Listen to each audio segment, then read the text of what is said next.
What's up? What's new? How are you? Peaceful Christmas. Are you having one or are you wishing me one? I hope you're having one. Peaceful Christmas is best Christmas.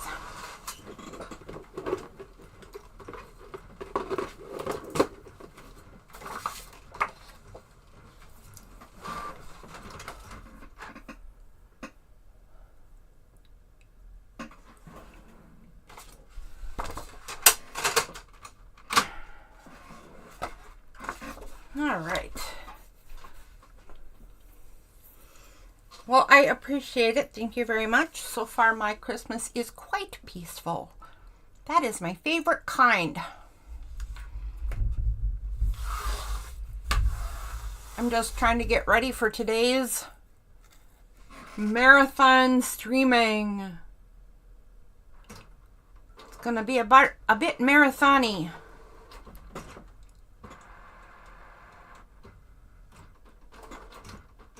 I wish my camera would hold still better. It does not. I'm going to have to get a different camera mount someday.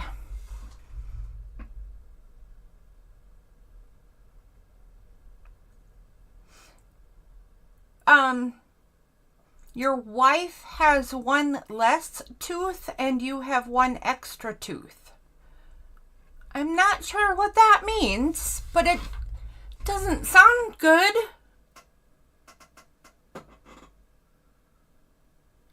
That sounds pretty ominous.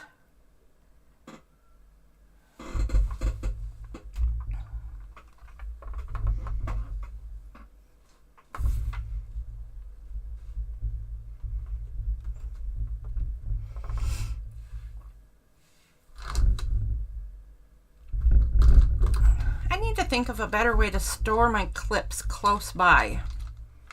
Right now I have them too far away, and when you need a clamp,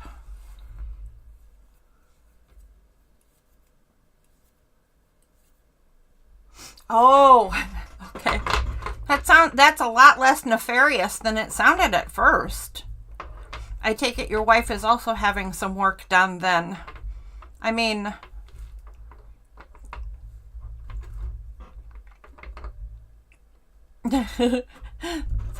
that's not a great Christmas present, but it kind of is a Christmas present, isn't it?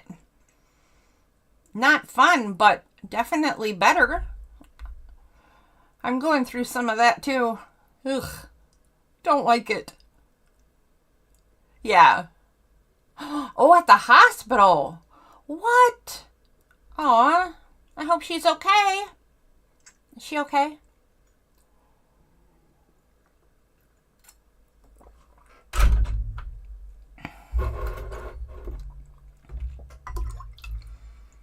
In honor of keeping our relationship the way it has been since the very beginning, you are totally welcome to say, read my name, and then I'll understand that I'm supposed to mind my own business. But I'm just curious, what is your wife's name? Of course, you could always just make one up too, but how is your wife? I hope she's well. I hope she's also having a peaceful Christmas. And what is her name? Okay. All right. And does she also do art?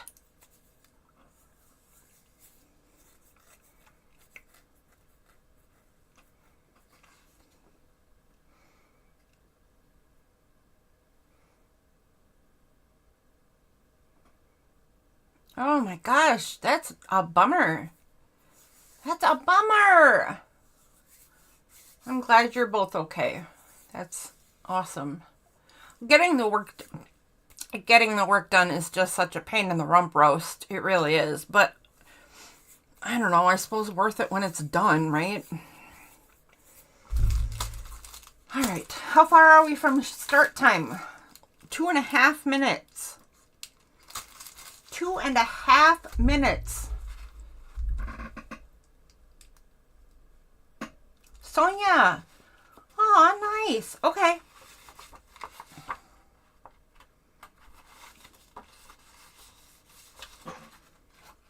Is Sonia also artsy?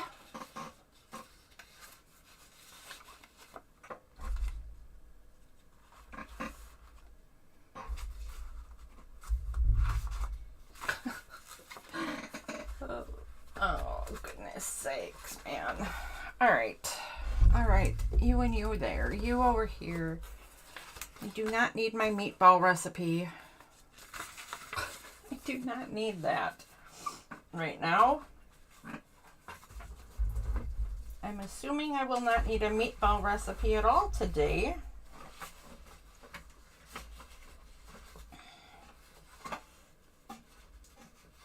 I also do not need my January schedule right now. Oh.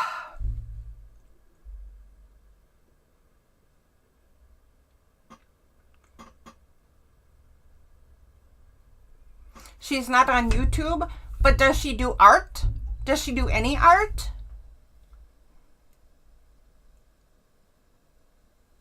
I mean, obviously she's supportive of your art because you're doing it. That's awesome.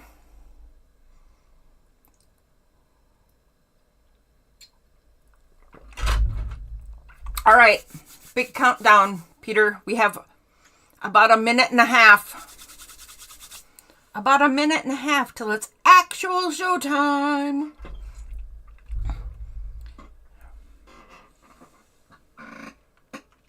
Oh, she is a crafter. Awesome. I love when people have a creative outlet. I think it's just good for your brain, you know? I think it's good for your brain and your spirit and all that jazz.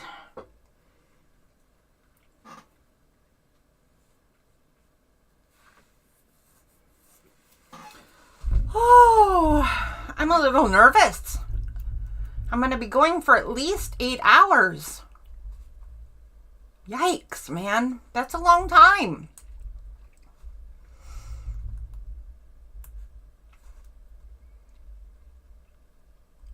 "30 seconds or so. 30 seconds or so. Ah.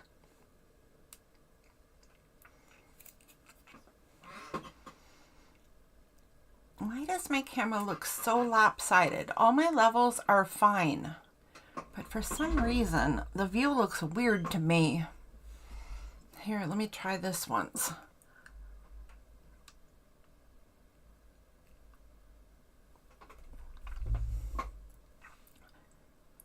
Oh, okay. It actually does make a difference. Let me do it a little back the other way.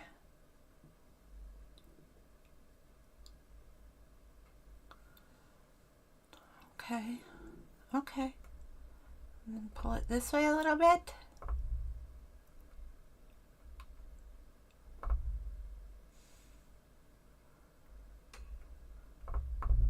Now the question is, Peter, do you actually have a wife?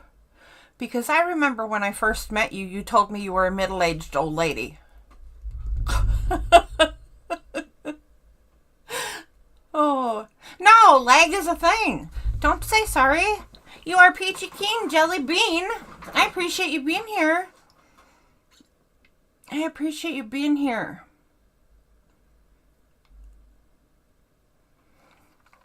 Okay.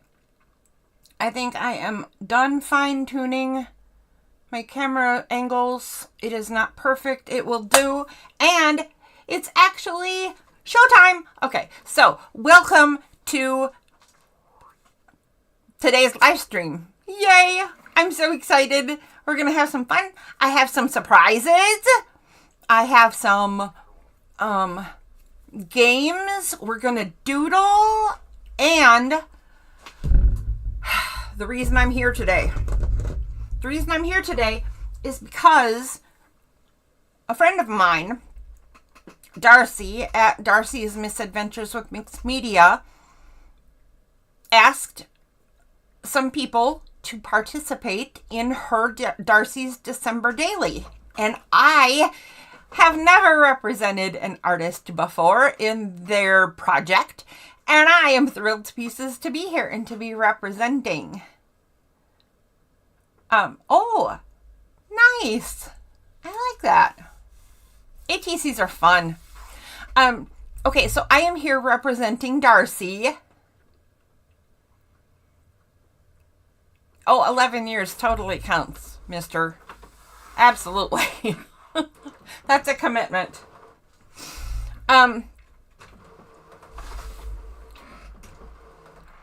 So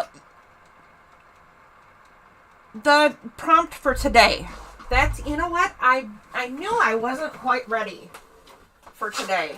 And what I forgot was where I was going to start. So let me grab this prompt list and I'll tell you what we're doing.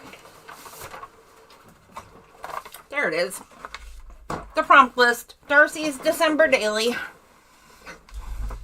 We wish you a Merry Christmas. Things to remember from this Christmas. So we're going to have all kinds of art lessons, and we're going to honor Darcy's December Daily and Darcy's Misadventures with Mixed Media because it is my very first time participating in someone else's project. So that's what is important for me to remember from this Christmas.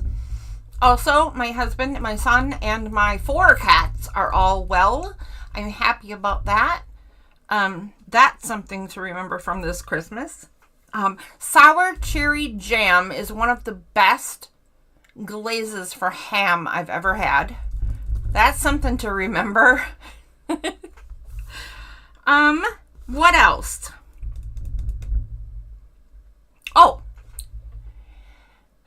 so first, this is the first thing I've participated in representing someone else. I said that like 5 times already, but I'm nervous. So there you go. Also, I didn't really know what to do, how to turn things to remember from this Christmas into art, let alone how to turn it into something to stream all day long. And then I thought, well, this is Darcy's project. The name of her channel is Darcy's Misadventures in Mixed Media, and I was thinking how we all have misadventures in mixed media or whatever media. All things ATCs, all things junk journal, all things whatever are really mixed media because they consist of tons of stuff. So, in honor of that, my first experience and her channel and representing her, I have decided to spend the day, or at least a large chunk of it, fixing mistakes. Repairing my own misadventures in my own art. So, right off the bat, I think I'm going to start with this. This is my Valkyrie journal. And I have not touched this since last time I had, I actually pulled this out and did a video on it or did a live show for it or something. And I haven't touched it since because I made a mistake on it and I am so distraught by the mistake that I have to tear this whole thing apart and rebuild the whole book. And I was so upset about it that I didn't want to touch it. So I'm going to face this.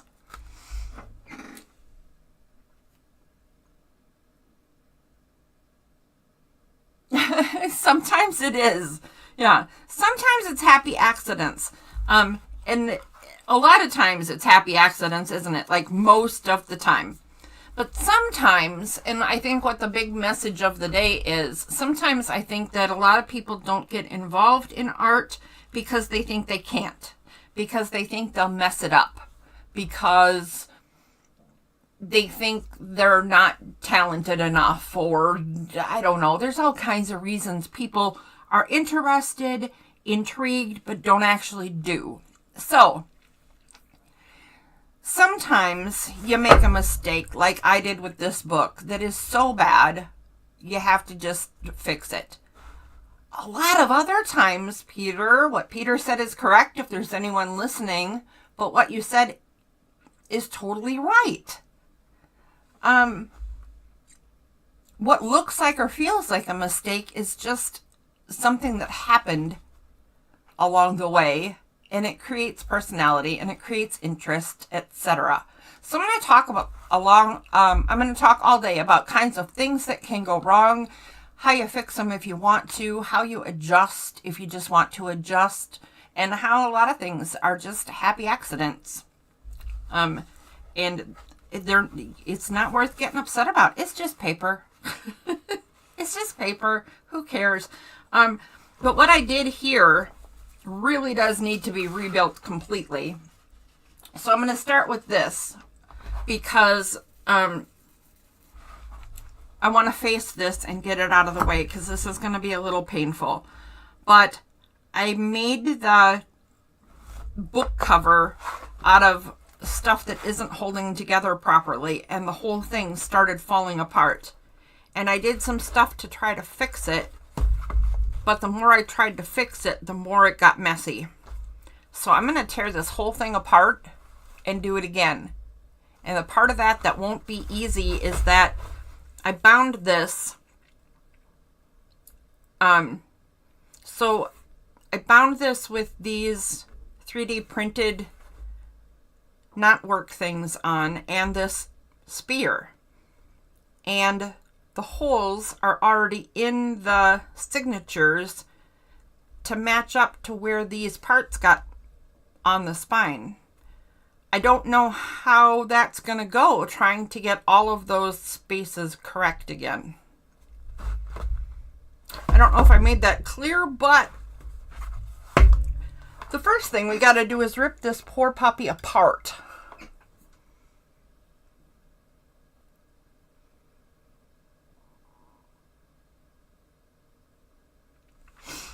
I know, you're not wrong. That would absolutely be an acceptable fix. And I'm being kind of a stubborn brat doing it this way because I want I want to continue with the mixed media art that I started with, and I want the 3D elements on the spine, and I want the spear on the spine, and the only way to get all of that on the top layer, if I'm trying to fix the book cover, is to tear it all apart and get them off of there. But yeah, I could have just simply covered the whole thing with something like denim, something really rigid. But the more I played with it, the more unhappy I was. So this is what we're doing. We're tearing it apart. We're starting over. And we're going to see if we can save these pieces.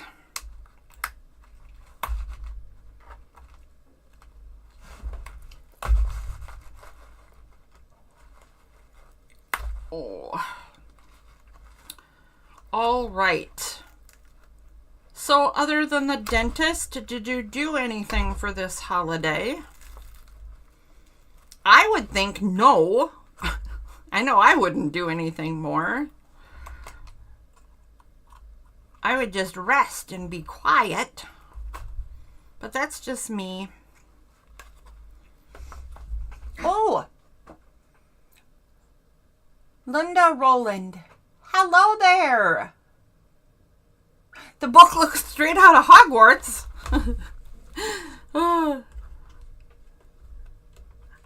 That would be lovely if this was a Hogwarts book. How are you? How was your holiday? Welcome. Thank you for sharing this day with me. And in case you just popped in, I am tearing this book apart because I am spending the day fixing my misadventures in mixed media. And we were just talking about how a lot of times our misadventures are not really terrible end of the world things, but in this case, I'm so unhappy with it. I'm just going to rebuild it. I'm just rebuilding the whole thing.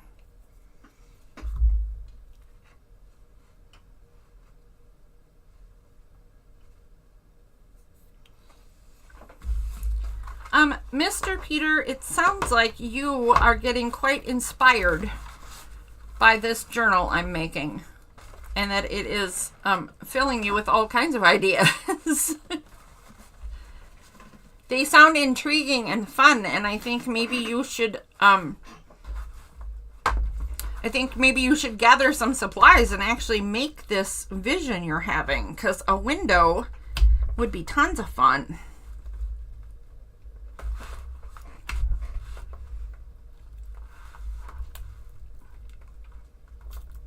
Ooh, shoot, don't do that. Don't break it.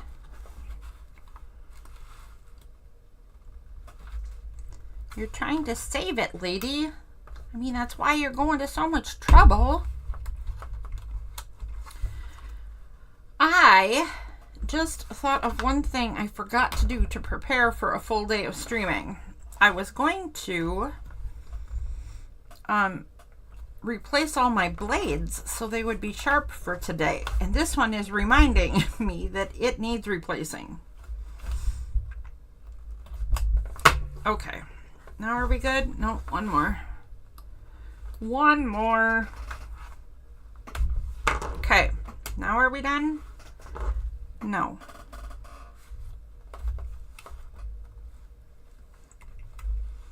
There's gotta be one right here. Or somewhere. Oh, it's right here.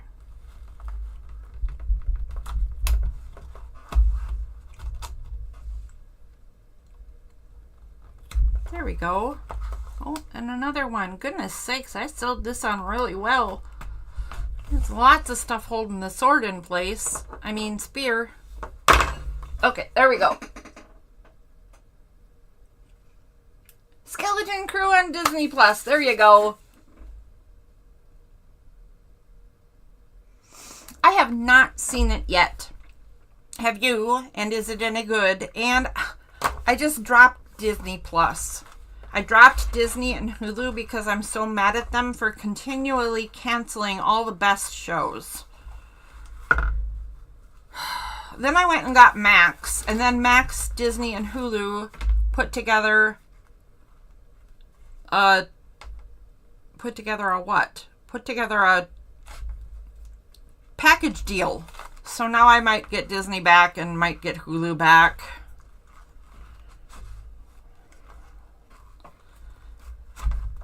Because I already have Max and they all package together, and oh my goodness. I really do love Only Murders in the Building. I really do. I'm sad to be missing it, but man, Disney just makes me so mad. They just cancel so much. You know? Okay. All right. Here we go. 2 signatures prepped and ready to be redone.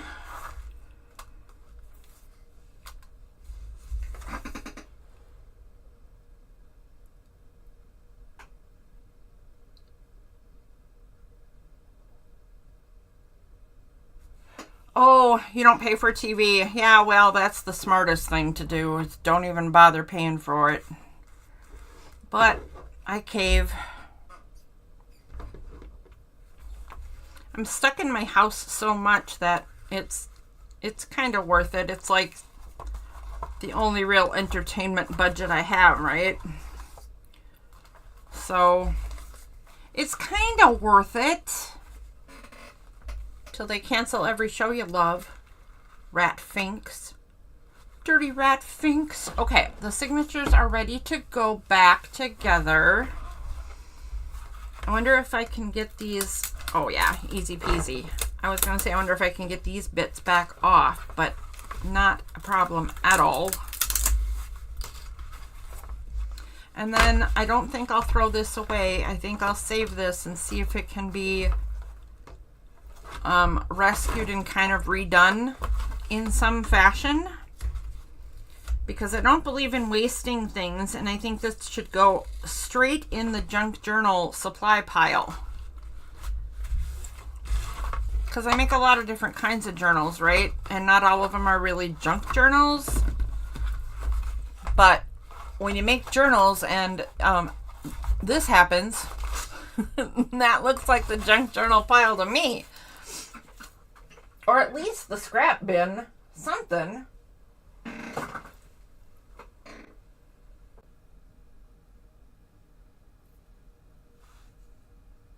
The coffee machine. Oh.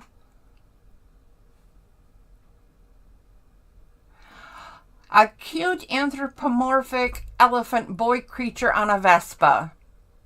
That does sound kind of adorable. I mean, I can't deny you there. I cannot deny that. So I think that this is actual leather cording I just wasted. I should put this in the scrap bin too, because I got to be able to reuse it for something in the junk journal department, right?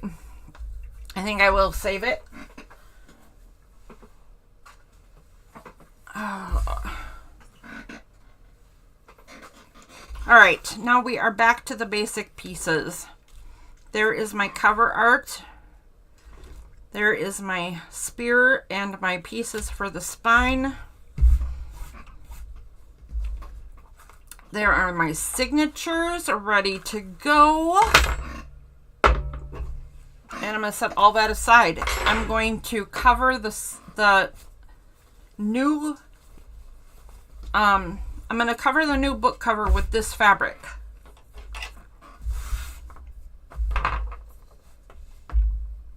Oh, I suppose it would be actually good to like cut out the board first.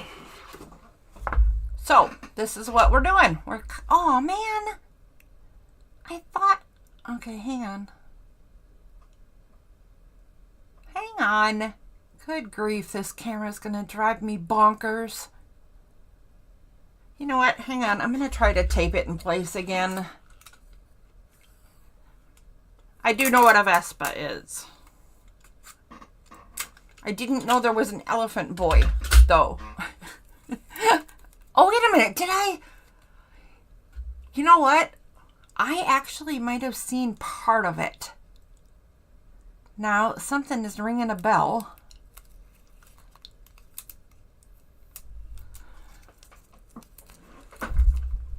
I'm going to have to ponder.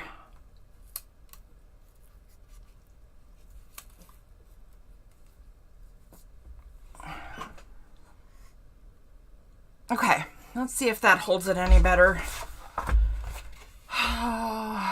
We'll see. We shall see.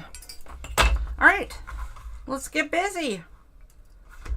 I'm just going to cut this puppy in half.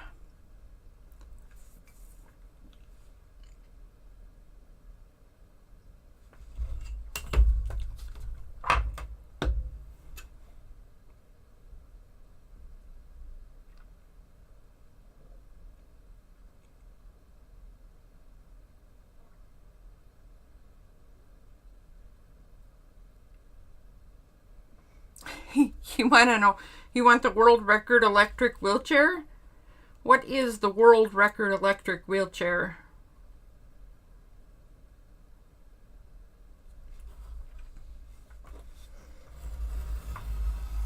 I want a motorized bicycle, because I used to love riding my bike everywhere. I missed being able to do it. So if I had an electric one, I could ride as much as I wanted or was able to, but then I wouldn't get stuck. I could always make it home on the electric part. I don't remember the width of the spine of this book. Let me check quick. It must be 1.5 inches. Yeah. Cool beans. I think I was going to make it bigger, but I think I'll stick to it because if I change it up now, then I'll really struggle with getting the sewing bits to match up again.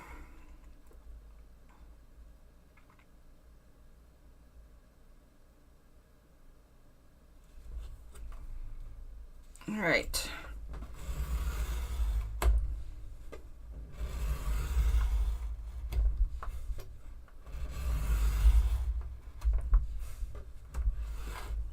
Okay, there's my 3 pieces. Oh my.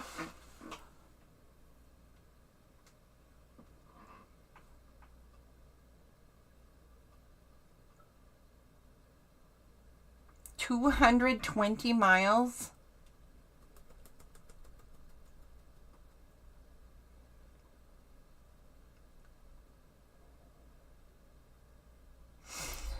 I can't imagine that. Oh, and then I hit the camera. Of course I do. Smack it with a ruler and see if it'll hold still then. The answer's no. The answer's no, not so much. All right. Now, I should have brought a lint roller in here because of the critters that live in my house. Today is my representation in a project of a friend of mine, and the name of her channel is Darcy's Misadventures in Mixed Media. So to represent her project, here, look. This is my day right here. It says, things to remember from this Christmas. My thing to remember from... I know you're going to get seasick if I keep smacking my camera around. Anyways, my thing to remember from this Christmas is being asked to represent Darcy in this project. And since the name of her project is Misadventures in Mixed Media, I'm going to spend my day working on projects of mine that have gone wrong somehow and showing how to fix problems. So this is a journal that I made that you saw that I tore apart because I built the cover wrong and it was falling apart. So I'm going to redo the whole thing and make it stronger. And it's a Valkyrie journal. So here's like what's in the signature. I haven't done any decorating or any, well, I've done some stenciling, you can see, but I haven't done any pockets or tucks or tags or nothing. It's just the signatures put together, and I got so upset when the book started falling apart that I haven't touched it in a long time because I just was sick. Just sick about it. But today, I'm going to put this thing back together. And then I won't be sick about it anymore. Well, hello, Leslie. Merry Christmas. I do got kitties. I got 4 kitties. 2 of them are currently sleeping in this room. One of them is comfy cozy out upstairs, and one is outside, terrorizing all the critters in the neighborhood, I'm sure. You know what? I'm going to chop this off. Oh, there we go. Because I need bigger amounts, and this glue bottle is almost empty.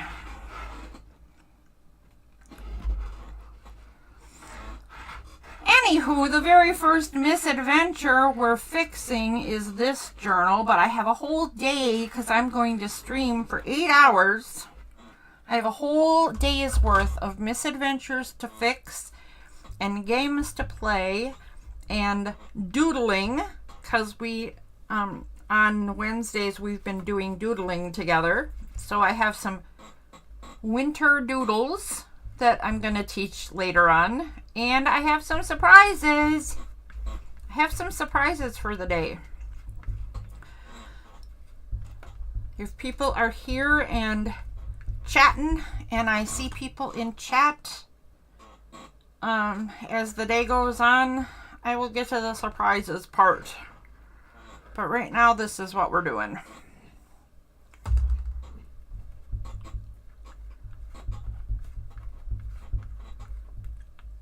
This is not the best glue for fabric, and that's part of the reason I'm spreading it all out even, so that whatever seeps through and shows through in the fabric does it somewhat evenly.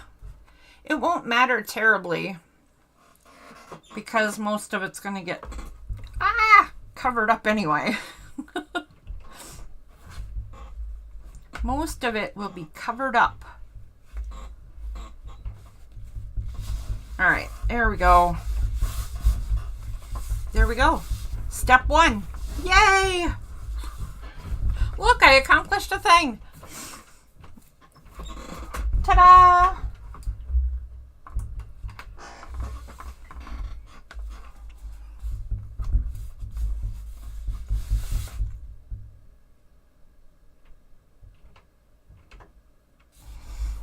All right.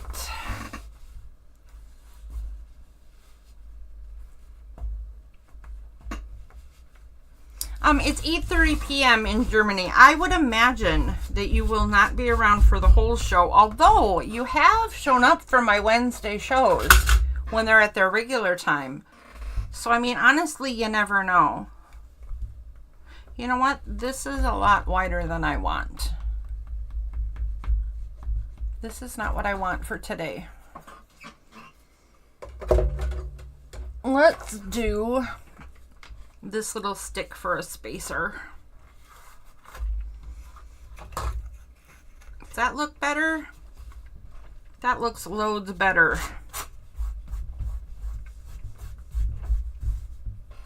Yep, I like that. We'll do that.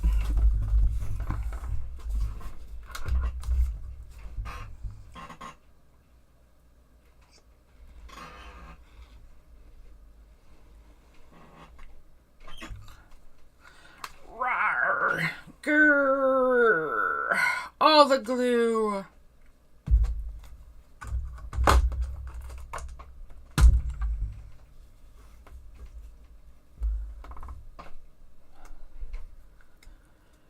Okay. Now what? So, what is that, Lunda? Is my saying it right, or is it supposed to be Linda and you just hit the wrong key? Or is it Lunda? I would spell my own name wrong. I totally would. Oh, but that's your channel. Of course it's not wrong. Okay, then in that case, I'll restate my question. Am I saying it right?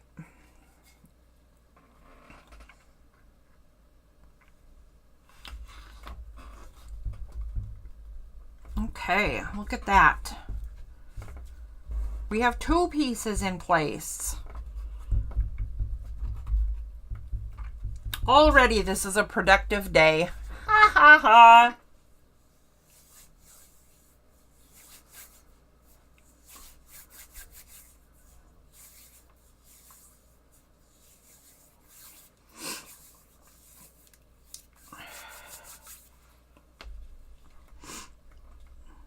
What are you making for dinner?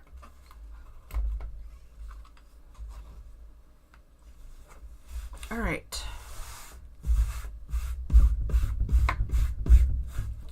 Get. That's a lot of dust. Okay, last piece for this part. Get it right there. Oh my goodness, this is going to be good. This is good. I'm feeling good about the process so far.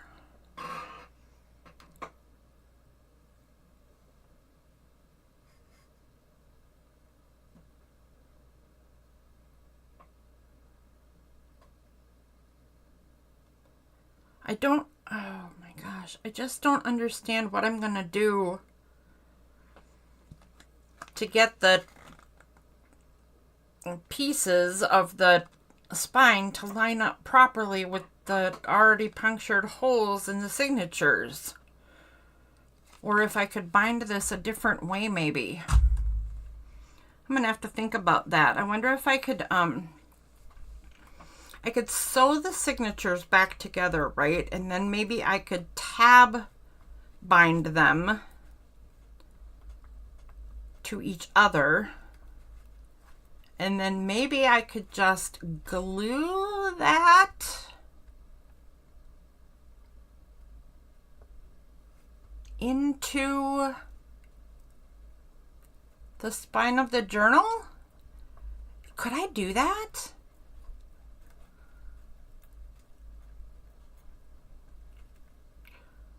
I'm gonna ponder. That might be an idea.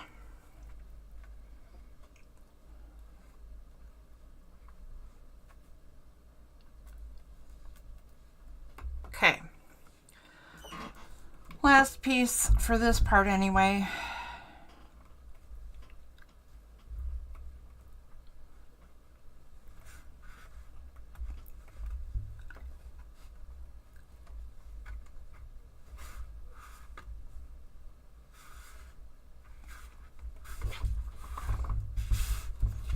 Okay, there we go. Roasted chicken and scalloped potatoes. It's been raining for weeks in Germany? Really? That is no good. Well, I suppose winter weather, right? I suppose. Okay. Linda, where are you from?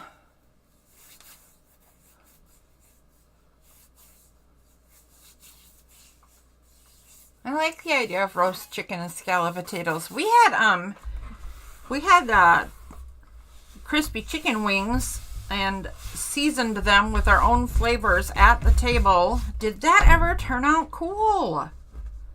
I was so impressed. I think we should do that again because that was fun. All right. Next thing, we can trim this down.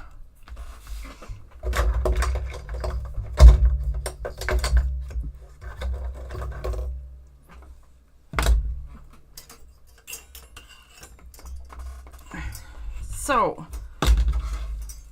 actually I want to trim the other direction first. Silly girl. Okay, we're going to trim this down.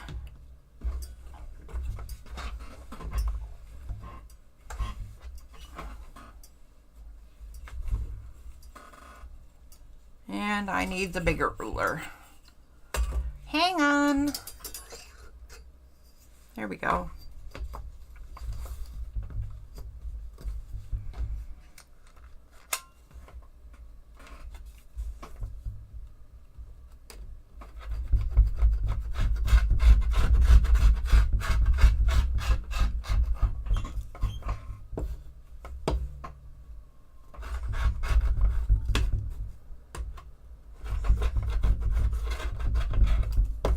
There we go. Done.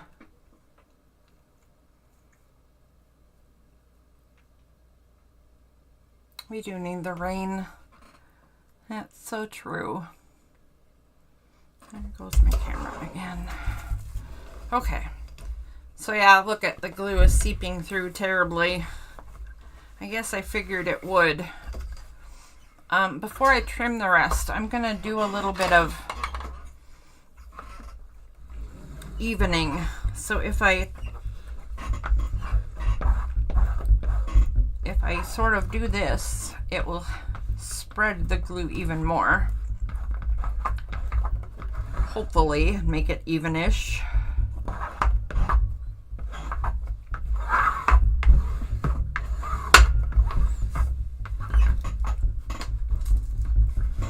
But like I said, it doesn't matter. The fabric is for strength and, you know, just for any parts that are seen to make sure they're dark blue. So that showing up in the end won't matter much.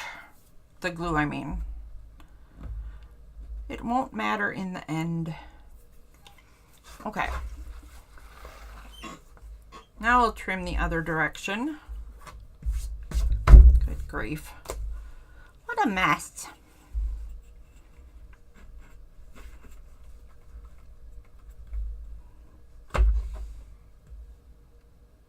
Oh, okay, put that away. Silly girl. There we go.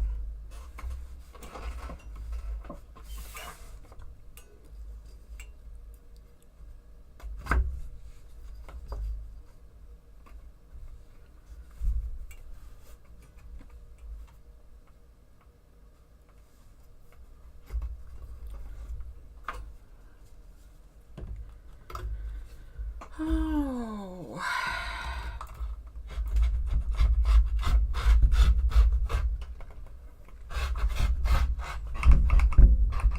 This morning we had brunch together.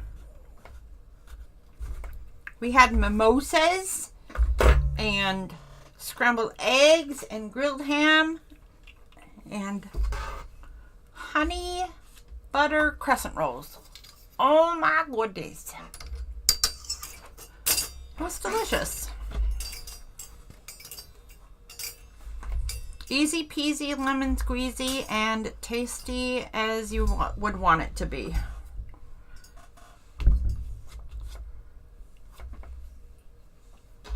All right, next thing, I'm going to trim these corners. And I do have, wonder where it is. Oh, it's right in front of my face. Oh, look it, I have a little panda bear pen. That's from a friend of mine. Hi, Patty. So I have this trimmer thingy, and I have to determine which side of the trimmer I need to use. It's this side, and then I line up the lines that are in it, and they show me where to trim.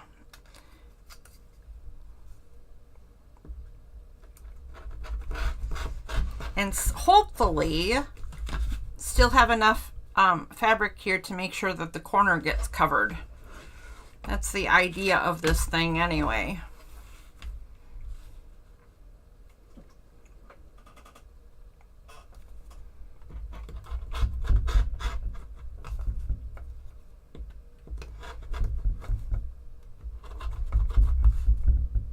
Oh my.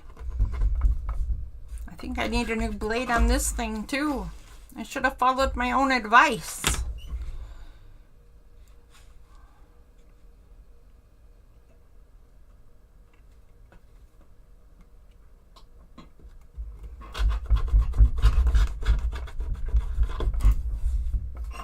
That's all right. I'm sure we'll get through the day just fine.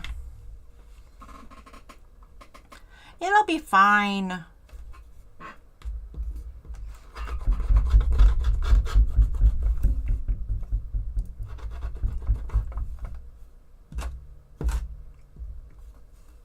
Sit there. Okay, there we go. There we go. I don't know that we'll need the rotary trimmer anymore, and I don't know that I'll need the bevel cutter anymore, or the miter thingy. Here's a little tip for anybody who, you know, wants to make sure that their corners are covered. Once you chop these corners off, if you want to make sure you don't have corners sticking through, take this piece and glue it down to the inside, matching it up to the corner like so on all four corners. That way, even if any does peek through, it will be fine and dandy.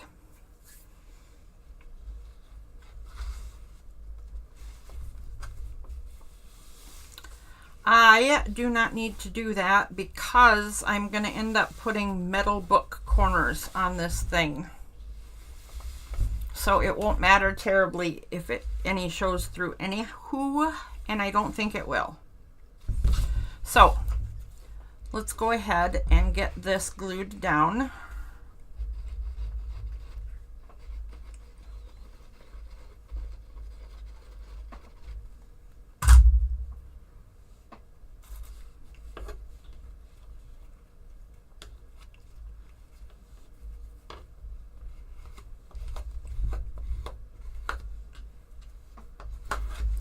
think this is what you're supposed to use a bone folder for, but hey, whatever.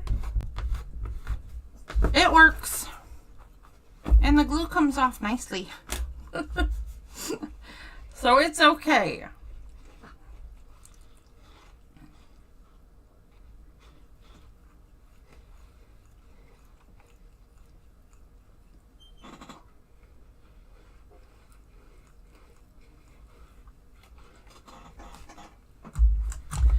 So as soon as I get this part done, I am going to spend a minute or 4 thinking about a different way to get this book put back together.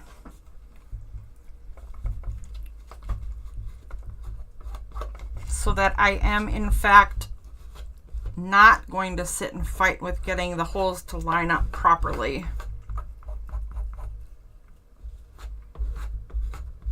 Because I'm sure there's another way to go about binding this that would work.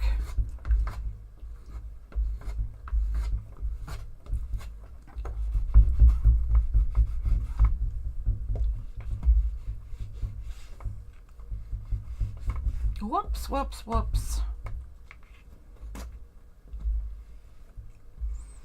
Okay, there we go.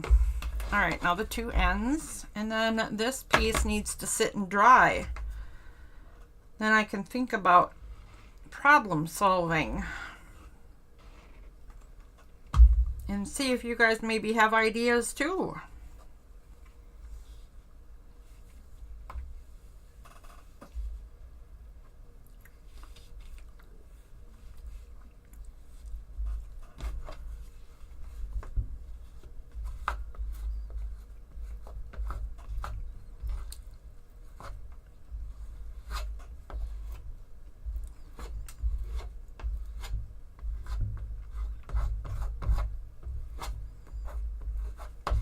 Okay, last one, then we'll make sure everything's good and in place and tacked down and set it aside.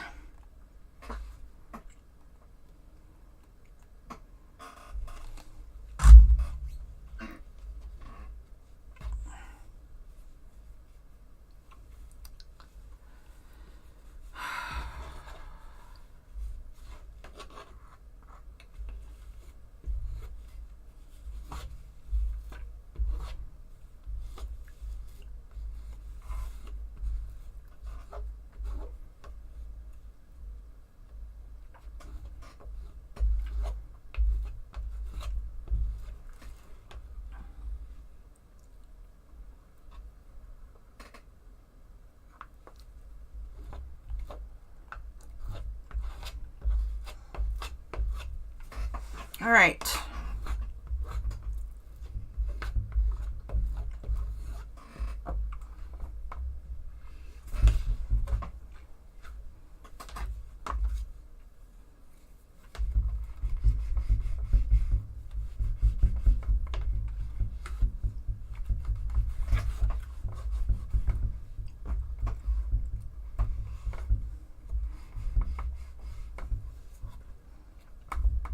Okay.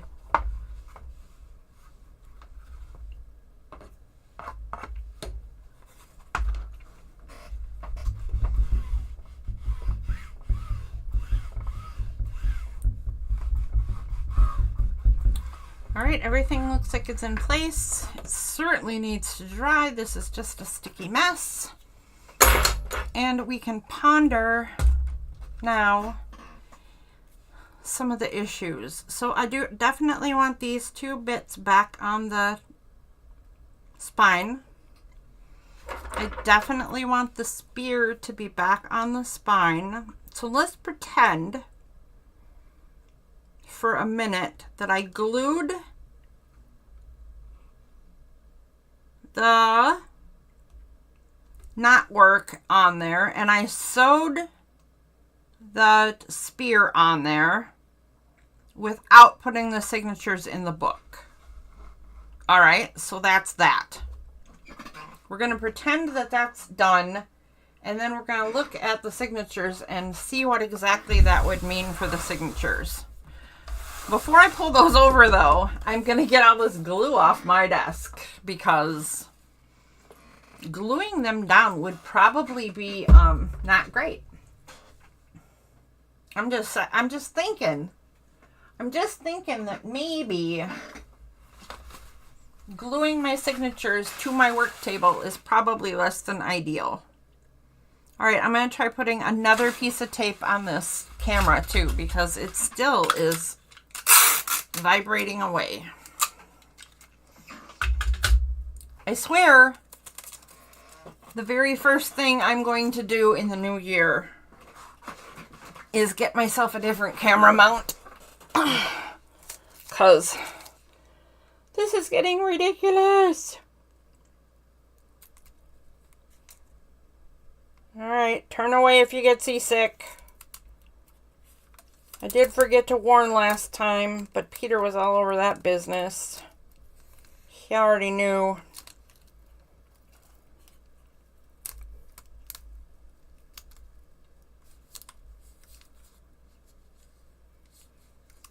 Alright. Alright. Let's see if I got it this time. Alright, this should get all the glue off my board and my hands. Yay!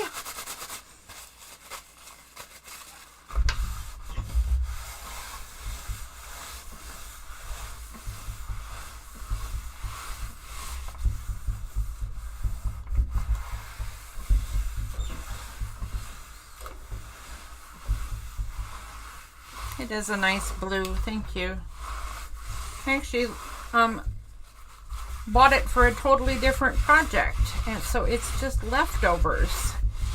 Now when I was looking for what to fix this project with,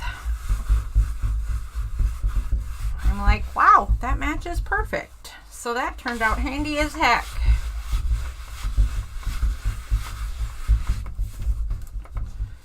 Okay. There we go. Now, what did the camera do? Nope, the camera vibrated away again. Just will not behave.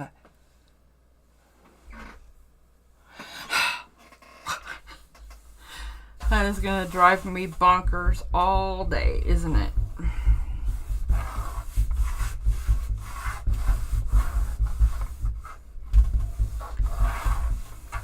There are actually 3 things I need to do to fix the camera problem. One is I need to anchor my desk to the wall because it's not a very strong desk, so it wiggles a lot. And then I need a different camera mount because it's the gooseneck on springs. And it's just too wimpy. Wimpy, wimpy, wimpy. And then I need to control my wires for my camera because the wire pulling on the gooseneck every time it vibrates is why it goes off kilter in the first place. I suppose you guys really don't need to hear all that, but you know, there you go. Now you understand. Okay. So I'm pretending that the spine stuff is on the book cover and that it is securely attached just the way I want it. But the signatures are not sewn in. So I could try to just sew the signatures the way they are with whatever holes are already in them through the bits and pieces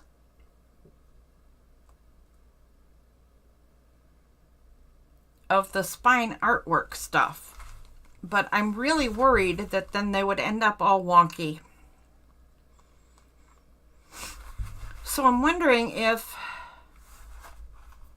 I could sew each signature, right? So I did 2 3-hole pamphlet stitches on the first and third signature so I could sew this one together.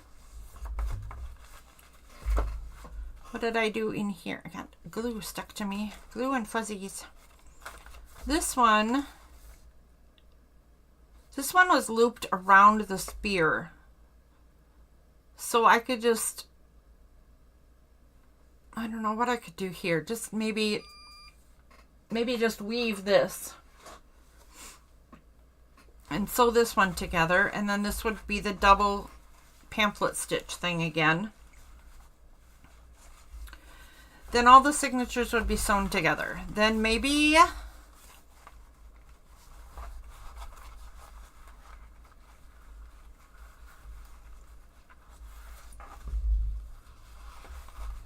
what?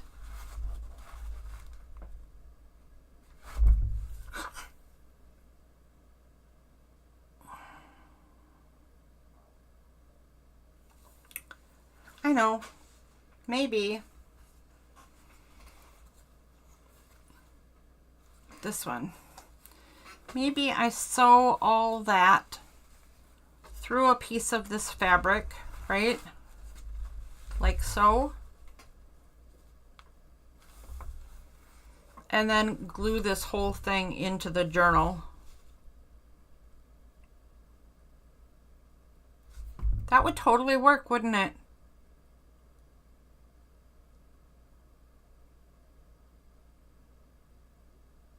That would absolutely work.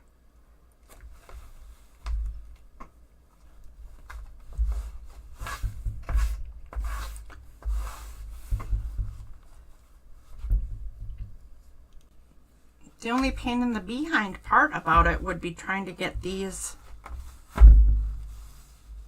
evenly into the fabric.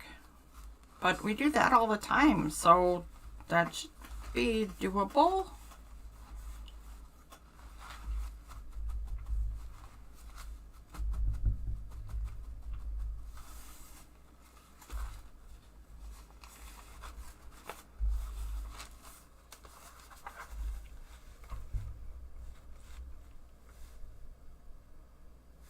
Okay, I'm gonna try it. I'm gonna try just doing this a little bit freehand, and it's gonna be a little bit scary, but it'll be all right. And the first thing I will do is get some nice straight lines on the sides of this. Right now it's a little wonky. Let's unwonky.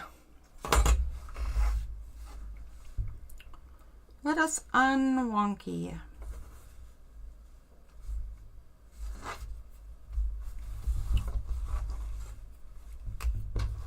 I'll pull all these extra strings off. They're kind of clouding my vision. And then I think I'll trim it right there to get a nice, fresh, straight line.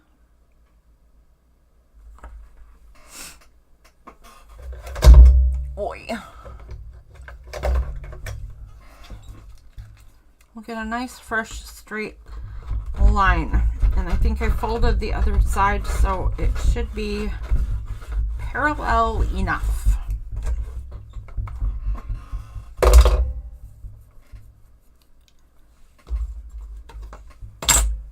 And I'm thinking I'm to some degree going to go wimpy and get a piece of cardstock for on here, a much lighter weight than I have. So hold on a second, let me grab one.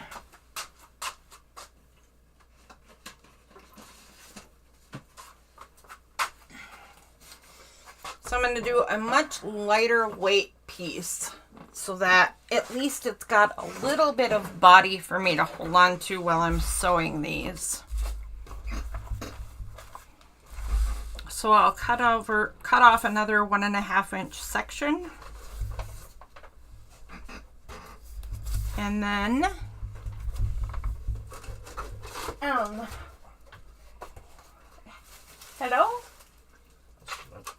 door for you. Oh. Could you check on Robin? Yeah. Thanks.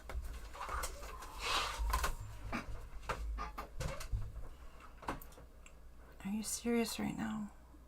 Stop it. Oh, yeah. Okay, so I'm going to tear off another 1.5 inch section. Sorry for the interruption. That was my husband. He's getting up from his nap. And he was closing the door because he's going to put on, I don't know, some kind of television. Why am I doing this with my rotary cutter? Okay, that's a weird choice, but hey, whatever.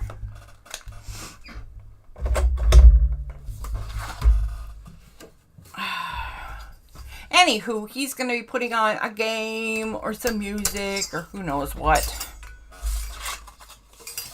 So he closed the door. At least for the most part. Okay, so I want to center that right on there. And it doesn't need the hefty glue that I used on the rest of the cover so far because this is going to be sewn together. And then once it's sewn together, it will be put in with the heftiest of the glues. I'll get out the Fabri-Tac for this bit. Although, I don't have very much left, just some dribbles. So I don't know, this might have to wait. Once I get to a certain point, this little bit might have to wait.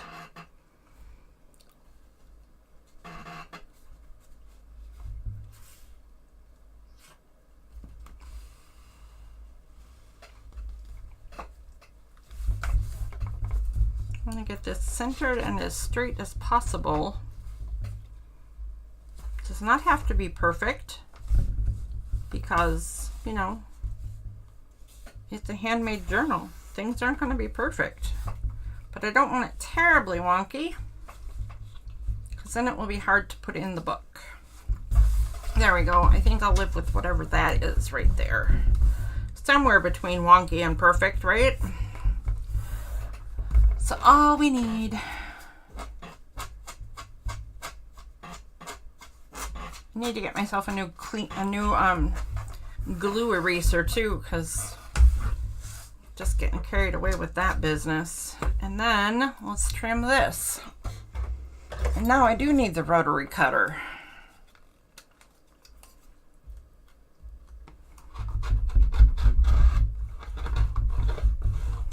There we go. Well, very nice.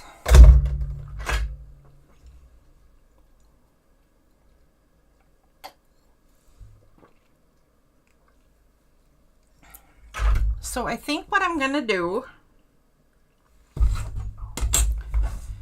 is I'm going to mark where the top is.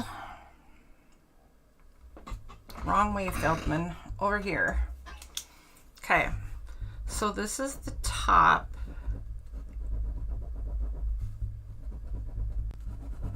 Come on. Crazy pen. So this is the top, which means this side will end up being the front of the book. So I think what I'll do is I'll take the mulberry paper off because it's just too hard to see what's going on. But I think I will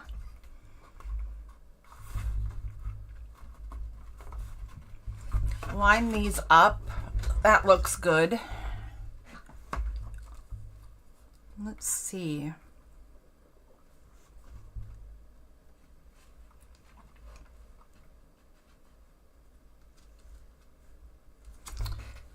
No, that doesn't work as a spacer. Not for this anyway.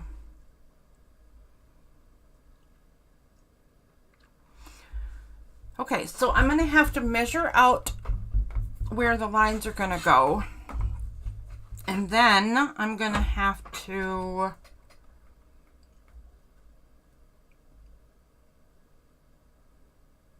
Oh wow, look at that's not 1.5 inches. Well, crud muffins. All right, I'll split the difference on the extra.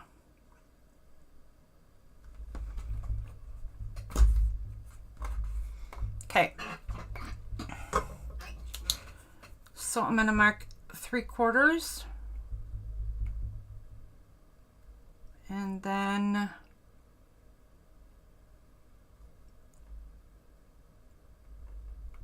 half an inch on each side of that.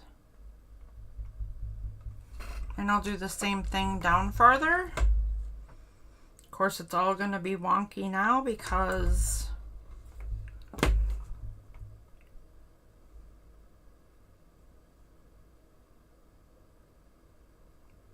I had to allow for that extra space, but now it looks like I didn't. Oh, excuse my rambling.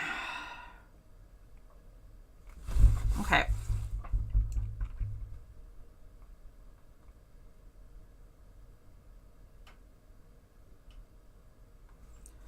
I'm just gonna go right there. Whoops. Right there. And hope that this is straight enough. Half an inch over. Half an inch over. And let's draw in some lines. We're going to draw in the lines. I'm going to get a pencil though. I should have been doing this in pencil all along, because now how do I tell the difference between the sewing dots and the measuring out where the signatures go dots? We shall see. You know what? I could just get out a marker and do a different color.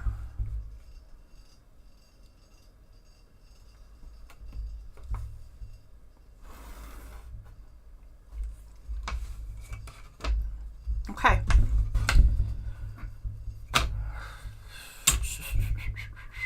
So this is where the first signature will go.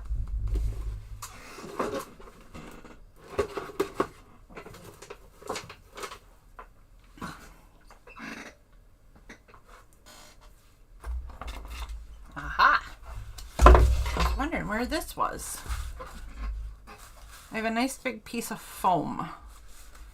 And the way I'm going to try to get this to function properly is I'm going to line up the signature with its line that I just made.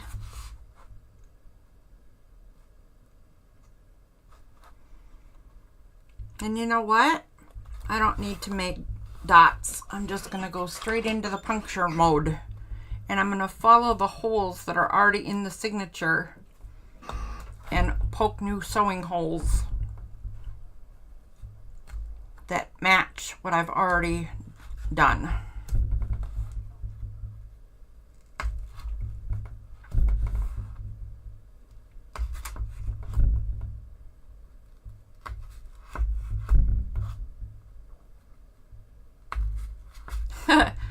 Okay, so I really should have looked before I did that. I hope I didn't just make another giant mistake, but I should have looked where the top and bottom are. Oh, good. Okay, the top, make sure that the top matches the top. Oh my.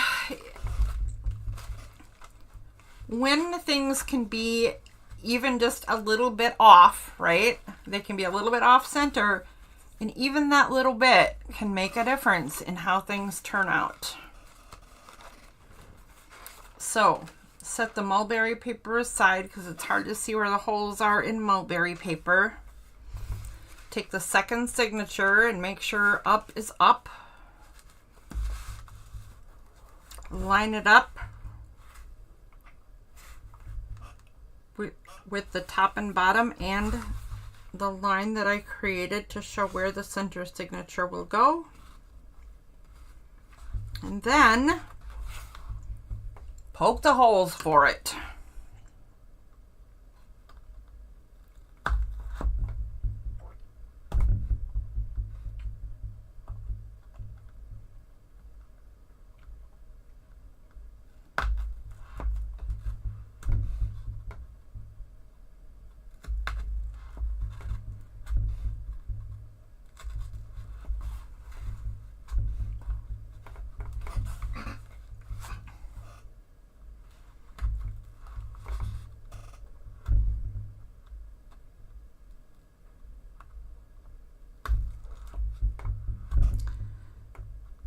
I'm sitting here pondering how I'm going to proceed with this whole repair notion. And for at least the front and back signatures, I'm going to stick with what I said. But I'm wondering, okay, let me bring this over a sec. So on this, the reason I'm so concerned about the first and third signatures is because the holes are already in the signatures, the paper, right? So I need to be careful that they match up. But I sewed through this knotwork piece. And I don't think that I can do that and be sure that it's going to match up properly. I wonder though if I can make sure it will match up properly, at least on the spear piece.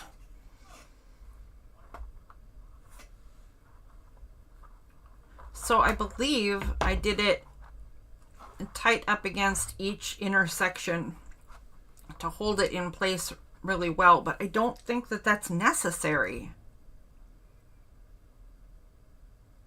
Especially if it's glued on. I wonder if I can... I don't know what I'm trying to say, but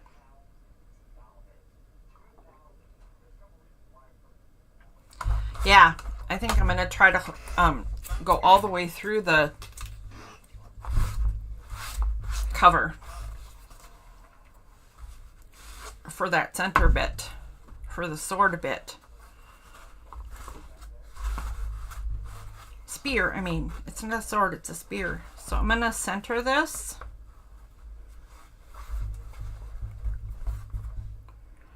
And get all the glue bits off of it. This is going to take some serious cleaning up. This thing is getting just full of cat hair and glue pieces.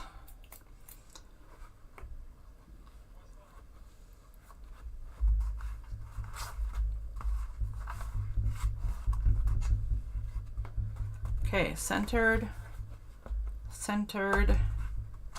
I'm just feeling to make sure this is right on the top and bottom. It feels correct. So I'm gonna poke these holes all the way through.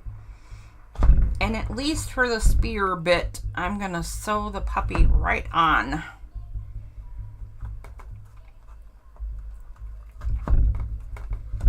Because I don't think this part's gonna matter much.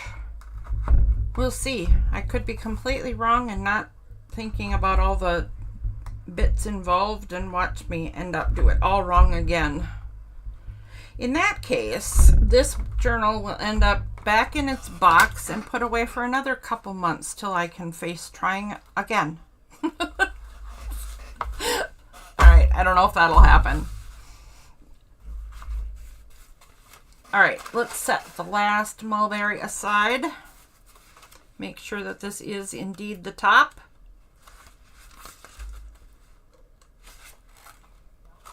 I can't tell from that. Oh, there we go. Letters. That'll work. Yep.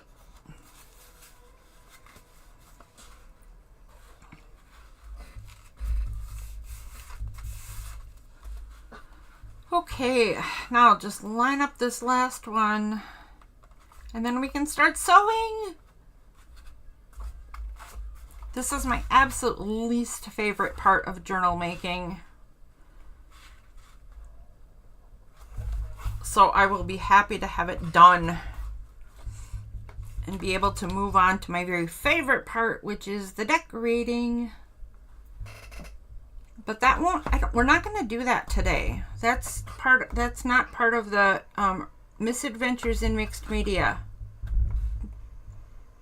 Once this is all sewn back together, if it's looking like it's a usable product at that point, then we're going to move on to the next misadventure.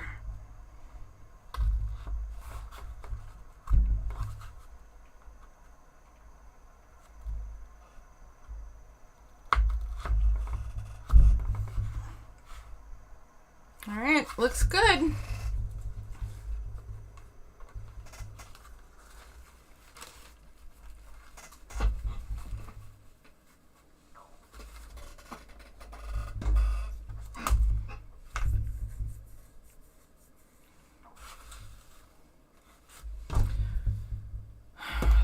right, so let's get out the binding supplies.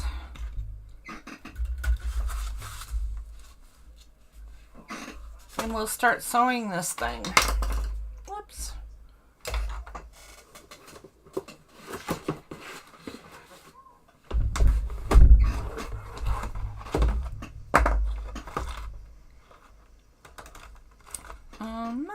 It looks like there's enough leather cording left, so I think I'm going to use that again. And I don't know where my favorite needle is. Let's take a peek.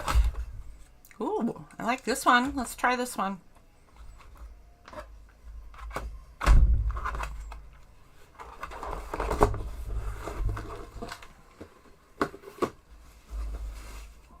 All right, fingers crossed, peeps. Let's see if this is gonna turn out.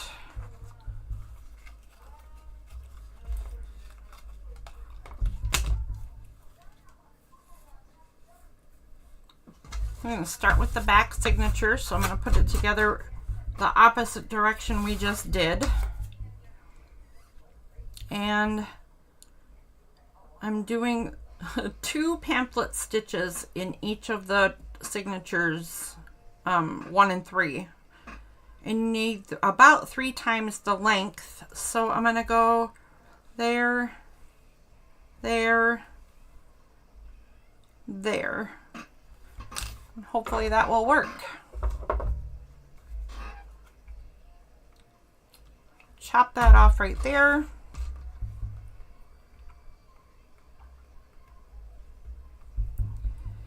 And here we go. First scariness of the day faced.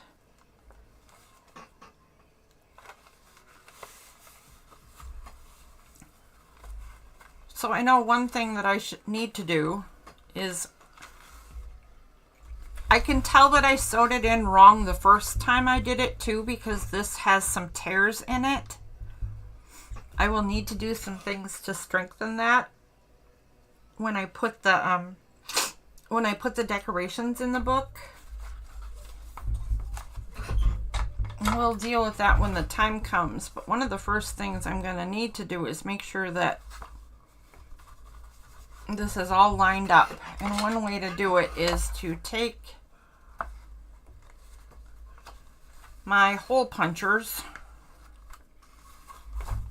and put them in place, and then clip this thing to make sure it doesn't wiggle while we're working.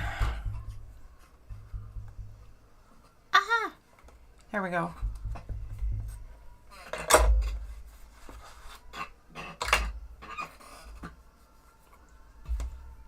Maybe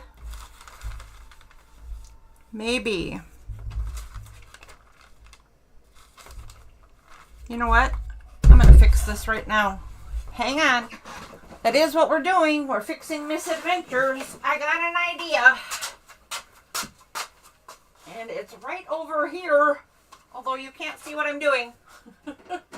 I swear it's over here.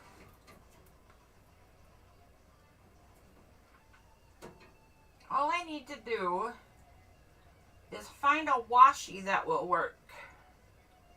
And wouldn't you know, I'm not seeing a single washi I like for this. Oh wait, I bet this will work. Yep, this will totally work.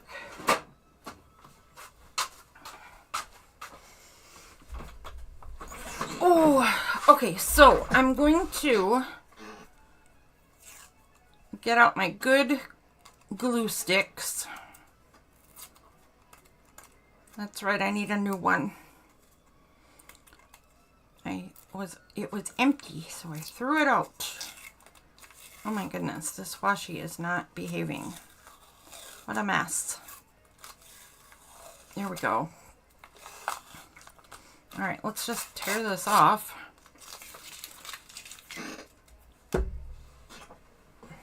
And get ourselves a new glue stick.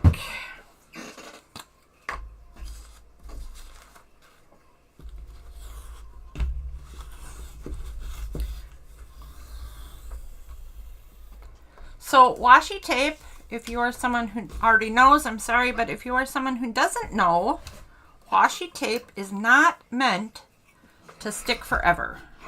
It's supposed to be removable. So if you want to use washi tape in an application like what we're doing right now, where you want it to be permanent, you're going to need to add a layer of permanent glue. So I am doing just that.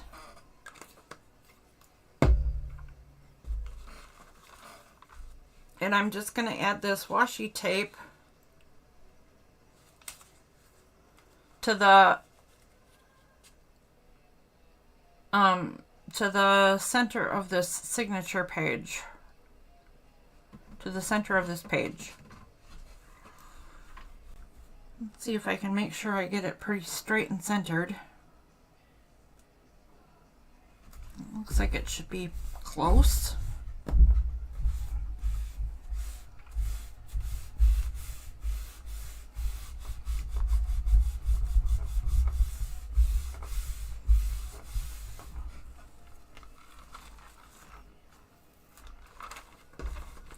All right, now I can always do some more things, like I said, once I start filling this journal with things. I can do more to strengthen this, but for right now, this will certainly help heal some of the damage that I have already done to this, apparently.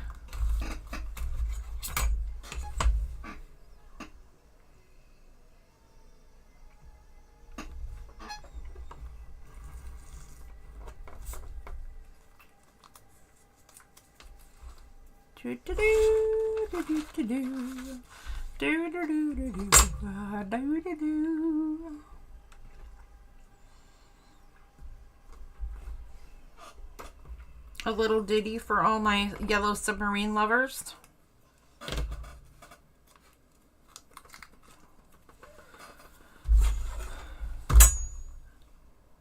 All right, there we go. All right, I'm gonna fold this back up.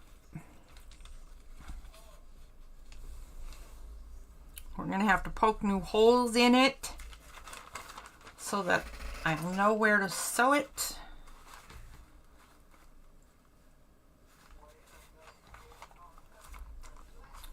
And we can add it to the clamp so it holds still.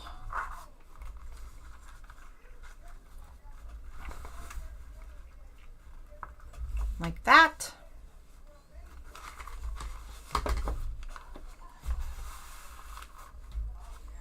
And like that.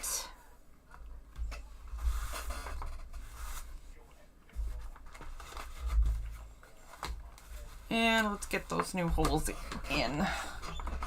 Just super quick.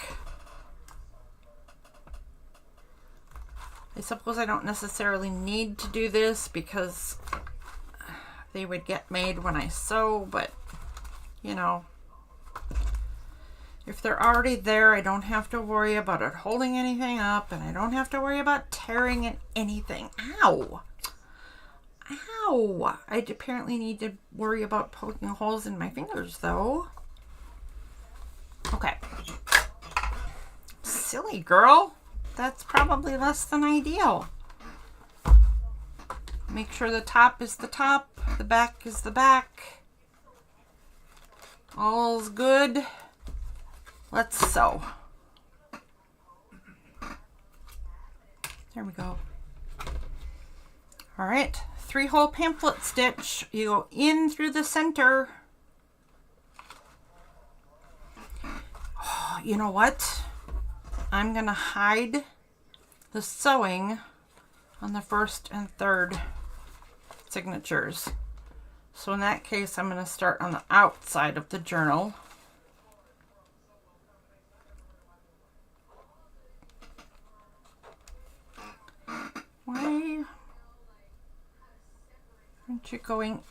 Why aren't you going into the book?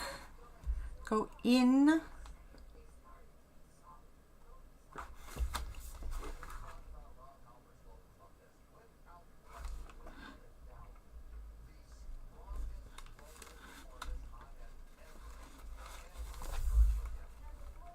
Oh, good grief. Right off the bat, I'm going to run into a problem. How is that even possible? We just had this in here. There we go. It's right there.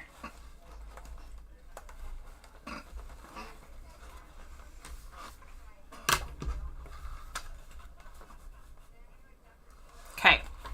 There we go. I win. Then go down through the bottom. In this case, I'm doing 2 sets on every signature, so the bottom is just the one right under the one I just did. Boy.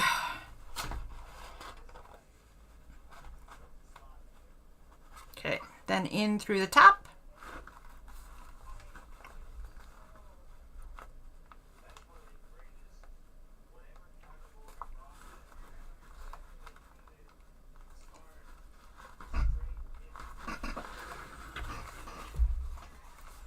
And then back out through the center where you started.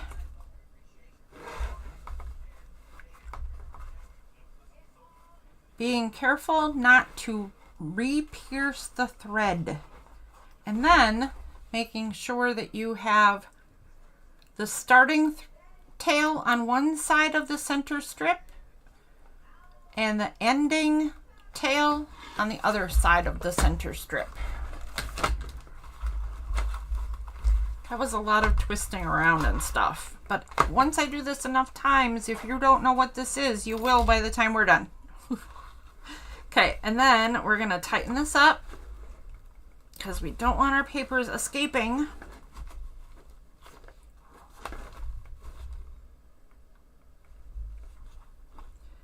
And we will tie a knot.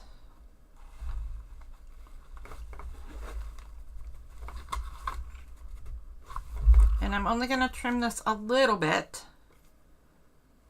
because I want, when this gets glued into the book, I want this to be glued in with it. Oh, and then I trimmed that one really short. Whatever.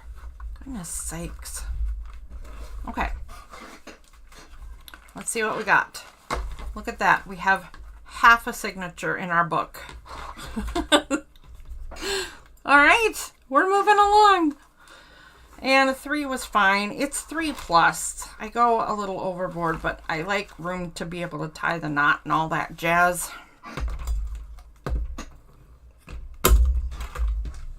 So,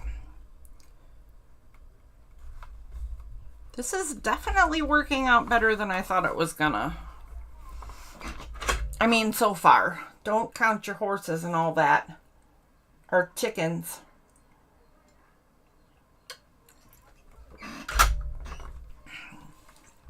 Don't count your farm critters before they are hatched or born or whatever is appropriate for their species.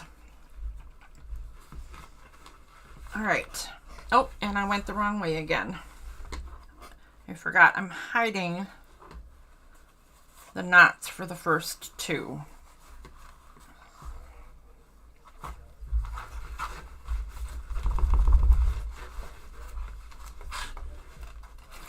So, pull it through the center, leave a tail. I'm going up to the top.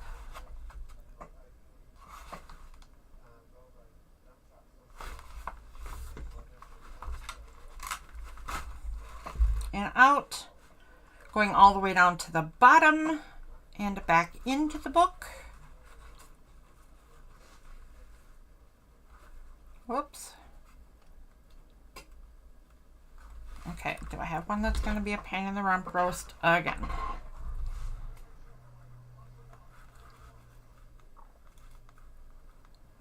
No, there it is. Okay. And then out through the center. Being careful to not pierce the threads that are already there.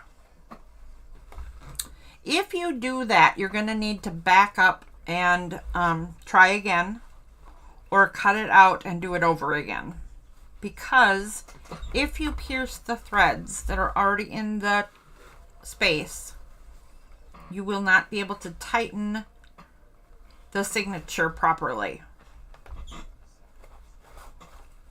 And then you will end up with loose pages in your book, and it will end up tearing apart. So you don't want that.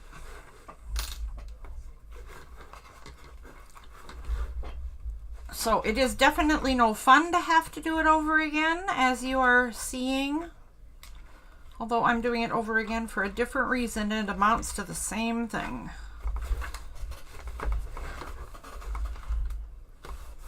Redoing something that you already did is no fun.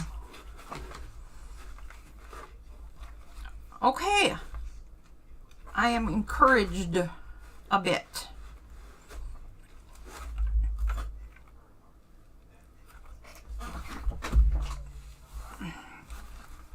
Okay, we have a signature in. Very nice. Well, hello, Darcy. How are you today?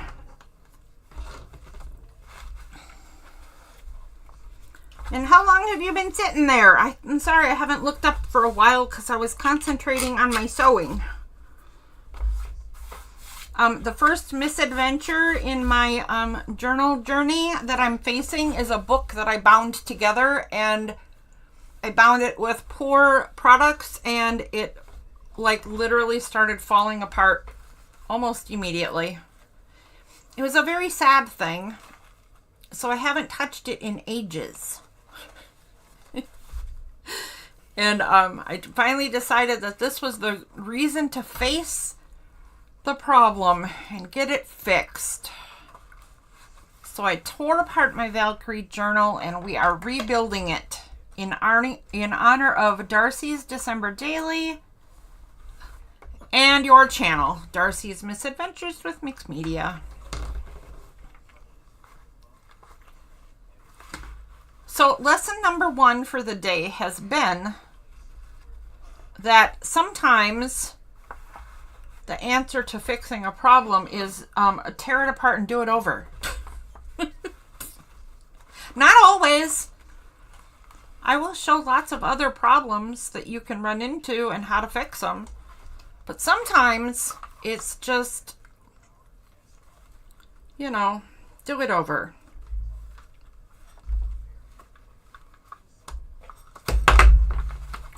Because you're right, it's a big fat mess. And that's just the best solution.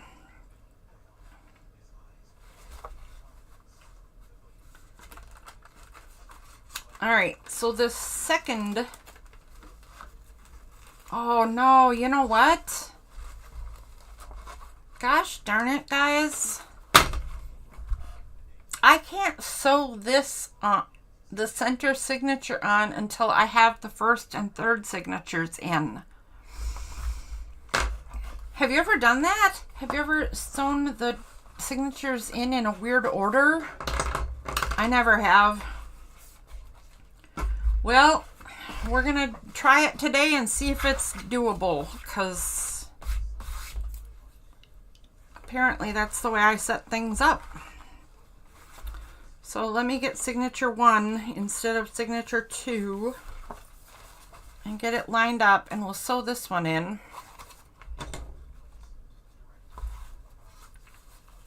Let me get the mulberry paper off. It's just hard to see through that stuff.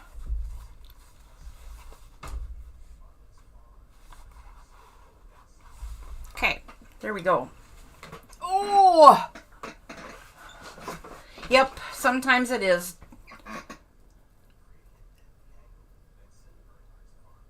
Oh! I love that you have a turtle. I want a tortoise. I want a pet tortoise. I think that would be amazing.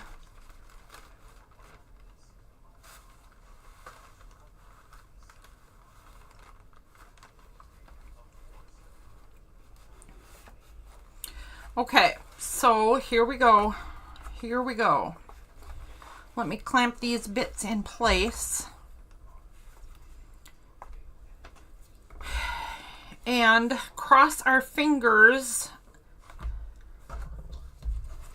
that sewing a center signature in after the others are done isn't like the worst thing in the world to try to accomplish. I mean, it shouldn't be, right? Ugh.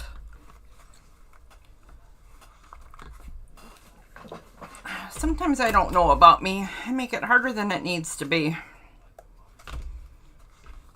Okay, let's cut a couple of pieces of string since we know that works. That 3 times the short bit. 1, 2, 3. And we'll just do that twice.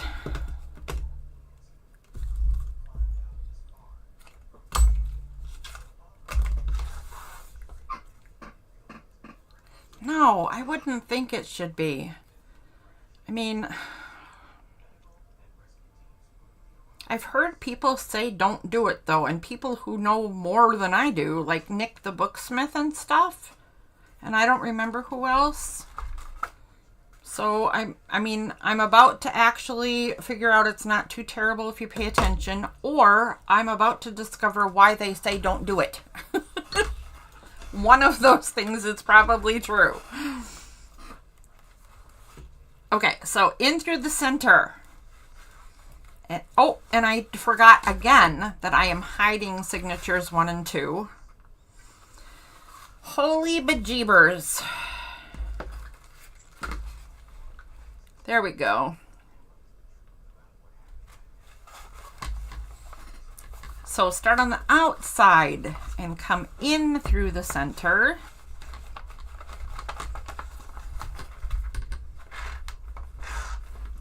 Leave a tail. Where's my tail? There it is. Then to the bottom of that set of holes,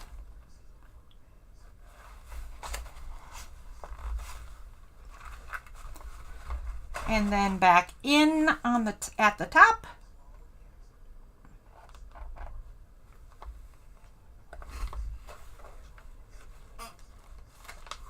Back in at the top. Come on. Come on. What's your problem? Quit causing trouble. My book is causing trouble. There we are. Did I find it?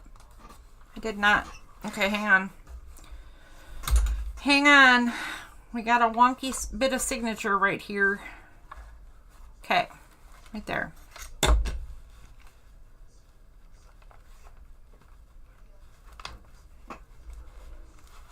There we go. And then back out through the center, being careful not to pierce your previous sewings.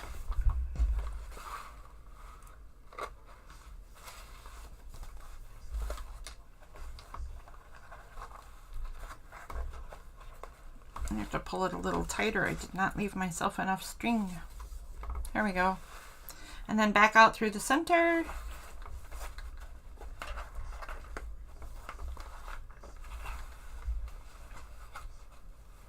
Possibly, maybe.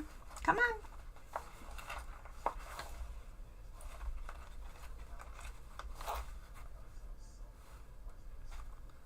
Why are you being beastly? You know what? I can't see what I'm doing.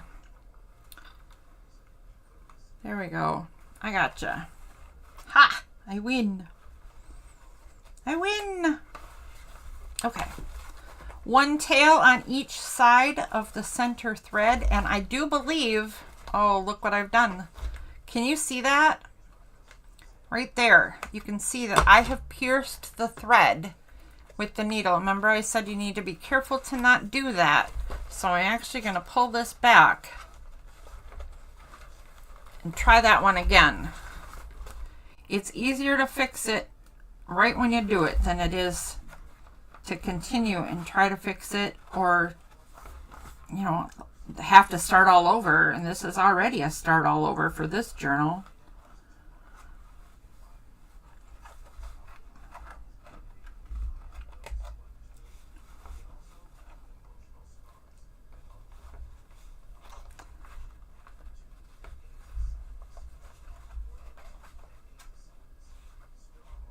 Okay, looks like I did it properly that time. I don't see any split in the thread. Sometimes you don't see the split in the thread though. So if you have it so that you get to this point right here and you're trying to tighten up these strings and they just won't tighten, like no matter how many times you pull them, it stays really loose, then that's probably why. You probably pierced the thread somewhere and it just won't do what it's supposed to do.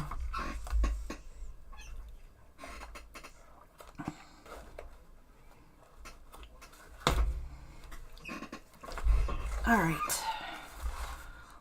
Last one this way, then we're going to move on to the sewing the spear in place bit. Oh my, I'm not sure what I think of this. And I can't find the thread I cut for the bottom. It can't be that. No way. Okay, I'm cutting another one. Wait. No, that can't be it either. All right, I'm cutting a new thread. Well, that was an interesting waste of time. Silly girl. What are you thinking? So, 1, 2, 3-ish.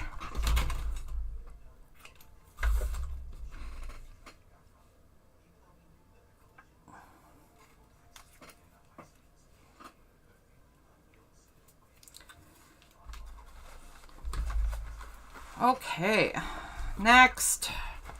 This bottom section does not look promising. I'm gonna just do that. Make it bigger while I can. Okay. Oh, wrong side again. I think that was all 4 times that I started the signature. I did them wrong. I mean, not generally wrong, but wrong according to what I'm wishing for this time. So, in through the center, out through the top or bottom, doesn't matter, because there's only 3.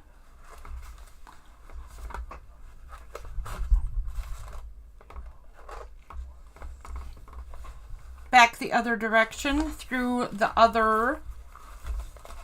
third hole. Top or bottom, whichever it is you did or didn't use last time. Goodness sakes, I'm rambling. There we go. And then out again through the center, being careful to not pierce your threads.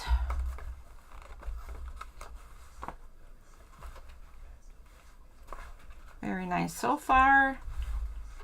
And yep, good job. Put your starting tail and your ending tail on opposite sides of the center cord.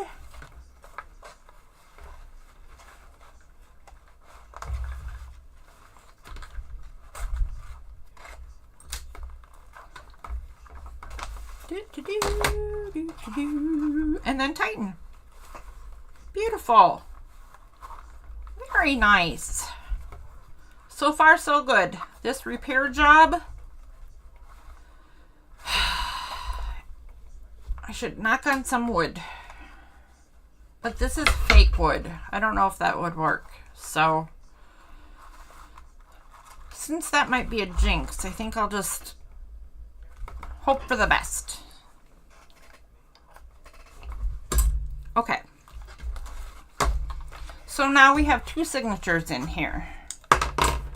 And the journal cover is still working on drying, although it's turning out kind of a big fat mess. I'm gonna have to clean it up because it's got, I need to get a glue eraser. So I'm gonna get a glue eraser and get some of the extras off. And I will have to get the cat hairs out of it because I have learned that There's almost no bigger dust and other stuff creator than having 4 cats and a paper art studio all in one room. If you ever really want to create dust, get some cats and start up a paper crafting business and you're golden. You will be #1 in the field. Okay, so all I'm going to do right now is position these knotwork pieces so the holes are centered. And I think that'll be good enough. I think that'll be good. Okay. Oh, you know what? I'm going to do the dunk it trick. And I suppose I don't really need to be doing this on my board since I just cleaned all the glue off of it, but whatever. Why not? We like cleaning glue, right? So if you have something like this or something lacy where it's really difficult to glue, just make a puddle of glue and dip it.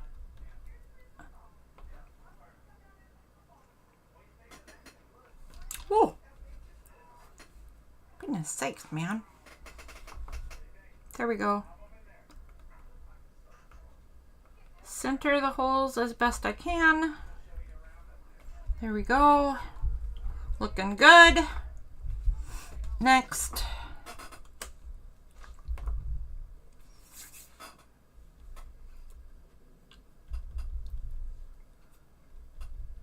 If you just have a small amount to do, you can do this on the back of your hand. I have glass trivets. Glass trivets are a great way to do this and would have been much smarter than what I'm doing, but hey, whatever.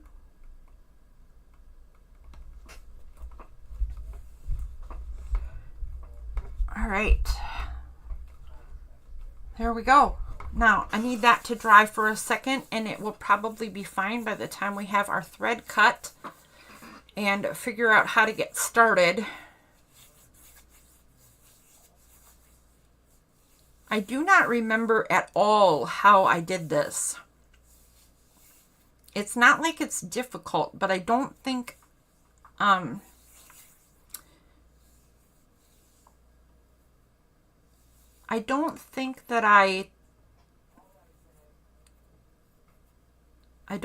would have started. I don't think I would have tied each section separately is what I'm trying to say, and not getting out of my face very well. And then I don't think I would have oh shoot. I don't think I would have tied a knot just at the bottom of each section either. That doesn't, not sure. I should have taken a closer look at what I did for this bit.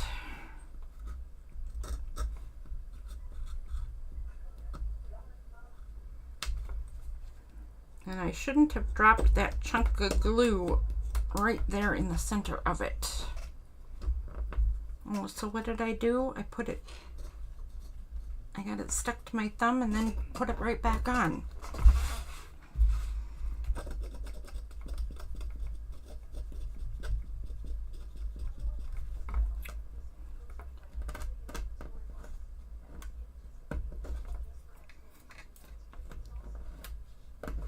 Okay, I'll worry about the rest when it's dry and I get a glue eraser.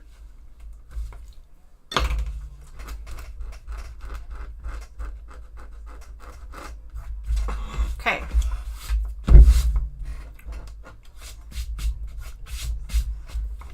All right. Enough fussing, lady. Enough fussing. Ready?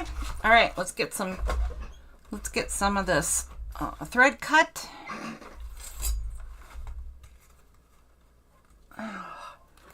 Thank you.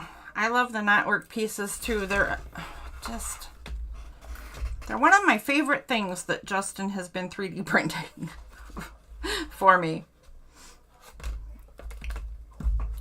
Let's do 3. I'm going to do actually 4 for this because I don't know if it takes a lot more cord to do this. I don't remember.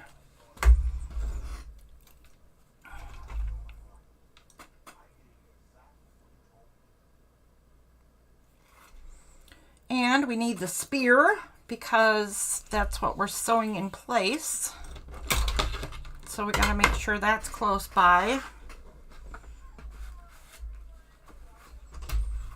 And then I think before we do any of that, that maybe we need to glue this whole thing in place. Let me think a second.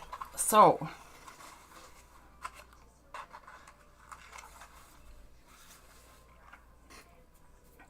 this whole thing is going to go right here.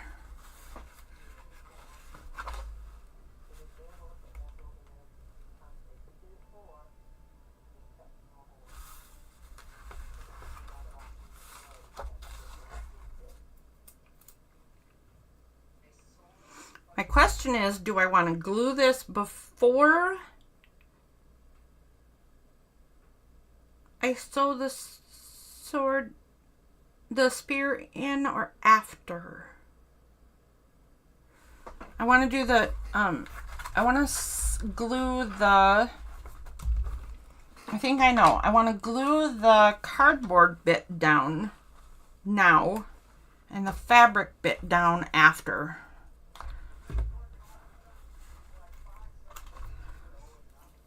So let's hold those out of the way. We're gonna do a bunch of glue in here. Ah!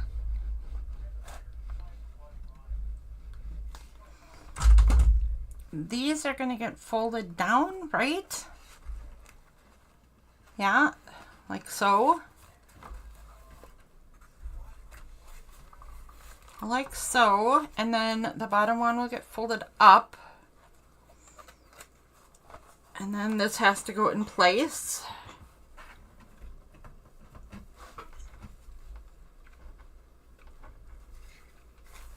And then we have to do a few things to make sure it lines up. So we're going to have to make sure it's fairly centered in the book. And then we're going to have to make sure that the sets of holes line up with each other. So there's the first one. Oh, look at how nice that, it went right to its spot.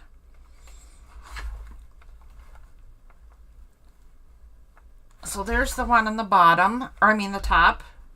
Ah!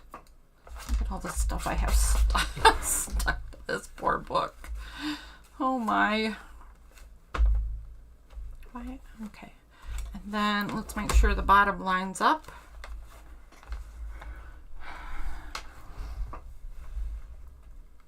Perfect. Perfect. I couldn't have asked for better. You know what I'm gonna do though, to make sure it doesn't move.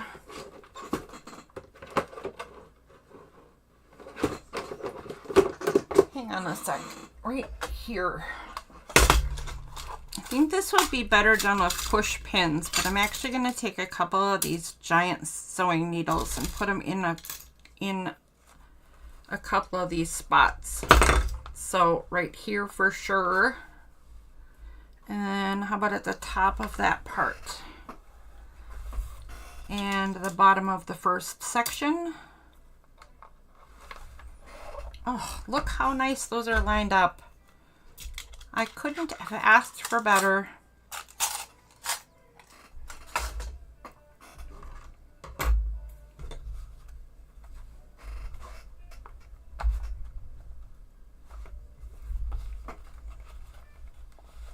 Okay.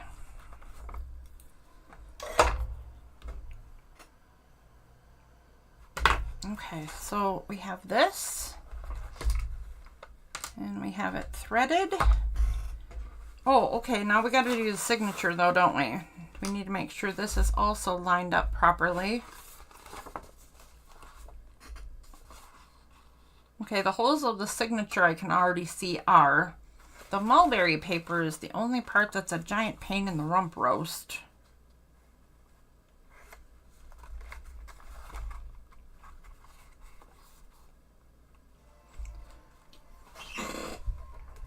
Oh yeah. Oh yeah. Come on, let go. Let go. There we go. And let's clamp these to make sure they stay where they're supposed to.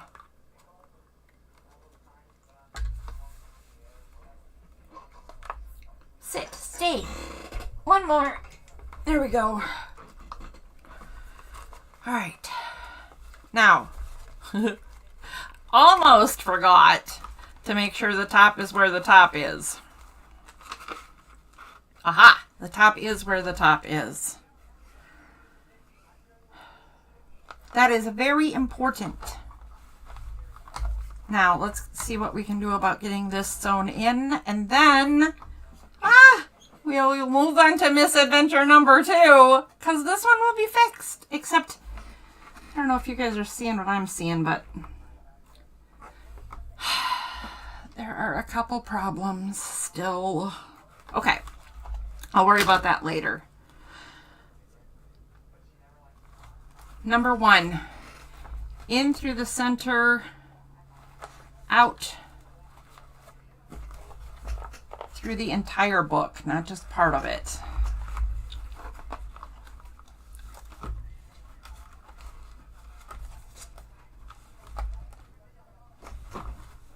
Okay, through the entire book. It was so nicely lined up, wasn't it? It was perfect. There we go. Oh my. Okay.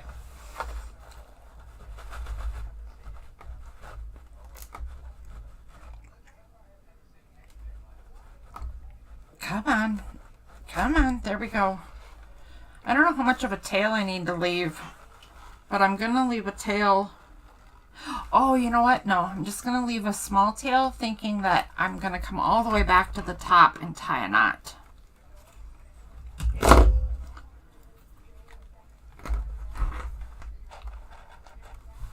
So I'm going to go ahead and clamp this bit down.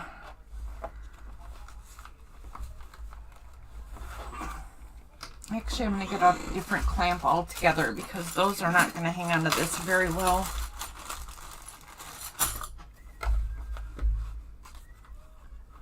Alright, so I'm just going to clamp the tail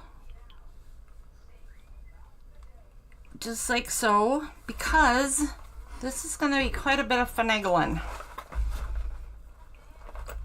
So here's what's going to happen. I'm going to put the spear mostly in place because I got a bunch of needles in the way. And then I'm going to sew around it.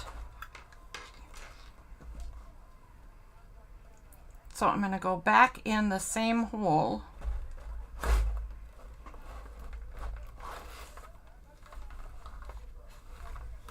Same as before, right? All along this little project I'm doing right now, I'm going to want to make sure I don't pierce the previous pass through the thread, or pass of the thread.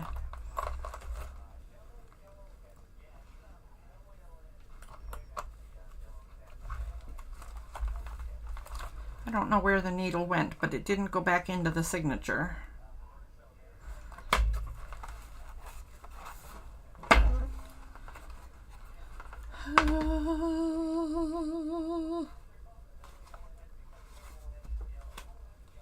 Okay.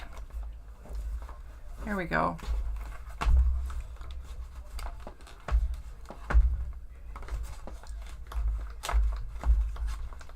Goodness sakes, come on. All right, having that spear in place isn't really going to matter until right now. At least the top where I want it to be. About there. And then pull it tight.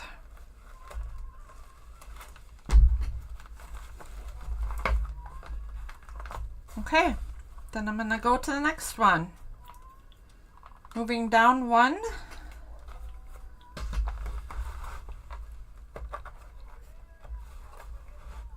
I can't see a gosh darn thing.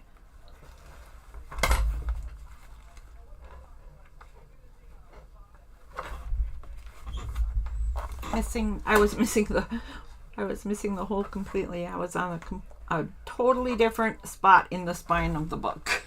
That was kind of hilarious.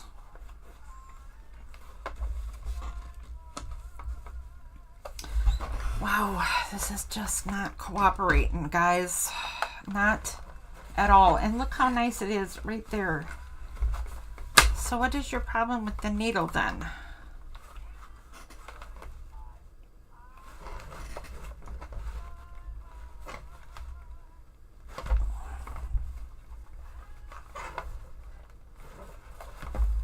Okay, that's weird.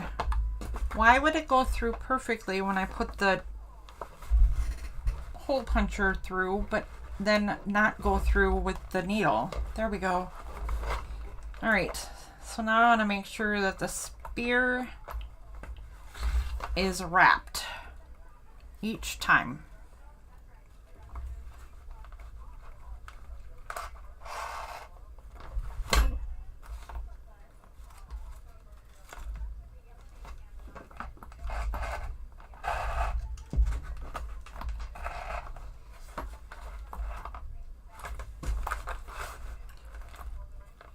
There we go.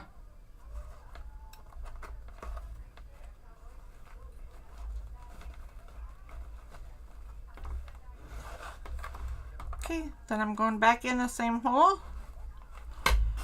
Back into the center signature. Hopefully. Please. Pretty please. No.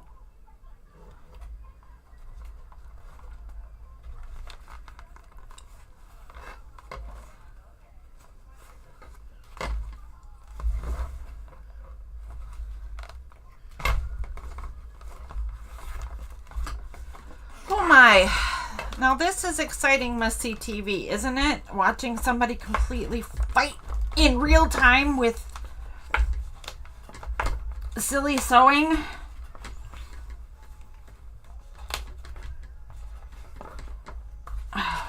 Okay. Whew. Didn't think I was going to win there for a minute. I did not want to go.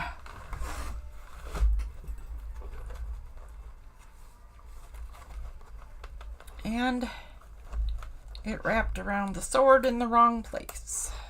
There we go.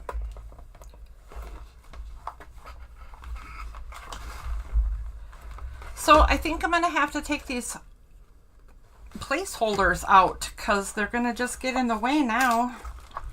But I think with the two in place, if I pull really tightly, I think we're going to be good.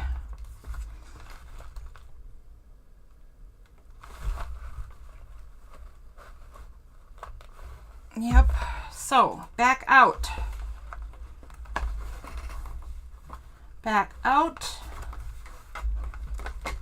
all the way through on one side of the spear that I keep calling a sword.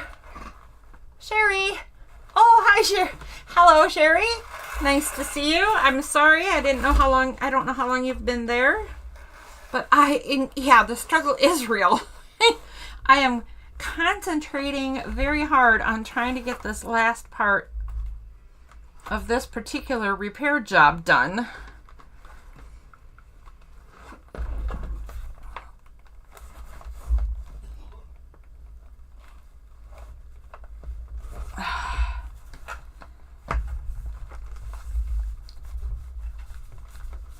And I hope I'm kind of on a roll here now. I hope things will progress a little faster.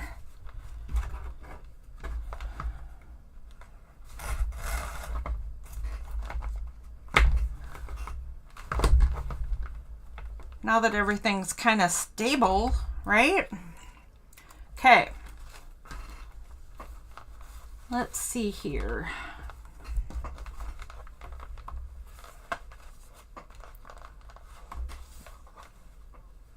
There we go. Oh, that one went through nicely.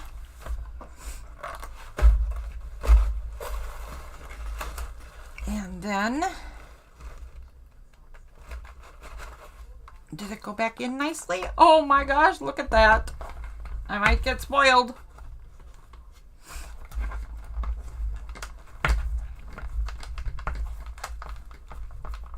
Come on. Come on. There we go. Very nice.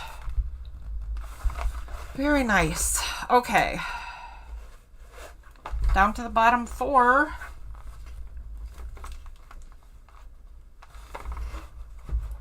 Let's see if they're going to line up nice too. They did before, but that doesn't seem to mean anything.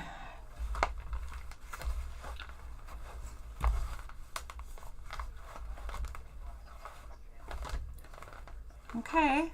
Okay. It's not too far off. It's a little off, but not far.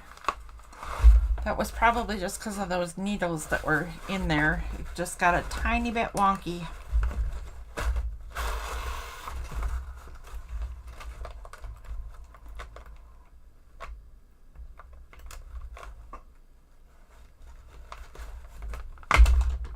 I don't think that, no, that didn't go in right at all. I'm hanging onto the wrong signature. Oh, that's funny. Okay.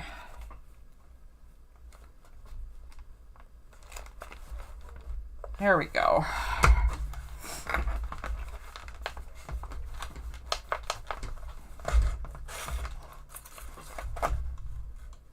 Okay, that's not tightening. Why are you not tightening? Oh. Okay. I got this all wonkied up. All wonkied. I didn't know that was a thing, but apparently it is. There we go.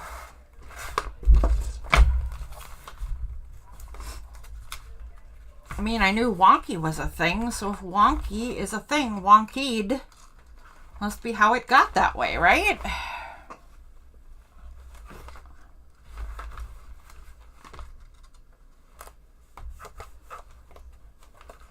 Three more stitches. I never felt like I've been doing a marathon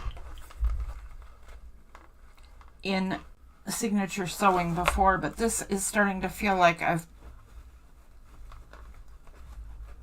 been running the gambit. Like something. Ay, ay, ay. I'm actually getting a little winded.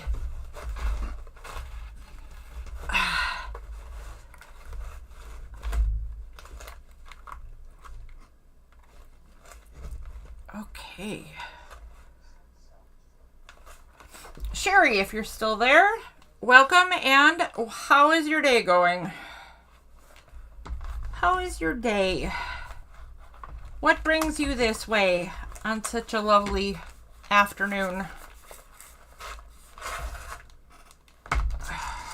Okay, 2 more.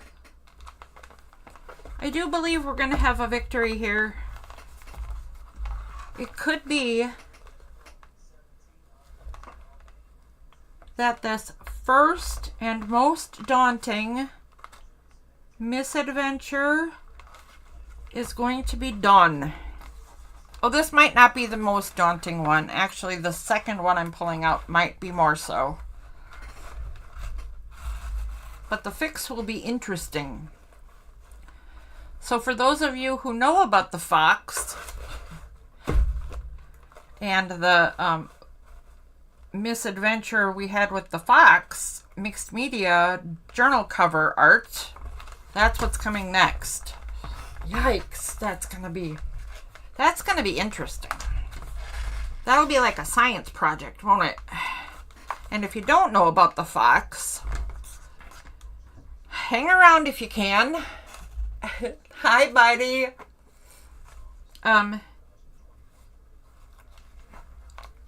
Hang around if you can, and I will introduce you to one of my most interesting, scientific-wise, fails in the art department.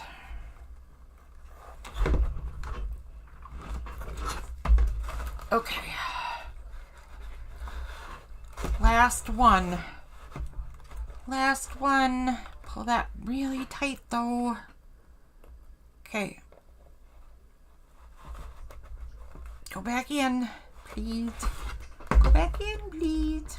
Oh, very nice. We're getting there. Hello, Luke. Well, I'm glad you're here. All right. I am glad you're here, Luke. I'm glad you're here, Sherry.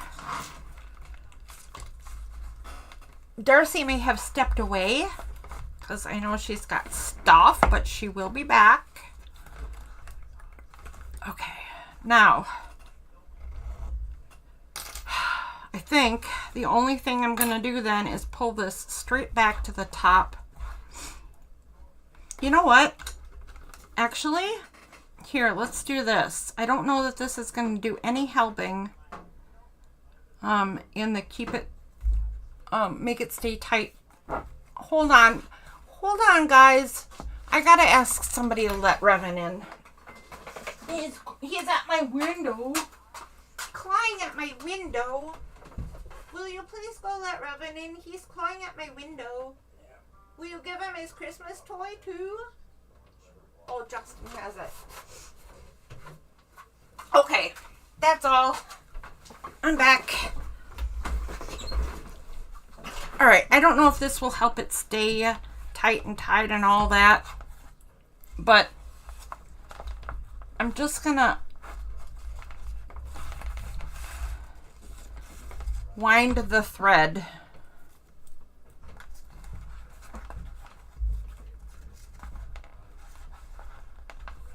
I'm just going to wind the thread around itself a bunch. Or the leather cord, I should say.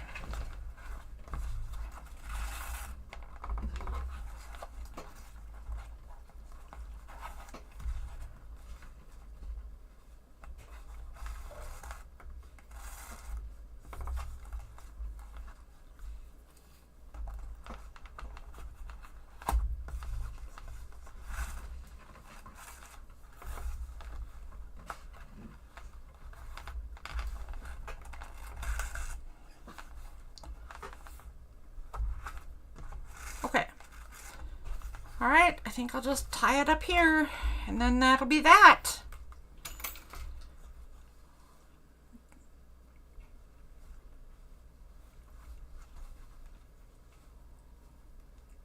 Apparently I can only tie knots in one direction because I had to wrap the thread around the opposite direction it was going. Seems a bit ridiculous, but there you go.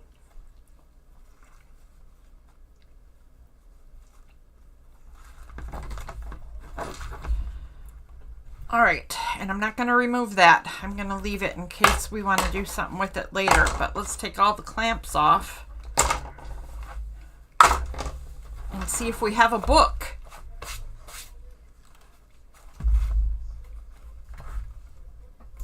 Oh, they seem to be sticking out the bottom a little. They are sticking out the front a little, but I expected that. The glue still needs to dry. And then I can clean this up. But, wait a second. Then this will go here. And this will go here. And there will probably be other layers and it will have metal corners. But, let's take a peek.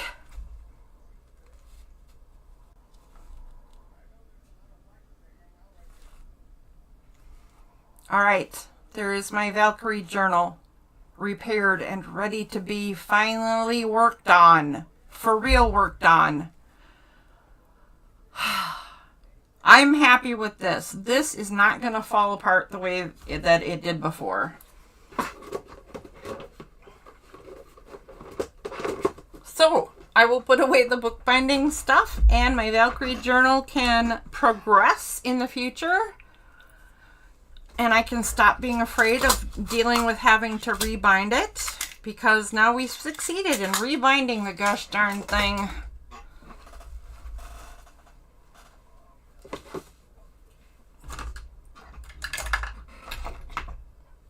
And what will we move on to next? Oh yeah, the fox.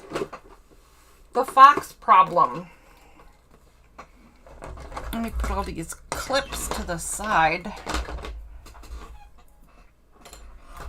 And my ruler. We're going to have to pull out some water and some paint brushes and some totally different tools.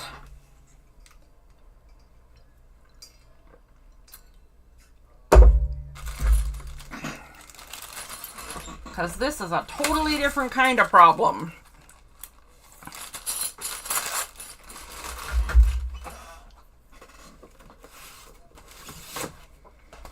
Okay, here it is. The fox problem.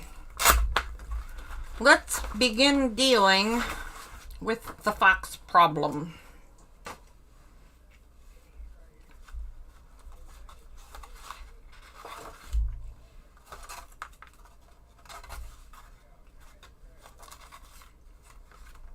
Not a frog problem. Hey, you're cute though. Kind of like this frog. He's fun. So this one is not the problem. This fairy walking through the woods with the fox is going home, and there's some other fairies keeping a watch. And everything is looking good on this one so far. So, not the problem, child. This one is the problem.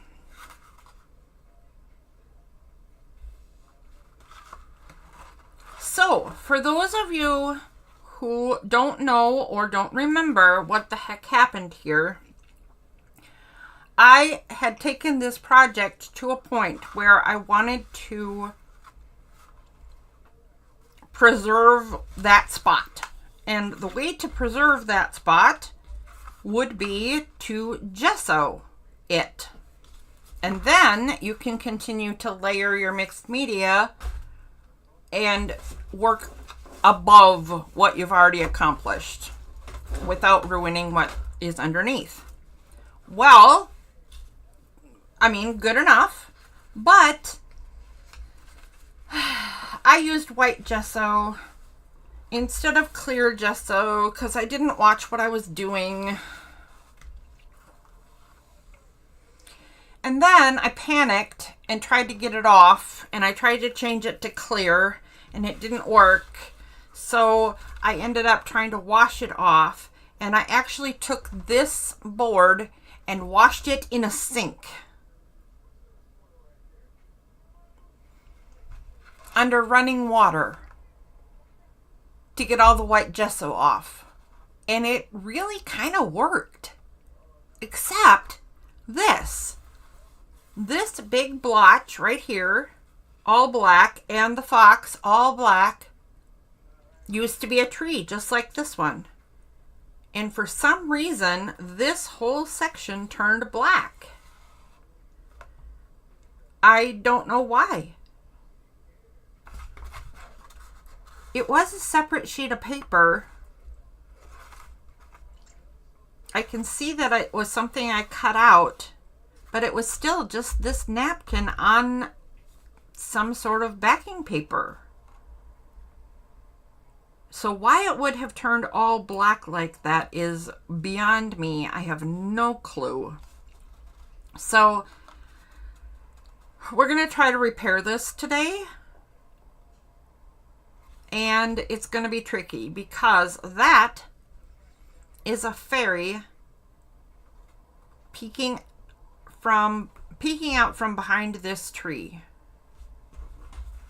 So this goes here-ish, I think. Also, these flowers all go in front of the fox, so I'm not sure.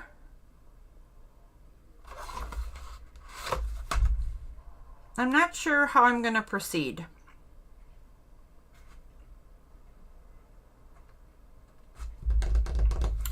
But we're going to fix this. It's going to be a repaired piece of art. in a little while here. I just know it. The first thing I want to do is cut this out a little bit.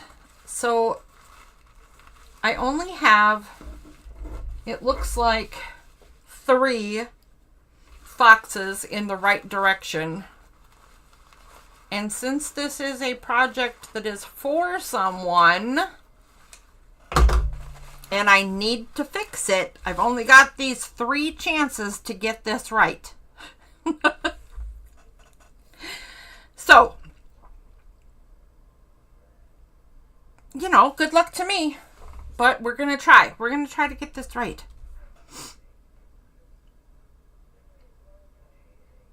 What I can't tell is if this goes approximately here, what is this bumped out part? Like this tree right here, right? Goes like so. What is... I don't understand what I have here. I don't understand what I have here. I do have an idea though. So we're going to start chopping this up.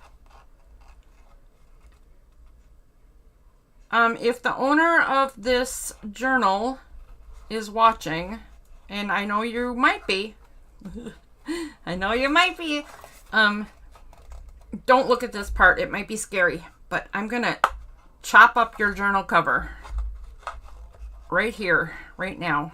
Oh, I don't know that I'm going to take this flower section off completely. I might just to preserve it and make sure it stays nice looking.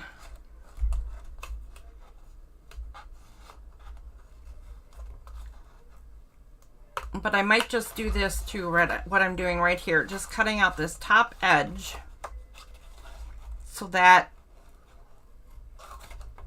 I can create new fox art and put it behind here.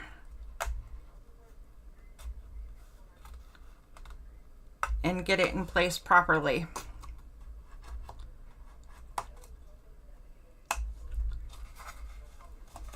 I'll decide that in a minute, but there's my starting point anyway. There's my starting point. I'm going to make sure that these particular flowers stay the way they are and stay in front of this guy. Then the next thing I need to do is separate the layers of this napkin because we only want the very top.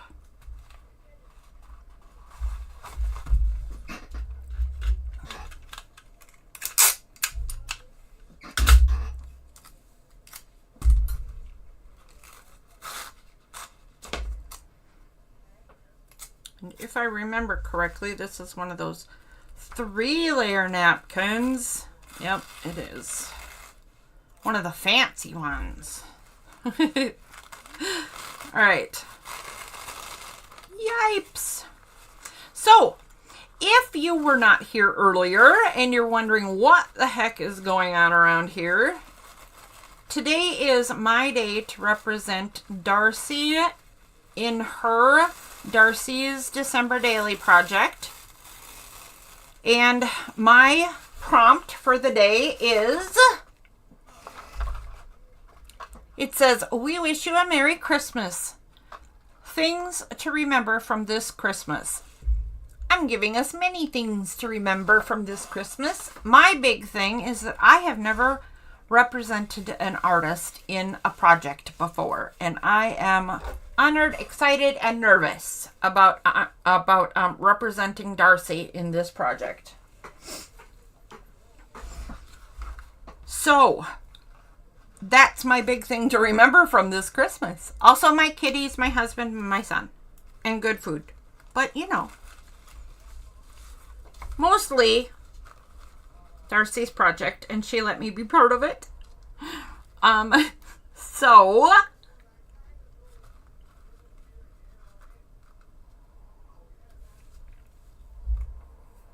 gosh, that looks pretty good. I wonder if I should just put this whole thing right over it again. Like, I wonder if I just...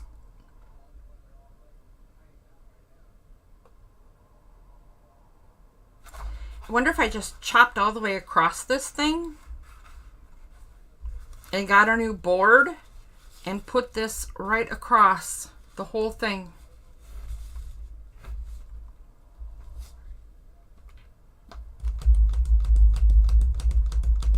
That is not what I expected for how to solve this problem, but I sure like the idea.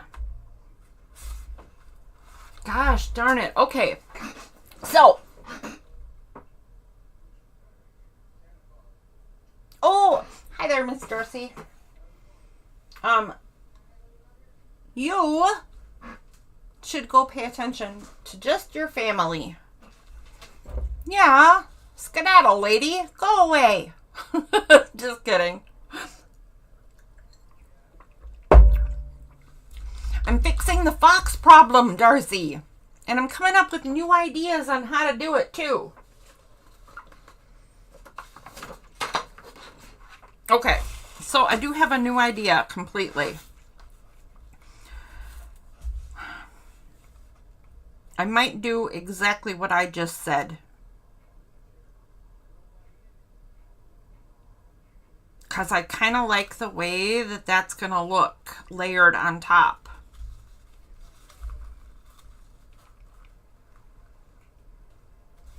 Okay, first thing I got to do though is pull out some white paint. Because this big black blob is not going to cut it. So, let's do that.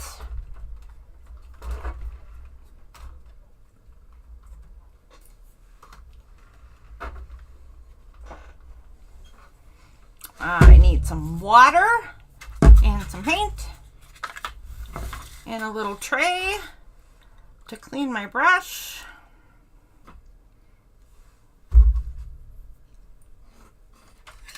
And a tiny brush so I don't make a disaster of this.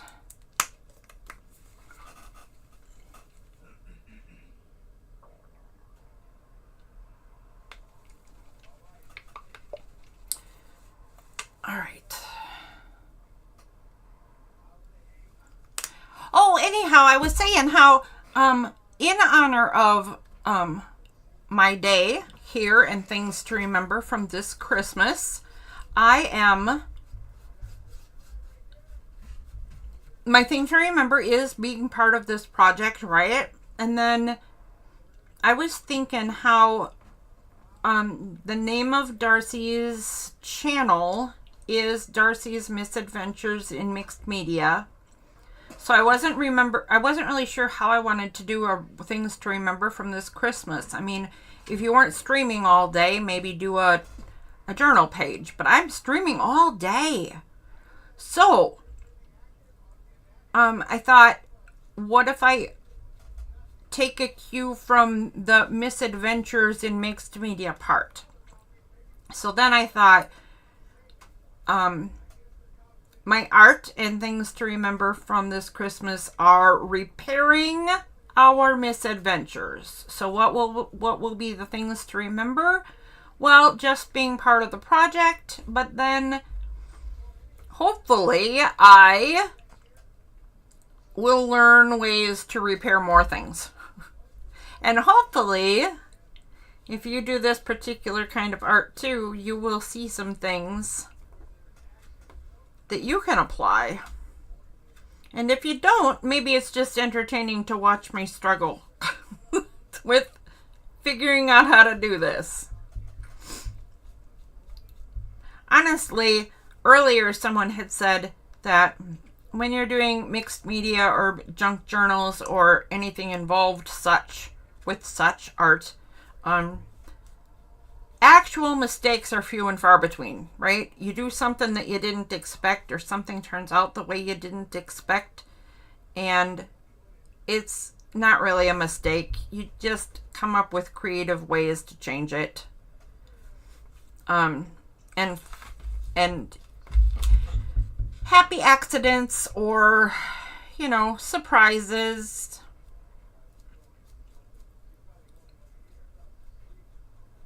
whatever the case you want, whatever you want to call it. Sometimes, however, it actually is a problem, like the one I did first. The one I did first is an actual big problem because the whole journal was going to fall apart.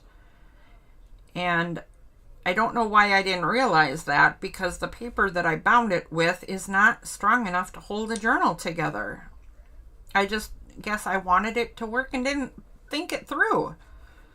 So that needed to be done. This one is a real problem because this is a project for a person. So it's requested, and I have limited supplies. I only have so many copies. You know what? The fairy's gone. I'm going to have to get a new fairy for behind this tree because I'm not going to fuss with something that tiny. And she wasn't very, she was very blurry anyway. I'll get a better fairy than her. She was dumb.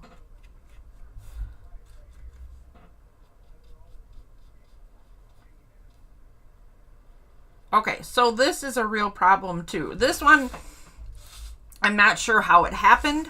Well, I mean, I do know how it went wrong in the first place when I put the wrong gesso on, but I don't know how this black happened.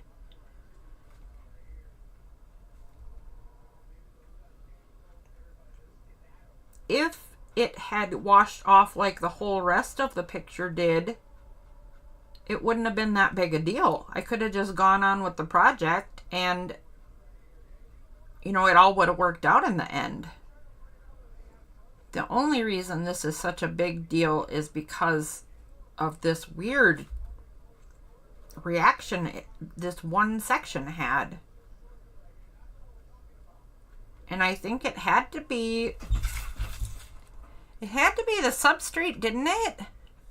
It had to be whatever the napkin was glued to. Or maybe I used a different glue and it was the glue that reacted. But whatever the case is, we have to fix it. Okay, so then there's also a bunch of things that can go wrong that just need you to rethink your processes or your design.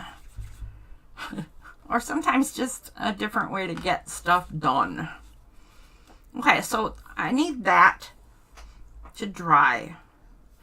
But it won't take long because it's acrylic paint. But here's what I want to think about. Do I just want to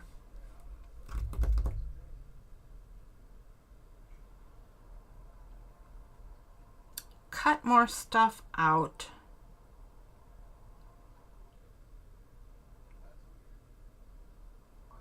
Or cut all the way across the bottom? And then put that napkin on.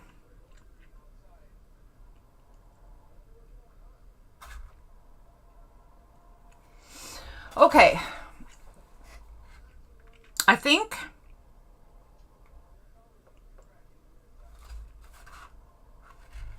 I'm gonna do it. I think I'm gonna cut all the way across the bottom. Oh my goodness. Okay, so this is a commitment. Here we go. Commitment made.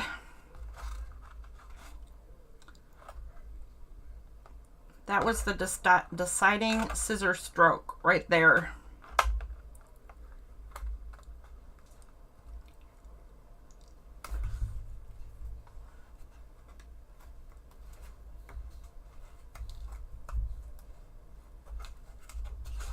All right, so I'm just going to roughly fussy-ish cutting around some of these elements that I put in here so that I still have a distinct foreground, right? I don't want to have to redo all of this forefront stuff, but everything behind this can probably be redone and without it being a big deal.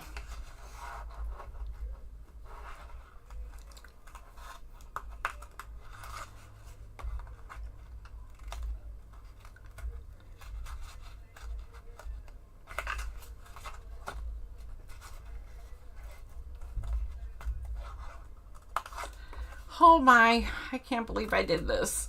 I can't believe I did this. I'm a little frightened at my own choice right now.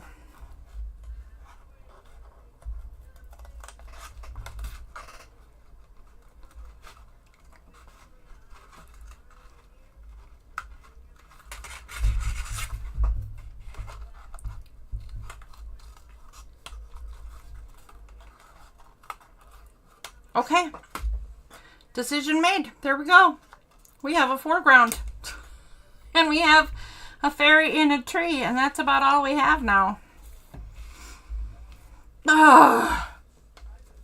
Fingers crossed, people. Fingers crossed. Okay. So.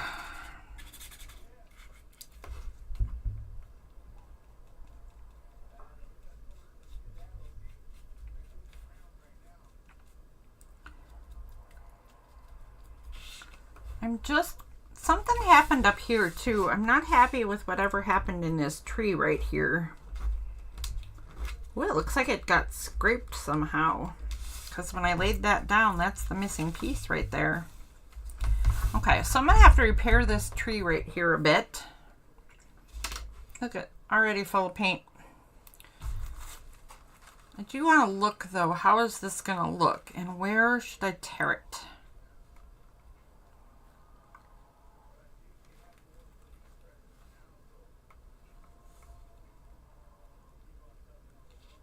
Just like so.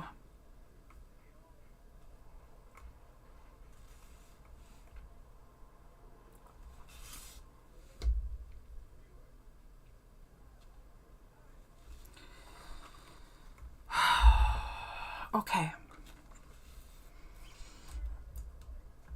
I think we're gonna clear gesso this in place. Oh my goodness! Make sure you grab the right bottle this time, lady.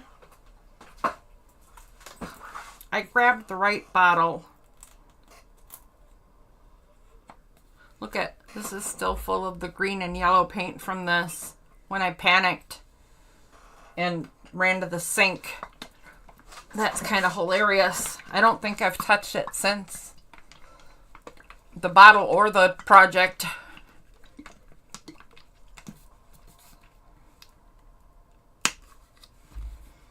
All right, so I'm going to clear gesso under and over this thing.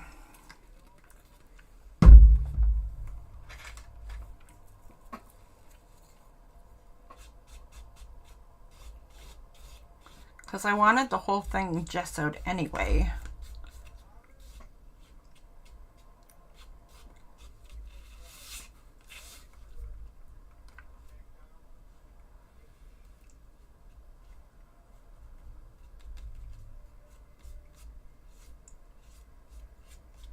It will preserve the look that we have so far. While I mess with trying to repair the tree and the fox.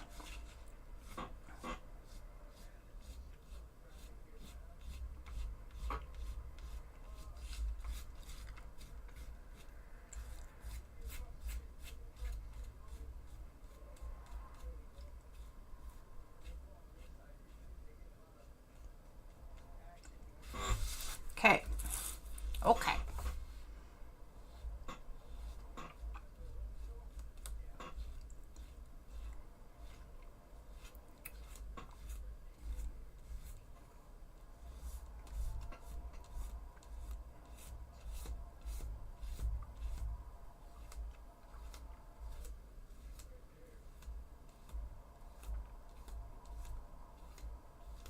I might have to get all new fairies because that fairy right there is not holding her color very well.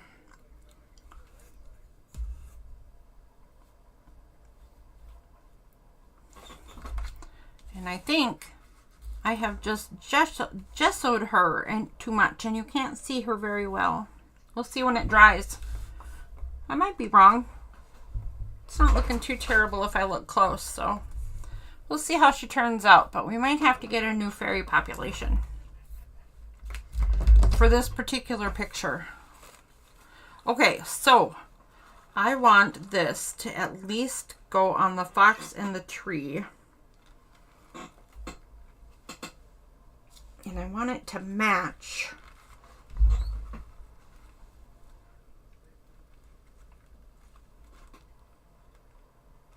I can't see what I'm doing.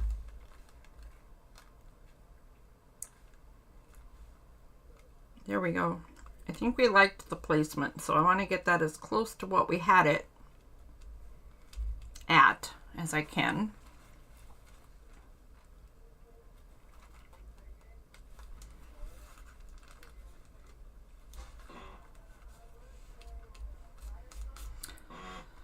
All right.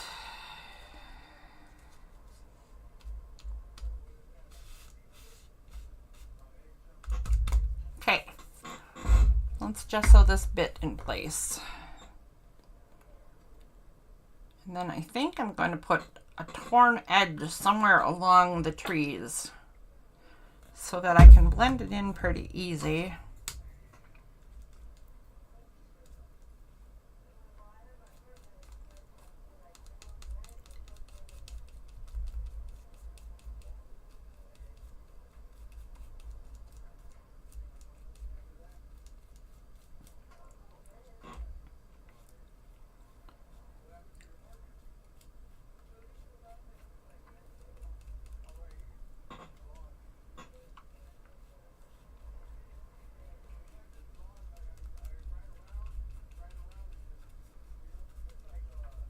Yeah, I think I'm going to tear it right there.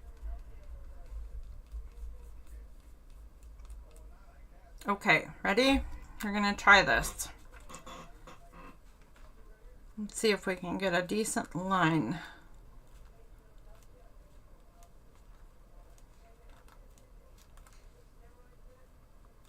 So some replacement painting will have to be done.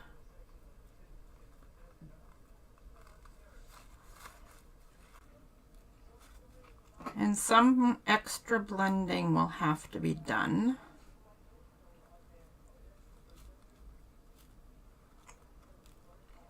I already expect that.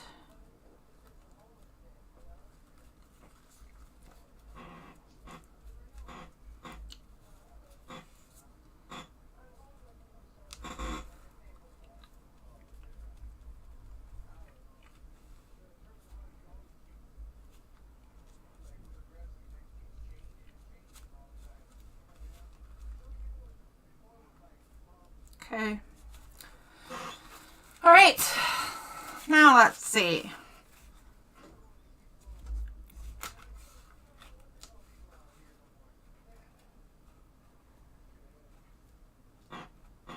Let's see. How's that going to be?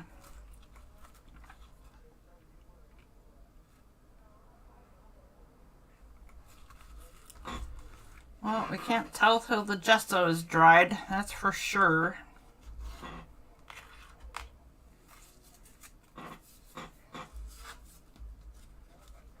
Let me get a different piece of cardstock out, because I made a big fat mess. But here's what I intend to do. I intend to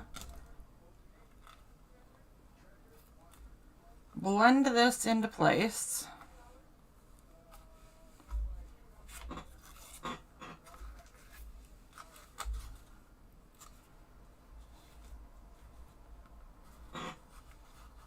Well, what the heck did I just do? I got a new piece of cardstock so it wouldn't be such a mess, and there's already giant globs on it. I don't even understand how that's possible.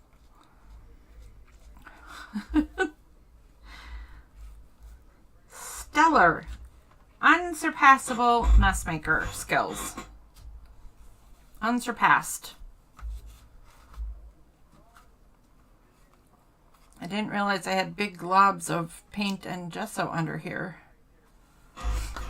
But apparently I do.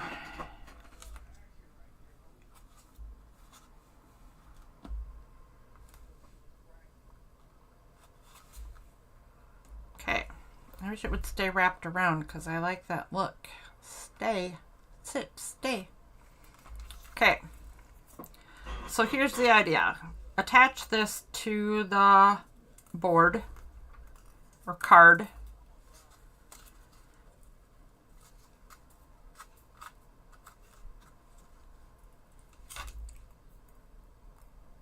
Then I might have to do some extra cutting here to get the edges to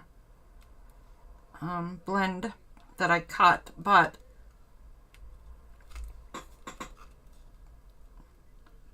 the idea would then be to reattach this.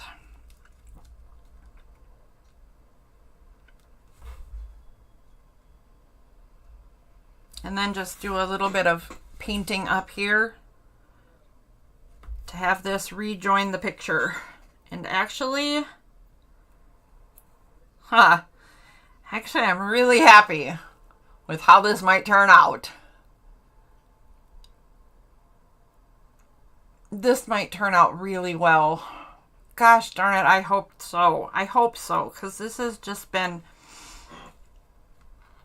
an interesting problem. I'm going to grab some more clear gesso and do the bottom part, so that however we progress, we have some preserved bits.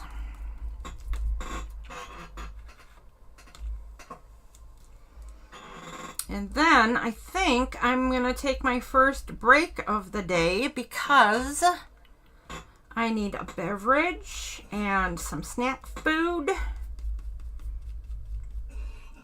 And this needs a few minutes to dry, so that seems about perfect. Leslie, I don't know if you're there right now or looking, but I hope you're happy with what's happening here too, because I am encouraged.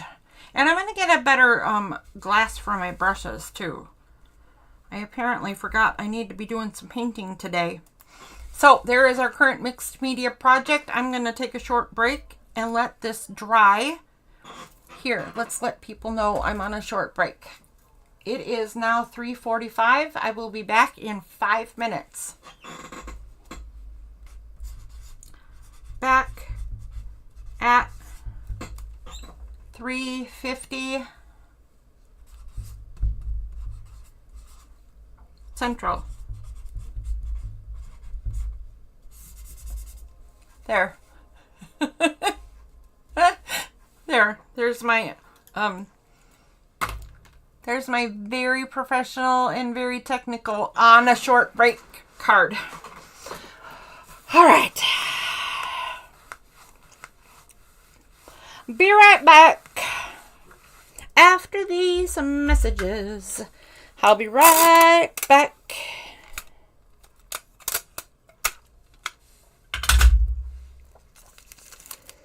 After this taping job, my camera will hold still. Not. Stupid beast. Stupid beast.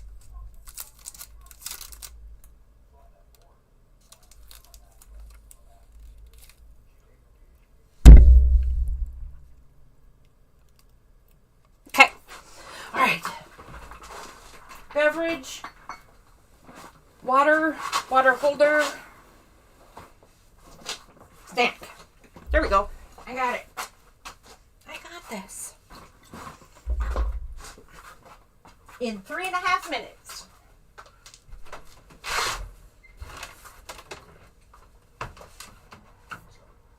I have a 3.5-minute break to go to the bathroom and get a beverage and get a snack and get some water and get a cup for my brushes. Oh, yeah.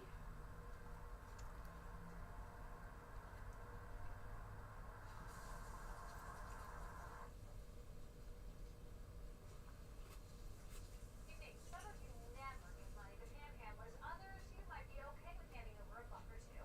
But how often do you think about where that money goes, or if the person's story is true? The I-Team's Jason Law hit the streets to follow your money. How do you like it? Pocket of a panhandler. Interesting idea. Did you have the meat and cheese one? Only candy. That's not healthy. I don't know if the other stuff is healthy either. Don't listen to me. It's just pure silliness.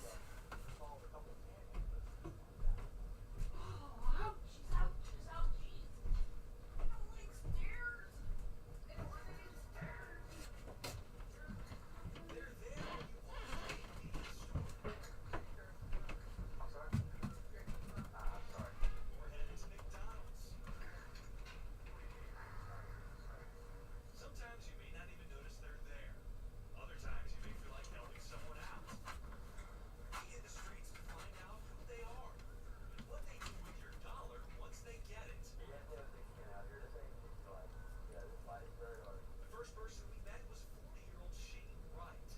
Right off the bat, we learned a lot from his cardboard sign. You're a veteran? Yes, I am. Very cool. Sure. 93, 94, 95, 96.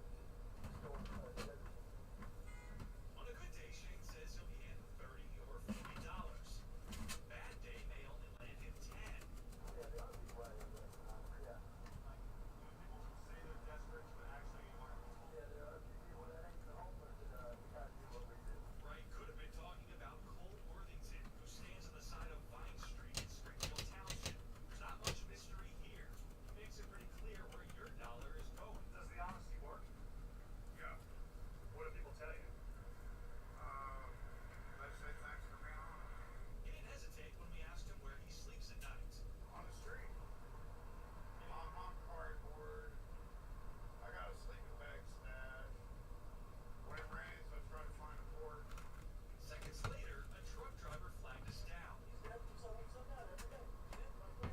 Floyd Hardy told us Worthington lives in a house right around the corner.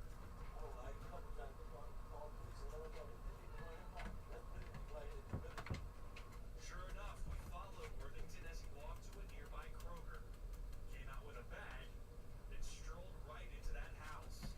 A week later, Worthington was drinking a beer when we caught up with him outside the home. His friend owns the house and says he lets him stay here all the time. We admit he's drunk. We admit he wants alcohol. On that, you'd be amazed how many beers he gets. That same day, we checked back in with Shane, our homeless veteran. It turned out the Marine Corps has no record of his service. When we asked him about it, he still insisted he served in the military. But this time, he told us he is also a junkie. How many of these guys out here are on heroin? Probably 80%. Probably 80%. There's a lot of people making money that they don't realize that it's going to that. A lot of people know the difference. But they don't care because once they get the money, the honest gets out of religion. The Bible tells you to give without judgment. Not every panhandler is homeless, and not every homeless person panhandles. I believe that everybody who's outside asking for something has a need. Josh Spring with the Greater Cincinnati Homeless Coalition has experience with both groups. Of people on the street, probably at least half, if not more, are suffering from addiction and or mental illness. 5 years ago, former city councilman Jeff Birding proposed taxing panhandlers 2.1%. Today, he recommends donating to organizations, not people. We should be giving money to the agencies like the Drop-In Center, or Our Daily Bread, or City Gospel Mission, or the YWCA. We have a lot of agencies in town that we know you can count on your dollars are going to support helping people get something to eat at night, to have a place to sleep. You know that that's where the money's going. It's going to go to do good. So if you are that kind soul who feels good helping someone on the street, remember, giving to a panhandler is a game of chance. You can't expect your money to always be used for good.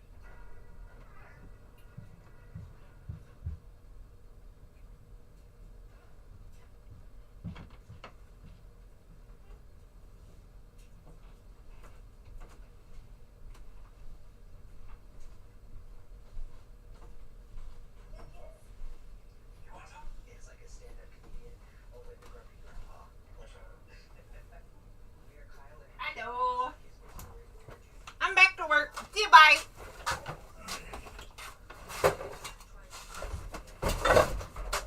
Oops.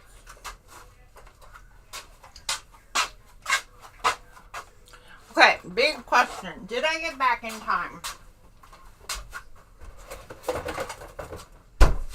Hard to tell since I'm not actually already back.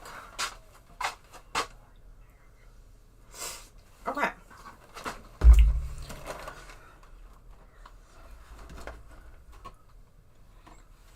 Ooh, I still have a minute, guys. I still have a minute.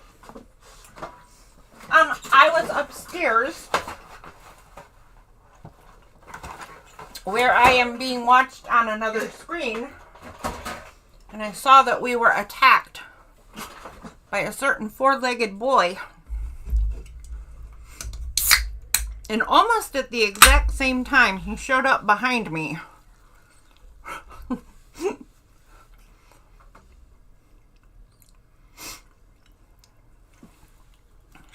It was kind of hilarious and startling. It's just because of leg, but I still thought maybe I thought maybe a warp speed kitty. Yeah, that was Malik. That was Malik.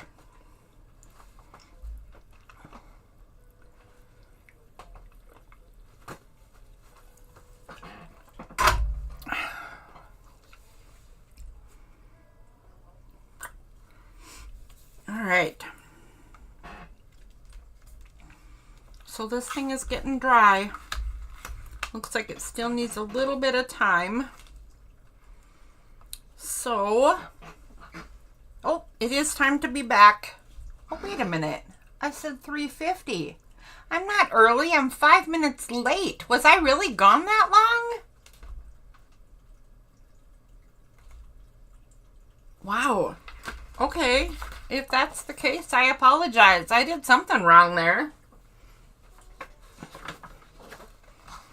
Oh, and I didn't get a glass for my brushes either. All right, I'm all off kilter apparently. So I'm going to take my permanent glue stick and just glue this thing down to a new board. I don't know why I keep calling this a board, because it's just index cardstock, which is super wimpy.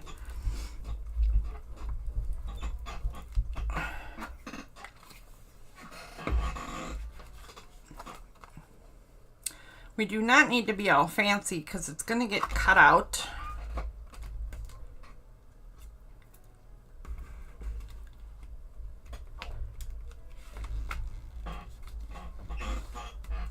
Okay, there we go.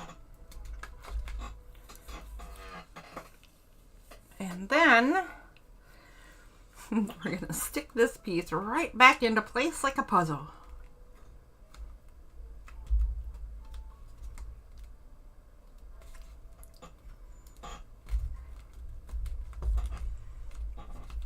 Oh my goodness.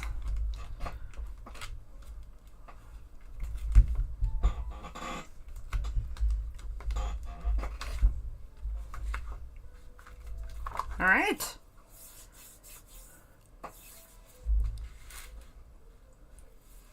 I do believe we're back in business. I was only gone for 5 minutes. Huh. All right. Well, hello, Joanne, and thank you. Thank you. The repair job on this little thing is going better than...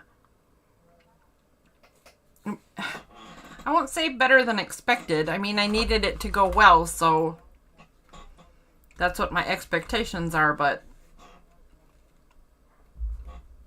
I was worried. Just let me say I was worried about this.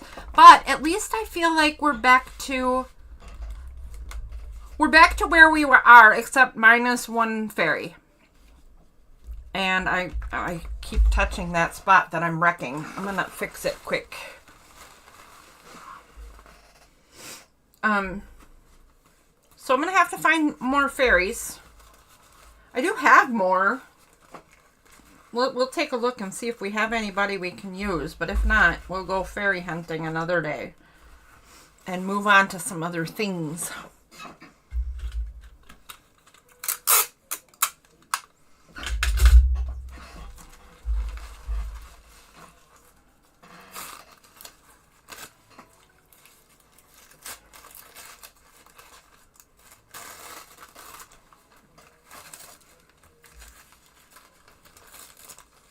Whoops, whoops, whoops.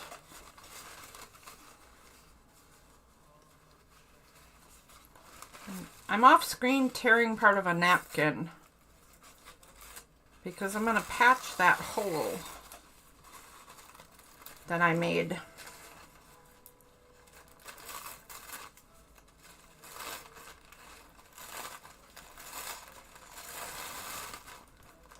There we go. So, peeling napkin layers, because when you do this, you only want one layer of napkin. And I'm just going to tear out a little section of this tree right here and repair it.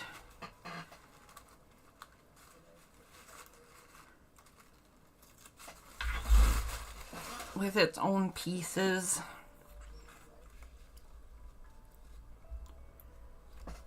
It's just the best way to make sure it matches. All right. Let me get some gesso. A tiny drop over here on the side of where I'm working. Ooh, that's not a tiny drop. Ah! Oh my. That is not a tiny drop.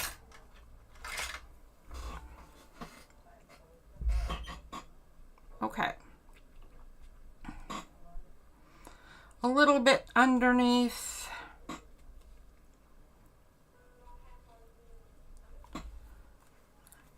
And then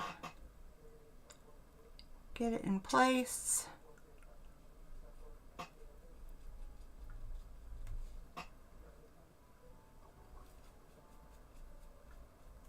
Nope, stop moving. Stop moving, napkin.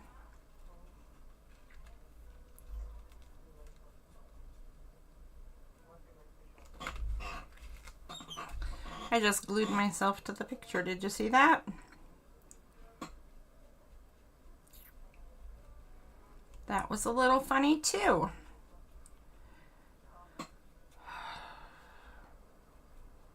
Seriously layered art when you glue yourself to it.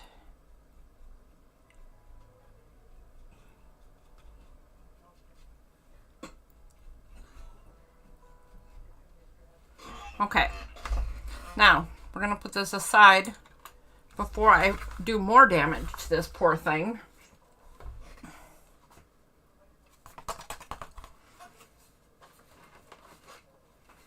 Where are we gonna put it? Where are we gonna put it? Right there.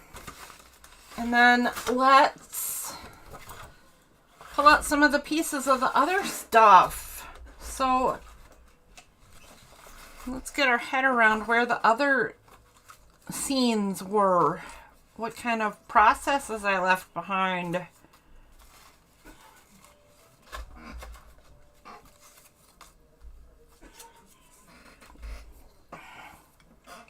And I got a little bit of napkin left. I better be careful with these last 5 boxes, because if I have any more tragedies, I might need them.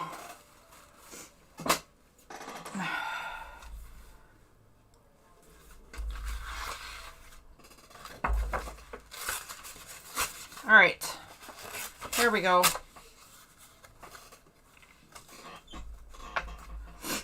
Is there a fairy who can peek out from behind the tree?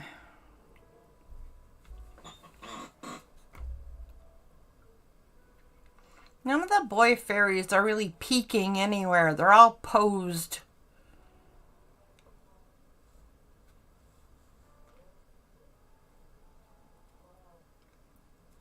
She could kind of peek, but she's way bigger than all the other ones on there.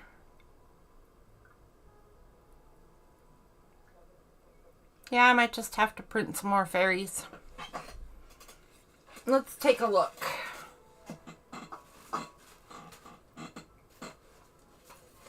Let's take a look quick. Would she look okay? See, look how tiny that one is coming out from the flower.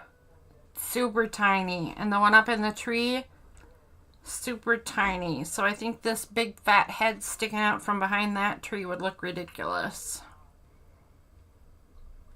I could put this one though. I don't know. Can you even, I don't even know if my camera can focus on her. She's so tiny. But she's kind of looking down and back. So I could put her like sitting on this branch or sitting up here. Maybe she could sit right there on that sticky out part.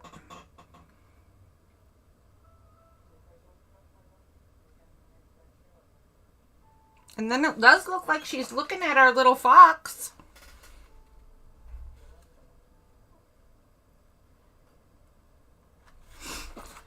All right, that's going to require some thought. Now, I happen to know that we had some other mixed media pieces going on.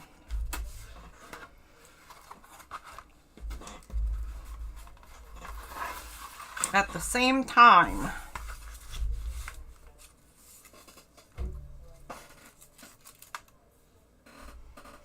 These guys don't need any repairs,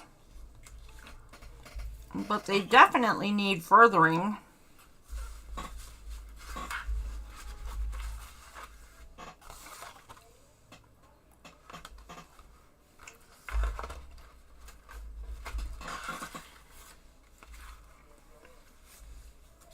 Okay, let's look at one at a time.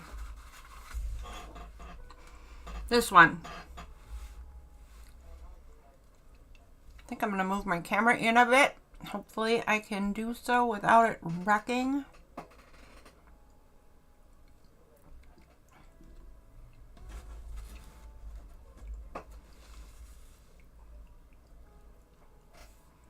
So I have two fairies peeking out right here.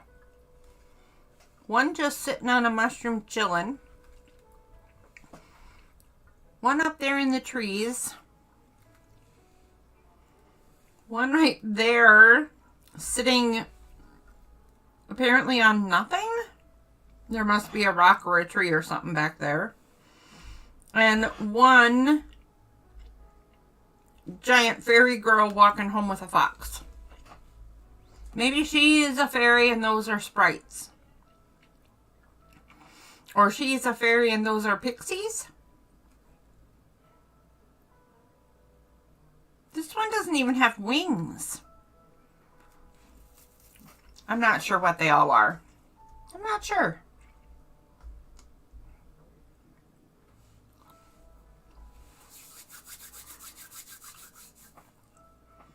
You know what I'm discovering?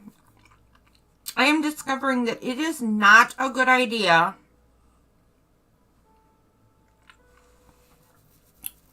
to leave a mixed media project for a really long time and then try to come back to it and try to remember what you were going to do.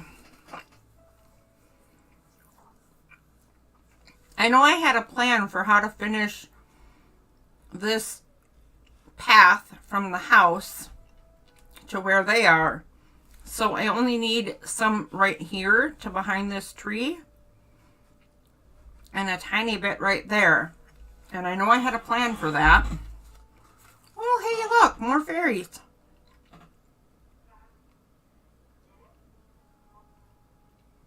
Yeah, I don't know if I see a good one in there either. Not for that one spot anyway. Look at that fairy. Isn't she cute?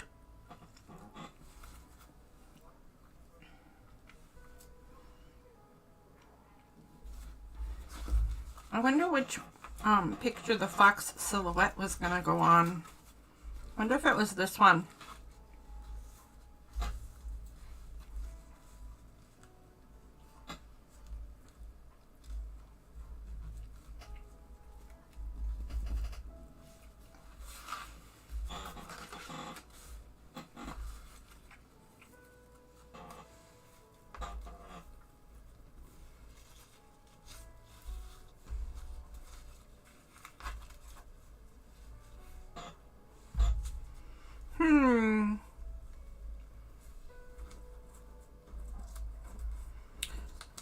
All right. I think we might need to move on to a different project because I am going to need some thinking time on this. But we did what I wanted to do.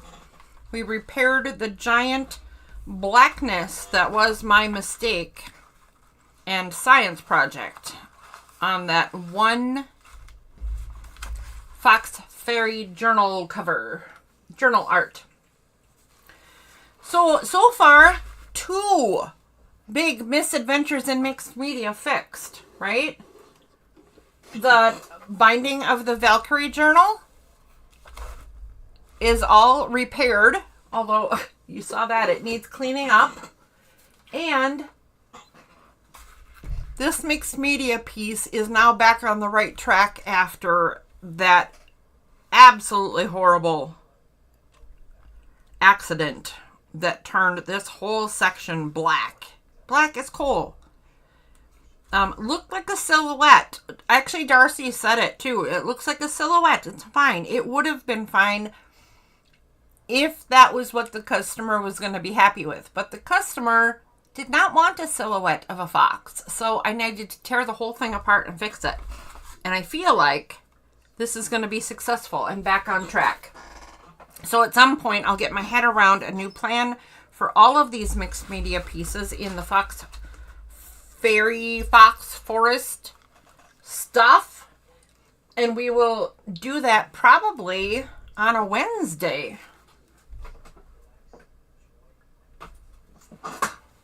That is probably, well, okay, so lately we've been doing doodling lessons on Wednesdays. So if the doodling keeps up, mixed media might have to be a different day.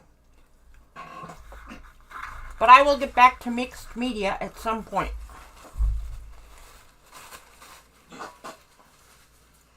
So I'm wondering if anybody wants to doodle. That would be Leslie especially. Are you ready to doodle? Polly Wolly doodle all the day.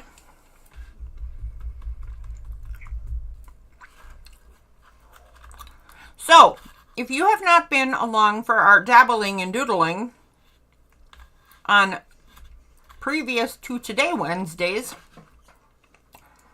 all you need is a pen and a pencil and a piece of paper. And we sit and we do some doodling lessons together. And today I have some seasonal, not necessarily holiday, although you can make them holiday if you want to, but at least seasonal, so winterish doodles for us to do together today. Right now I'm just cleaning up the mixed media bits, so I can pull out the doodle supplies without making a giant mess of things.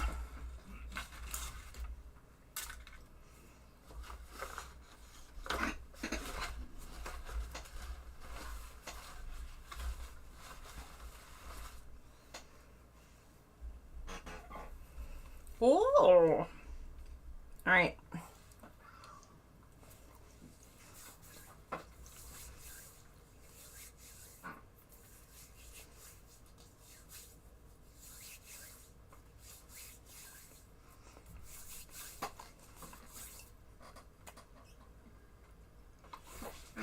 Where? Oh, there they are. I was wondering where the doodling supplies are. They are way behind me on the other side.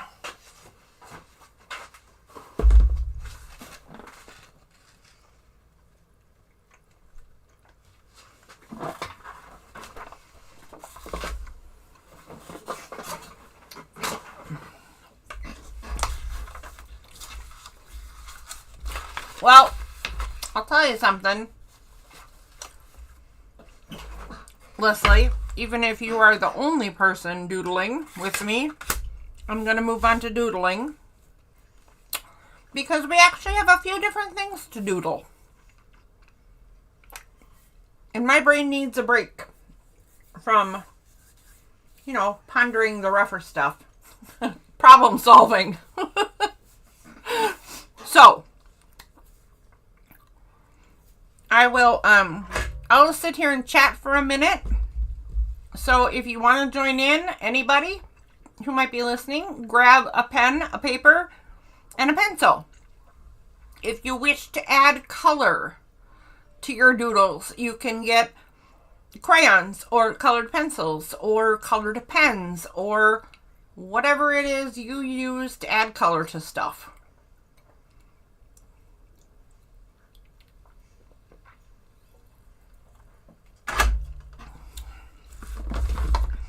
Doodling is no fuss. Completely no fuss. This is what I have for doodling.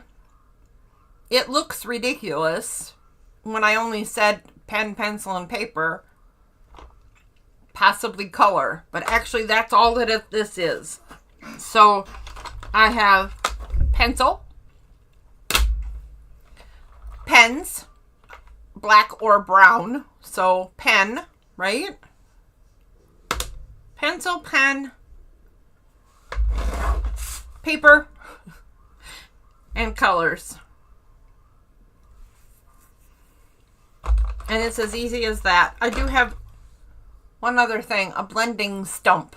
If you don't have blending stumps, your fingers will work, your Q-tips will work, makeup sponges will work, or you don't have to do blending. I'm not even sure how much blending I've done on any of this stuff that I practiced for today. Leslie, let me know when all of your stuff is out and you're ready to begin. If anyone else is joining in, holler that you're ready or holler wait. And I'll give you a minute to gather your supplies. So pencil, pen, paper. That's it. That's it. Who wants to play along? Anybody? Everybody? Oh my. Oh my. Oh my goodness. Oh my goodness. All right. I have a computer program to close. Let's just shut that down and say yes, it's okay to update it. Okie dokie pokey. Okie dokie artichokey.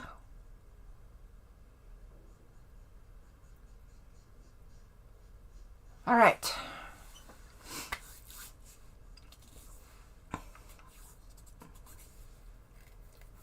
I think I'm going to pull out a couple colored pens while I'm waiting. I think red and green? How appropriate for the holiday.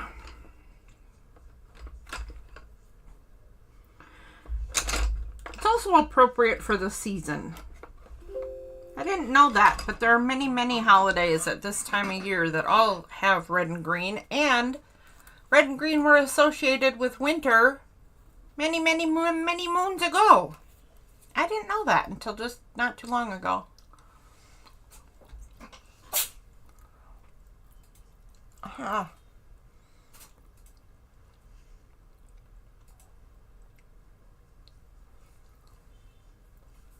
Okay. All right, Leslie, y'all set up?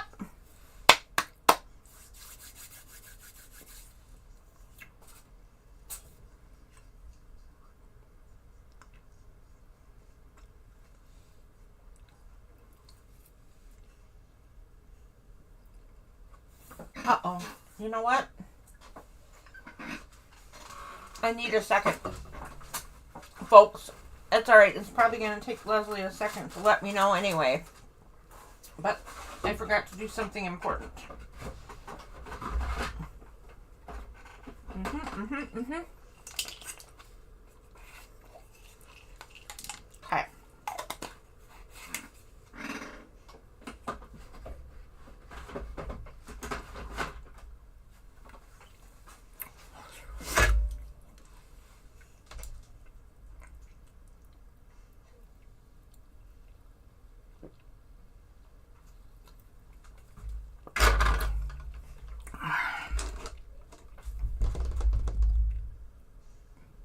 All right, I think I'm just going to move on. I mean,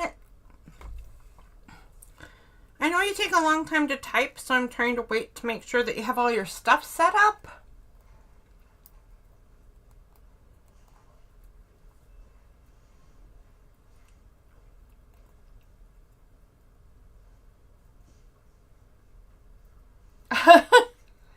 Yes, I have that message. And I got the other I'm ready message. But I just pictured, you know, you're ready to doodle, but maybe your stuff wasn't out yet. Or maybe you weren't actually at the table yet. Or, you know, I'm just like triple checking. So, yes, I got the message. And yes, I know you're ready. And let's get started then. Okay, so the first thing that we're going to do is not exactly a poinsettia, but poinsettia is a winter flower. So we're going to go ahead and do something poinsettia-ish. And for our practice on this flower, we're just going to draw a circle. Oh, for anyone who's joining along, I am doing this in pencil, and then I go over the exact same lines in pen. If you don't need to do yours in pencil first, and you're comfortable just drawing in pen, then feel free to do that. But if you do need guides in pencil, I'm doing mine really dark so that you can see it. But you should do your guidelines as light as you can and still comfortably see them. So for anybody who might be following along, use the pencil to create your guidelines because they're going to be erased later. Okay. I should have said that right off the bat. I apologize. So, anyway, now we have a circle. And then we're going to circle our circle with circles. So, start at the top, and these ones are going to be pretty small, comparatively. Like that. And I'm going to go all the way around. My first circle was about the size of a dime.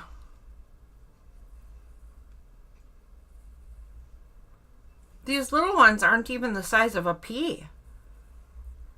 Remember that anytime you reach a spot on your picture where it gets awkward to draw or to reach, like some strange angle that just doesn't work for you, to turn your tile or your paper, not your pencil, and not your arm.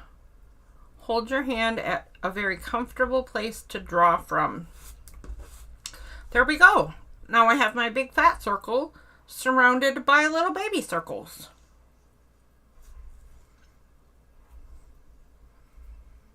And then the next thing I'm going to do is start creating petals on this not exactly poinsettia. And this is not a hard, fast rule. So do not do exactly what I say if it doesn't work for you. But take a look and watch what I'm going to do first. And then start adding your petals once you figure out what I'm saying. So the first set of petals is fairly small, comparatively speaking. And they're going to go around these small circles that we made. And I don't need to, but I like to use something as a guide. So I'm going to make my first petal around these first 3 small circles. And I'm going to start between these 2 on the side. I'm going to start right between them, and I'm going to go up to like the middle of the first circle I made. And then I'm going to go the next one over on the other side and do the same thing till it meets. And I'm going to make my petal like so. Now, if I wanted to, I could go every 3 around But I don't know if I actually did an even number like that, and I didn't. Actually, I would run out of space over here. So instead of sticking to a certain number of small circles, I'm just going to start where I started the last one, but this time I'm not going to measure. I'm just going to go out about the same amount, like so, and then I'm going to go over here somewhere, wherever I feel like the width of this petal ends, and just do that. Okay, that's a little ridiculous. You don't need to do that weird shape like I did. That's not even the shape I want, but that leaf is apparently a little wonky. I mean, it's apparently feeling like it wants to do its own thing. Okay, then I'm going to go right next to where that petal started. I'm going to move over a little bit. So this is where the petal started. I'm going to move over. I have a bit of a problem. Hey. Hey, you. Hey. Hey, you. You're gonna need to move, buddy. Scoot your patoot. Oh, careful. What the heck was that?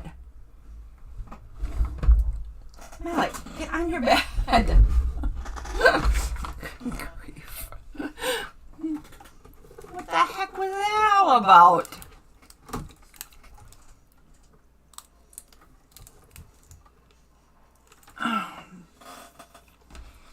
Okay, sorry about that. He got startled by by what? What did you... I don't know what's over there, but he got startled by something. Now he seems to think there's something to hunt because he's prowling his way back. Okay, there's where the petal starts. There's where I'm starting the next petal, a little bit over, and he's back.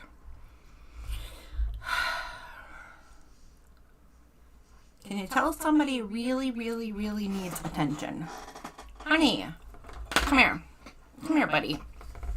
Come here. You can't sit on my work, but you can sit here. There.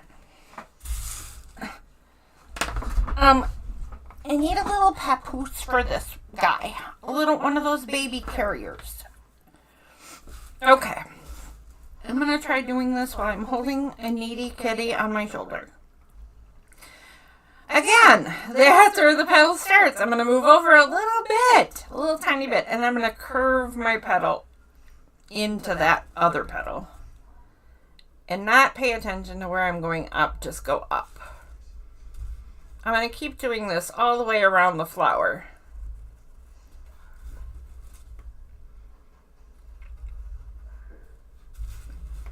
Until I have petals all the way around. If they don't meet up, I'm happy with how mine meet up. But if they don't meet up in a way that you're happy with, for instance, this one right here could go under, right? I could have gone like that. It could have gone under on the other side. So if your last petal doesn't fit in quite the way you like it, and you don't want to make it some weird skinny little thing, just have it go under the first petal. In fact, I will change mine to do just that so you can see what the heck I'm talking about instead of just an example that I end up erasing, because that's kind of rude of me. So if my first petal's left side is right here, I'm going to move over a little bit, and then if they ran into each other, it would go like that. There we go. That is perfectly fine. Perfectly acceptable. You may end up with 5 petals, just like I did. You may end up with 4. You might end up with 7. Or, 16. I hope you didn't end up with 16 petals, because that would be ridiculous. And, it would make the next parts a little difficult. But you could have ended up with 16 petals. Who knows? Okay, so the next petals are going to be a little bit bigger, but they're basically the same thing. So now we're pretending that the petals are coming out from the same center, but now they're going to go like this and then like that. And pretend it comes out from the same center. Pretend you're making this line. I'll make it just so you can see what I'm saying. I'm pretending it comes out there. I'm not drawing this piece, but then I am drawing the next bit. I'm going to do the same thing all the way around. I'm going to pretend my petal is coming out from here. I don't draw this little first bit, right? But I draw this next bit. And I do this between all the all the pairs of petals on the first level. This is not easy to do with a kitty in my lap. Mr. Malik, why are you such a needy boy? Okay. Come on. How am I supposed to hold my paper still? Here we go.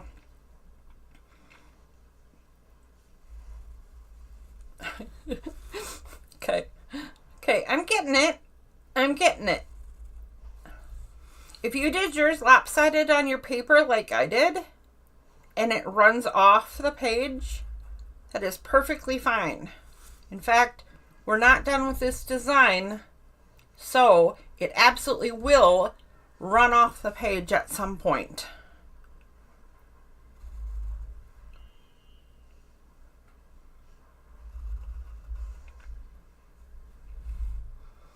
There we go. Malik does not seem to care one tiny bit that he is seriously messing up my flower design. He doesn't care. He just didn't care.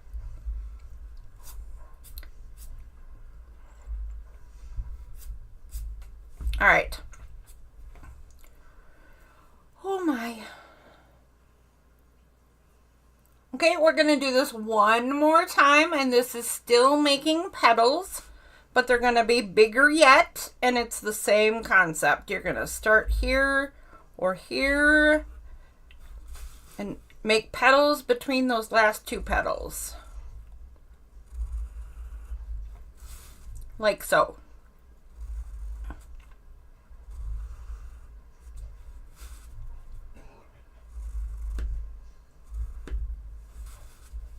Now I'm already running off the page. And I'm okay with that. I'm just doing it as if I were to continue. There we go. Just like that.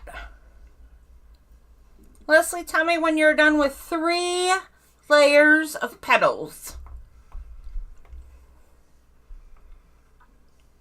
And then I will tell you what's next.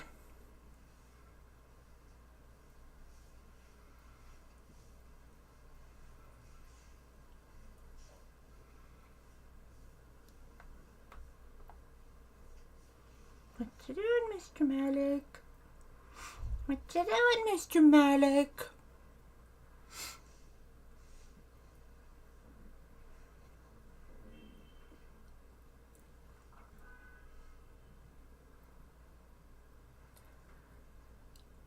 So is there anybody else joining in that wishes to say you are joining in? Oh, you are done. Okay. Okay, so the next part then is basically the same thing, but you can do things differently here. So I'll show you what I mean. We are going to do one more row, right?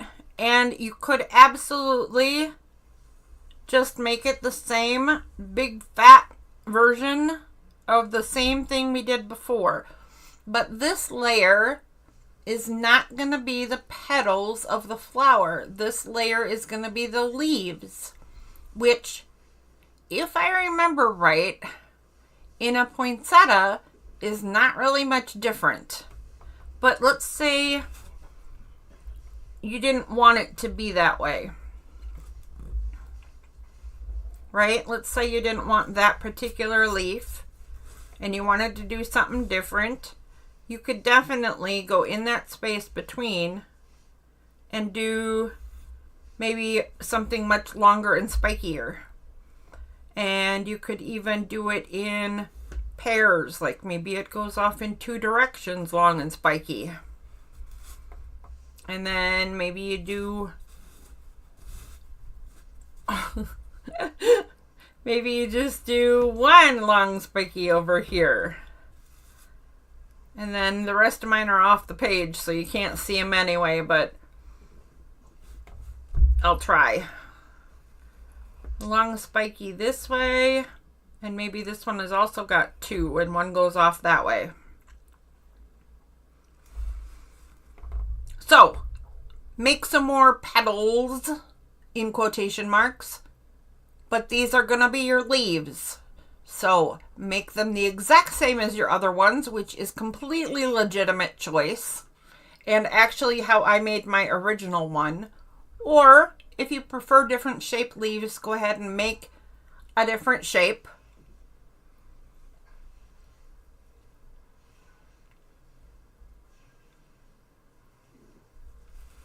I think I'm gonna do, I'm going to do a line right here because that 3rd petal would actually show right there.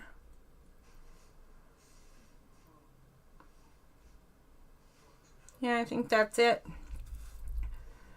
Okay, so the last step before we're going to ink our lines and do some coloring and shading and stuff is we're going to aura the whole plant. And auraing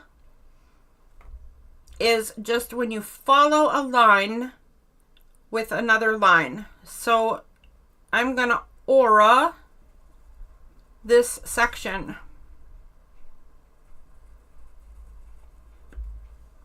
Like so. Because it runs off the page, I'm just going to let the aura run off the page too.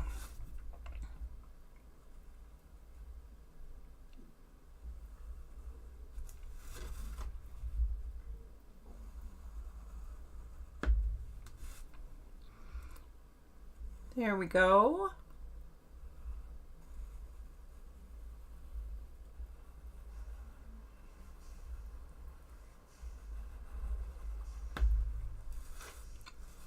I'm not going to do this anywhere else. I think I could sneak like a little, I could sneak a little V that indicates where the aura goes in there.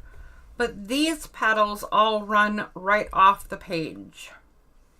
So the petals and the leaves and the aura wouldn't show up at all. That's done. Once you have all your pieces like this in place, you're going to want to decide a couple of things. Are you going to go on with a regular pen, or a black or a blue pen, or some other kind of colored pen? Whatever it is you're going to choose to do, this is when you're going to pull out a pen, right? And you're just going to go over your lines. I typically always do this in black, so I'm going to try it in brown today, or sepia, actually. Sepia. Take out your pen, and any place you're not particularly happy with a line, this is the time to, do any repair to it if you want. Otherwise, there really isn't supposed to be any mistakes in doodling. It's just friendly, easy, calm stuff. So I'm just going to take my pen and follow all these little circles.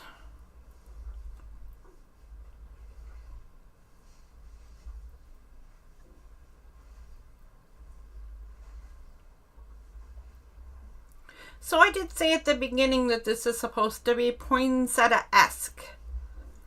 So I did get out my green and red, and I'm going to be using my green and red. But first of all, poinsettias come in a bazillion colors. And second of all, it doesn't have to be a poinsettia. This is not strictly a sketch of a poinsettia. This would never go in an illustrated flower book and be called a poinsettia. So you can color this any way that you want and any colors you want is my gist right there. We'll talk about that in a minute more. But for now, just get all of your lines done from pencil and into pen.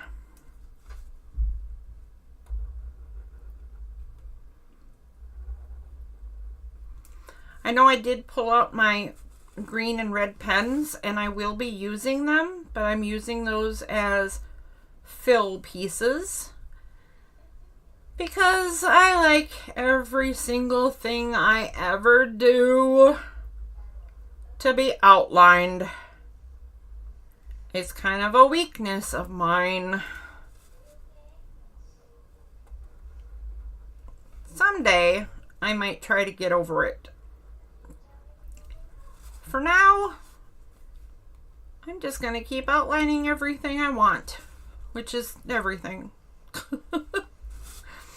Not sure how to do this line when this kitty is still in my grubby little paws. I got it. I got it though. Haha, Malik, I got it.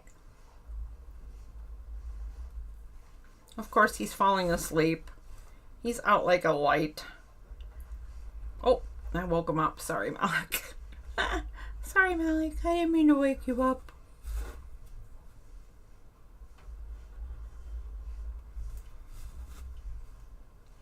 He doesn't know this, but when I start shading and coloring this flower, I'm gonna put him down.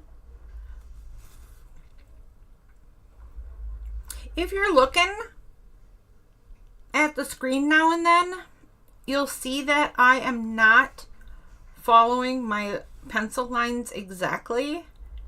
And that is not me repairing lines I'm not happy with, which, you know, sometimes I do. That is just not the case at the moment. Because the case at the moment is that this is only kitty-induced alterations.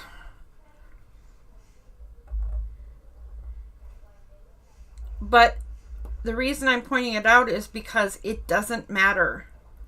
If it doesn't even matter that it's a cat or not cat, right? If you are ending up with lines that aren't exactly the same way in pen that you originally had them, don't worry about it. It's all going to get worked out in the end. If you're thinking, oh my gosh, I'm not even doing it right, I can't even follow my own lines, it doesn't matter. I'm not worried one single iota about this. It will all turn out fine.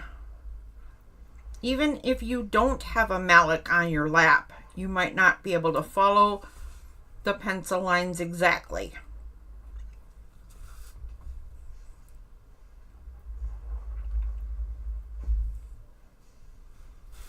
Another reason I sometimes don't follow my lines exactly is because this is a textured paper, and sometimes my pens or pencils or markers or whatever will just go off in a wonky direction.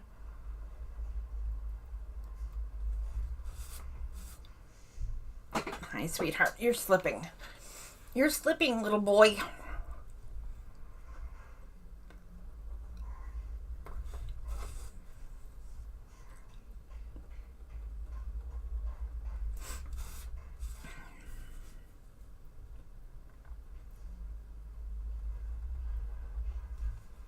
There we go. All right, I just need my outline now.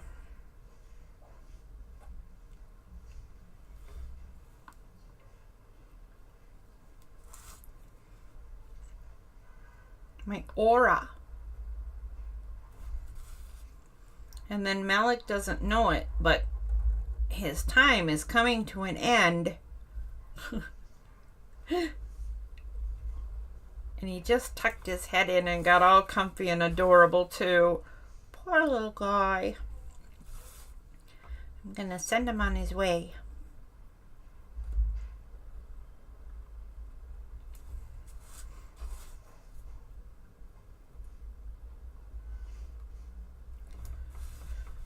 Oh, rawr. One, nope. I was going to say one more line, but after this one, but no, I forgot these two over here. 2 more lines. There we go. And ta-da! There we go. There's where we're at. Wow. Okay. Next part I'm going to do is I'm going to erase some lines. Now, I want you to be really careful. If you are following along and you're doing this with a regular kind of ballpoint pen, right? This, not a fine liner like this, right? It might take an extra second or two to dry. So shake your notebook or blow on it or let it sit for a minute or whatever before you start erasing.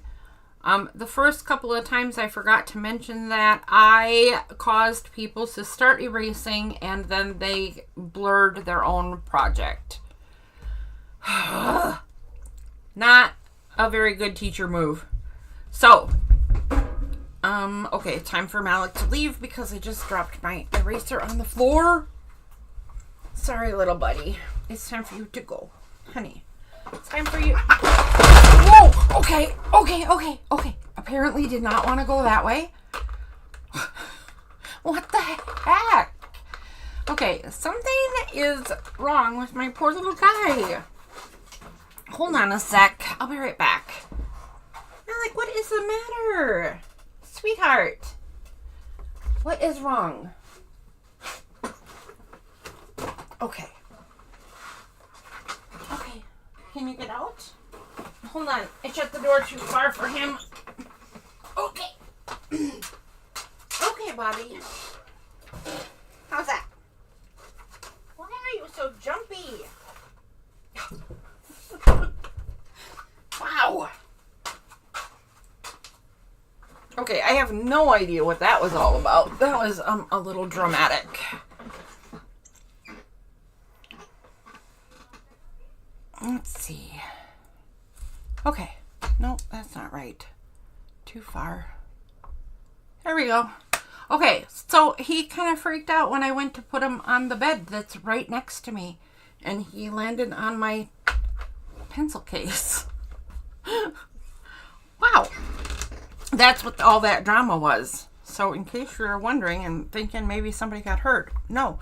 He yelled and he jumped and he scared himself on my pencil case. All right, so I'm taking, I'm going to try a trick. I saw somebody take one of these kind of erasers, right? The putty thingies. I don't forget what they're called. And just roll it like this into a pie dough, into a dowel. I don't know, whatever you want to call it. And then roll it to erase.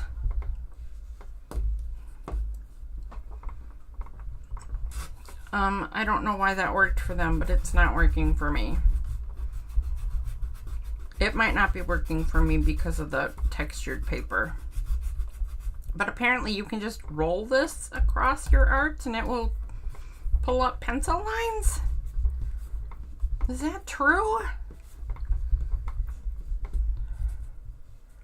Is that true? Let's try it on this line right here. Oh, yeah, it's true. It's coming up. I'm not going to do that, though. That'll just take way too long. So, hopefully Malik Drama gave you a minute or two to catch up if you needed it.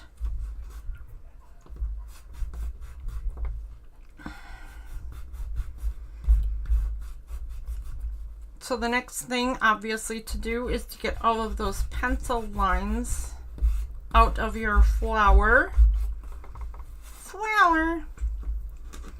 Just love the way Bambi says flower. Flower, pretty flower. Or however I don't really remember, I guess.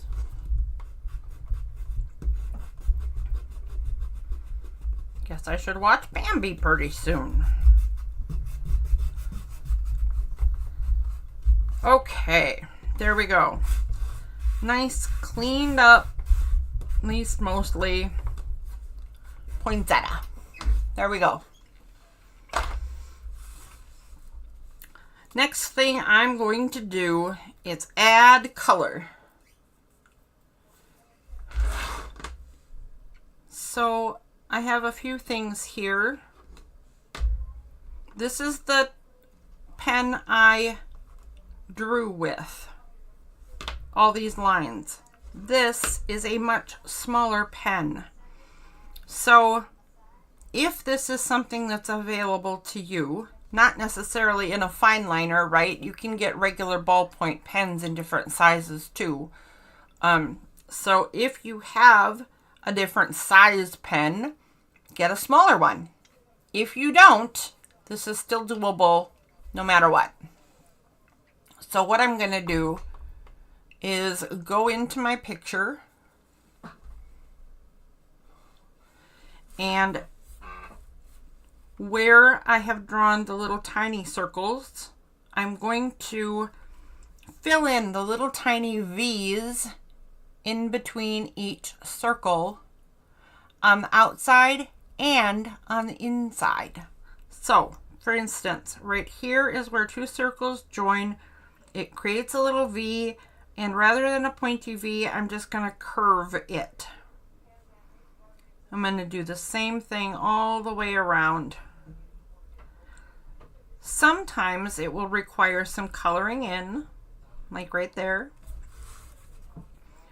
Other times, like the first time I did it, and right here, and probably some more times, it will just require a line because they're just shallower, right? Right here, it's going to need some coloring in, just a speck. On this one, it's going to need some coloring in, just a speck. This one, a tiny bit. This one doesn't need any coloring in, even though it's shallow. They're so, or deep, I mean, they're so far apart that I just made a long wave. That one didn't require any coloring in. Neither does this one. This one will. A little tiny spot right there.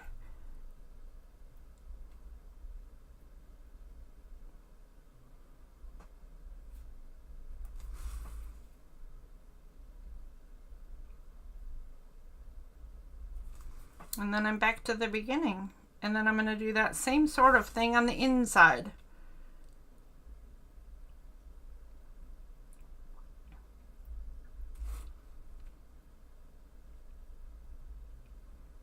I'm just taking any place that is a harsh line, any harsh angle, and making sure I turn it into a soft space, a soft curve.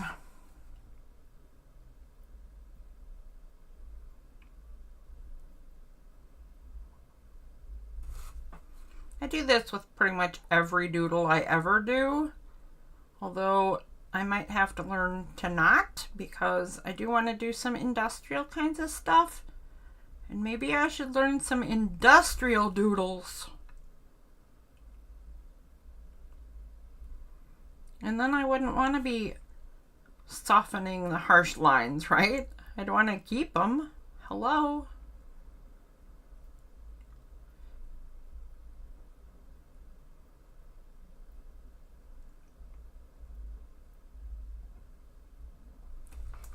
Okay, I'm going to do that exact same thing,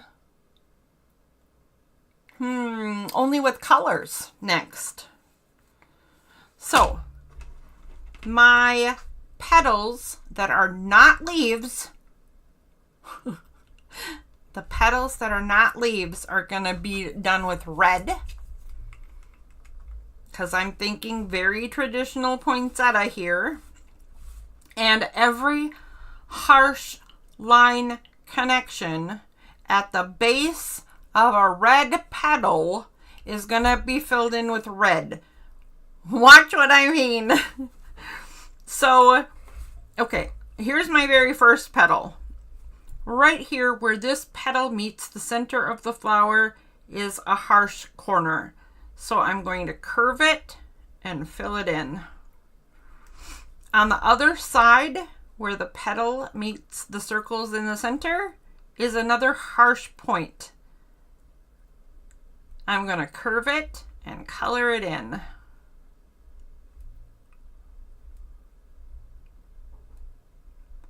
I kind of messed up my line right there, so I'm just going to go ahead and make it more. Just make it more. It's fine. There are no hard, fast rules here. We're going to do a little bit more with the red, but for the first round, this is all I'm doing with the red. So around the bottom of each side of the petal, I'm going to curve the line and fill it in.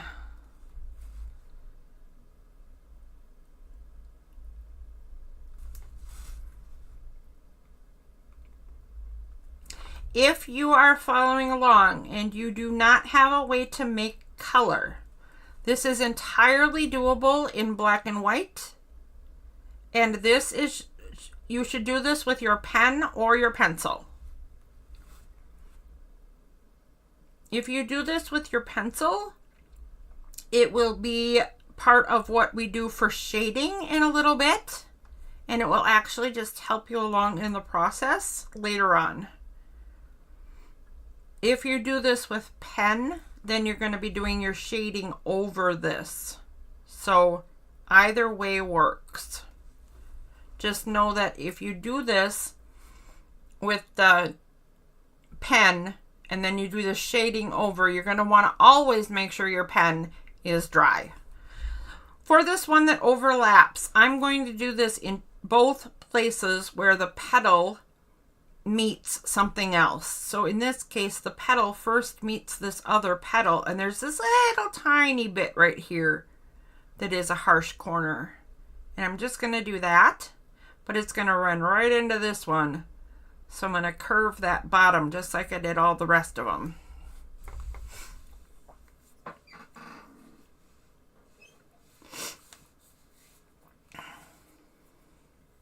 Okay, the next part I'm going to do to that first row of petals is the tips of the petals are also very harsh. And I'm going to curve the tops and color it in.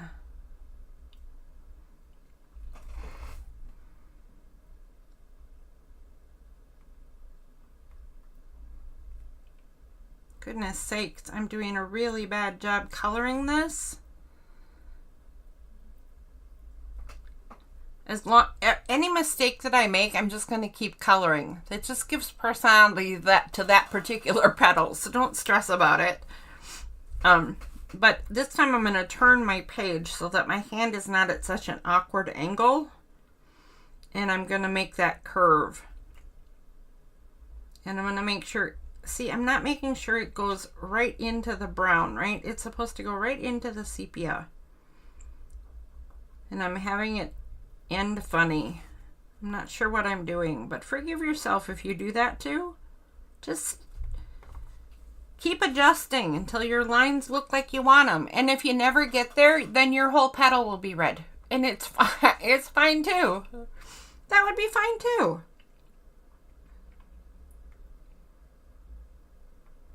There we go.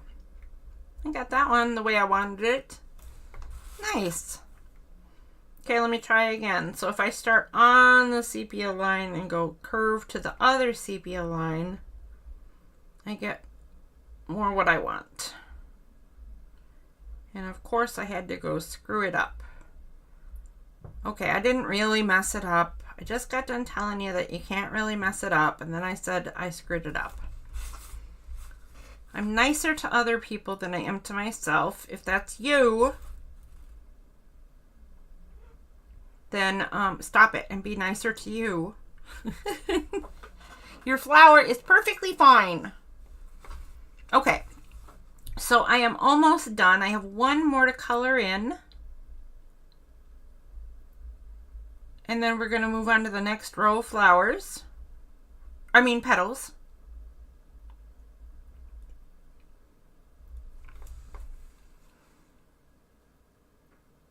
And the next row of petals are also red.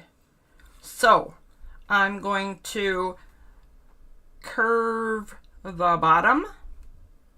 I'm going to curve the sides where they meet the petal under them. And I'm going to curve the top.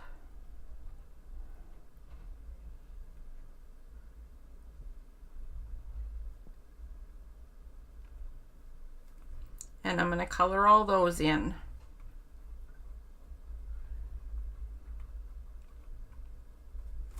Sometimes they'll run into each other, like you see some of mine running into each other, and sometimes they won't. And don't worry about what happens. Whatever way it goes, that's how it goes, and that's how that petal was meant to be.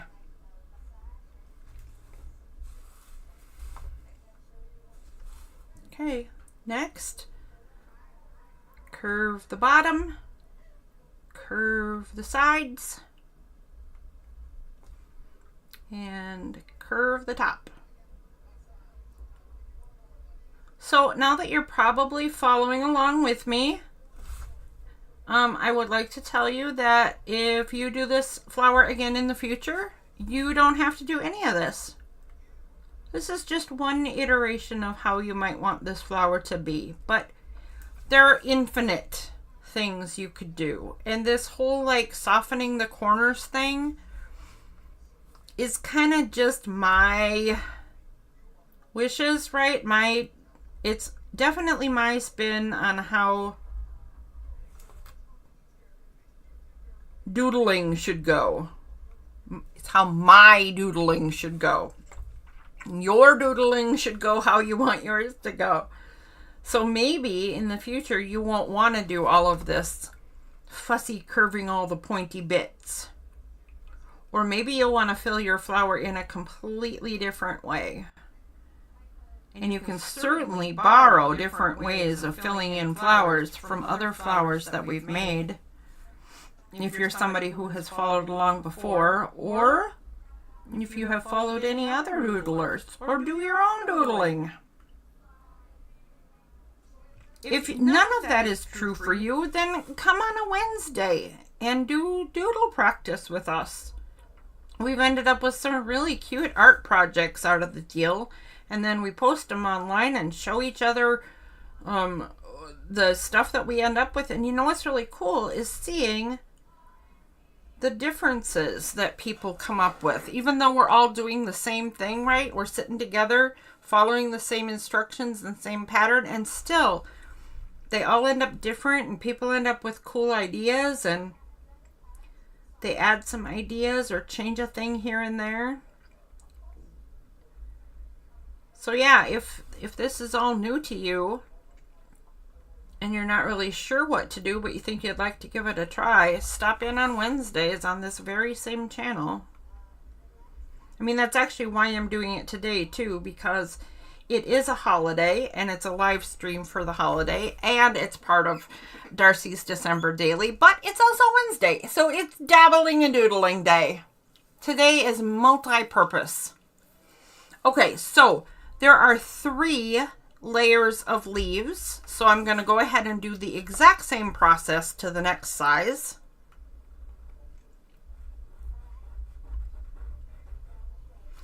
This pen that I'm using is just a pen. It's another fine liner, so it's not great for coloring, and I'm getting to a point where the spaces that I'm curving are large and need a larger marker. That's a bit of a bummer. But if you have only fat markers and you tried to do some of the smaller bits, you're probably like, oh, my markers are too fat. And I am at the part where I need the fatter ones, and now I'm like, oh, my markers are too thin. So, you know, it's, look who's back. You know, you might not have all the perfect things that you want, but doodling and coloring and stuff is good for your brain. It's good for your spirit. It's good for mindfulness. And even if you don't need all the toys. You don't need all the different size markers and all the different color markers and whatever. And even if you do want to invest, I mean, who invests in doodling? Well, lots of people. And you can. Even if you want to invest a few bucks and have a hobby, it's a really cheap one to get quality and way more than you really need.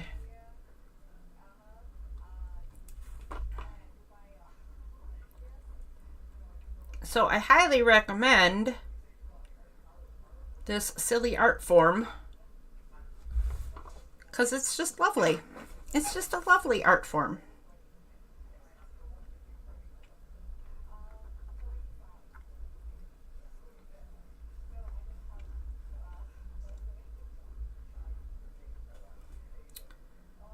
I am getting to a point where I might be close to done with the red.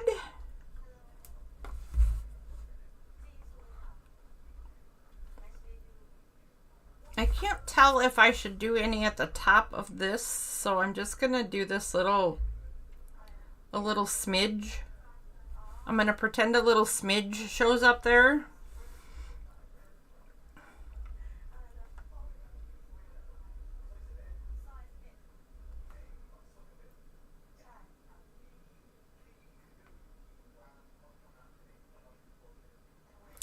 I can't really tell. There's some more stuff I can't really tell in my flower, like what the different parts are. So we're going to have to do some looking at this, and you might also find this a problem. So we'll look at it together in just a second here. So if you're like, well, I don't know where the red stops, and when does the next color come in? I am facing that, and I will be... Yeah, I'm not entirely sure what that is. In case you haven't noticed, Malik is back.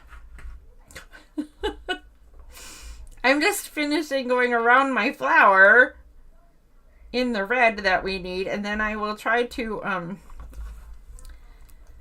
a little afraid to try to put him on his bed again. He freaked out so bad. Why did he freak out? Not sure what that was all about. That was weird. I'm a little scared. All right, Mr. Malik, you're going to have to go on your bed. Sweetheart, I'm going to try. All right, if you are listening, cross your fingers because I'm going to put this marker down and we're going to try to put Malik on his bed. You know how that went last time. Hey, buddy. Little buddy. Come here, sweetheart. Come here. You have to go on your bed. On your bed, little Fred. All right, I'm going to stand up, and we're going to do it a little more together. No, you don't want to be on that bed. What is the problem with this bed? Sweetheart, you don't like this one? Hi, baby. Is there a problem with this bed? What is the trouble? What is the trouble, tiny one? Huh. Alright, well, he didn't freak out this time, but he wouldn't go in it either. He's now on the steps of a kitty tree behind the bed. I don't know what to think of that. Okay, so the next part is leaves. And I'm going to switch to green. Can't imagine that. And I'm going to do kind of the same thing, but I'll show you where I'm having some trouble. So first of all, I'm going to go to the leaves that are clearly the ones I meant to be leaves, like right here.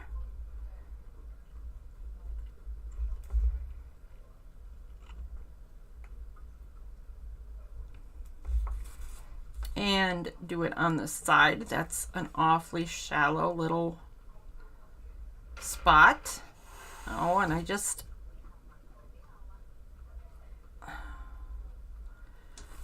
What in the world? Oh. Okay. So I wondered why. Oh, you know what? I know what's wrong with the kitties. Sorry. I know what's wrong. I know what's wrong. You guys, I'm so sorry. I'm sorry. I'm sorry, kitties. Mr. Michael Daney, will you please feed the kitties their dinner? Because they have been trying to tell me that it's dinner time, and I have failed to understand them for about a half an hour. Okay. I know. It's kitty dinner time. Daddy's going to do it right now. Right? I can't tell. I can't tell. I think he's going to go give the kitties their dinner. So I think that's the problem. I didn't realize what was going on with Mr. Malik. He must be waiting for his dinner. But Suni just walked in, and I don't think you could hear her because it just, I don't think it would pick up, but she came in hissing. I'm like, what is she already hissing about? She hasn't even gotten all the way in the door. Well, she's being followed by Revan. Why are all three kitties now marching in my room and are crabby? Ah, wait a minute. It is a half hour past dinner time. Now things make sense.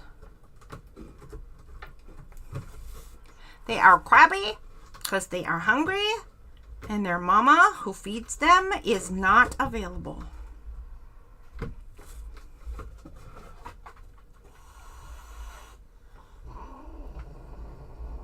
You guys go get your dinner. Go get your dinner. Okay, here's the problem. I bet you anything my husband will not sing the kitty dinner song.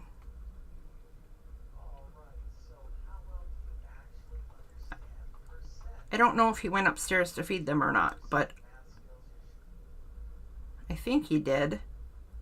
And he won't sing the kitty dinner song. For those of you who are wondering what the heck I'm talking about, I sing a song to my cats every day when it's time for their dinner. And that's how they know I'm feeding them. And they come running for their dinner. It's pretty flippin' adorable.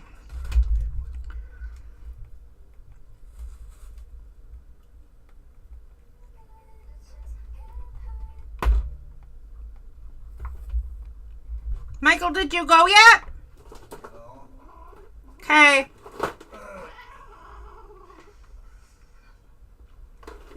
Okay, I was wrong.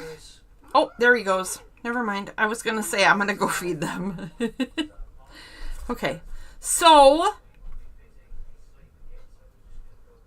here's where I'm having a problem. Since he's getting the kitties after all, here's where I'm having an issue, right? So I have 1, 2, 3, 4 rows of petals?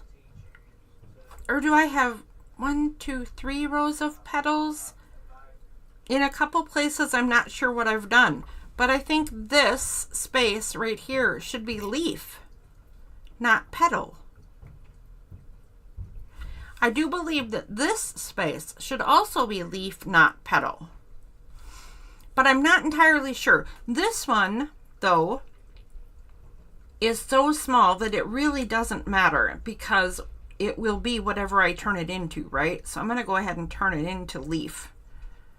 Right there and right here.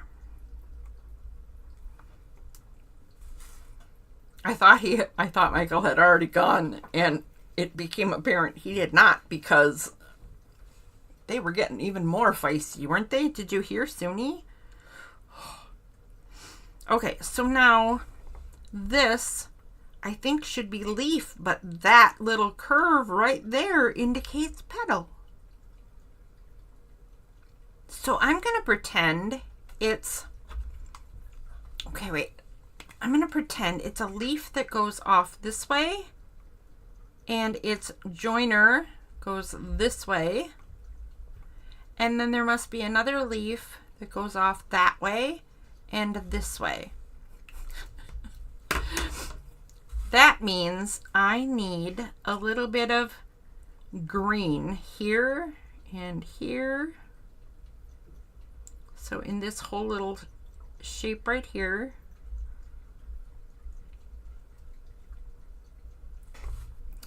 in this whole little thing right here,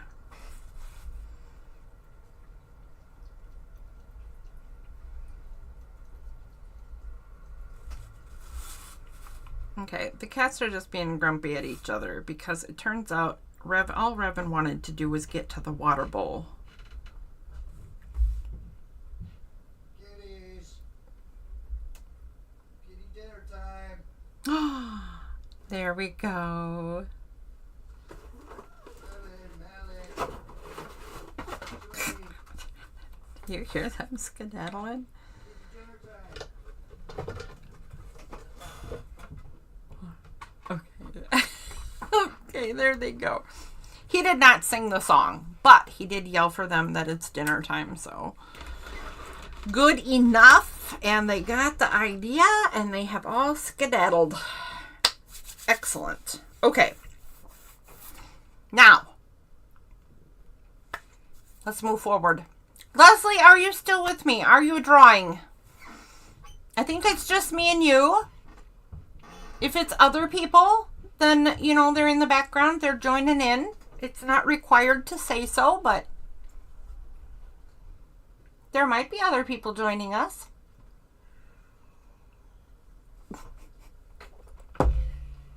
Now they're upstairs fighting. Oh my gosh, I can hear Suni hissing from here. She's a feisty little girl sometimes, I tell ya. Pardon me? Suni's right behind you. Oh. Oh, who was hissing? I don't know. Oh, I don't either. I thought that was you, sweetheart.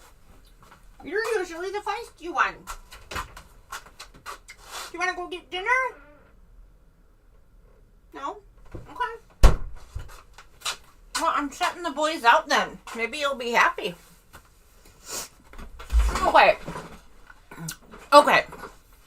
Next thing to do is to get some veining in our leaves. I'm going to do the exact same veining in the leaves that are leaves and the leaves that are petals.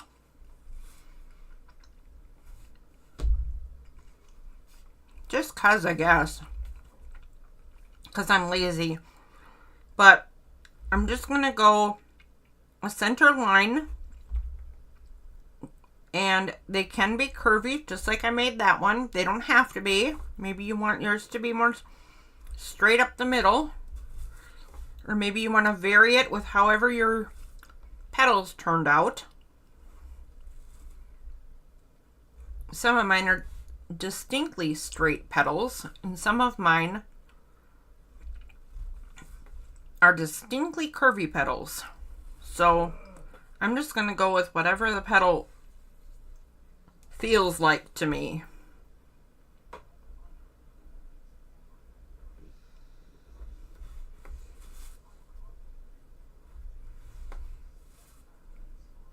That is distinctly wonky.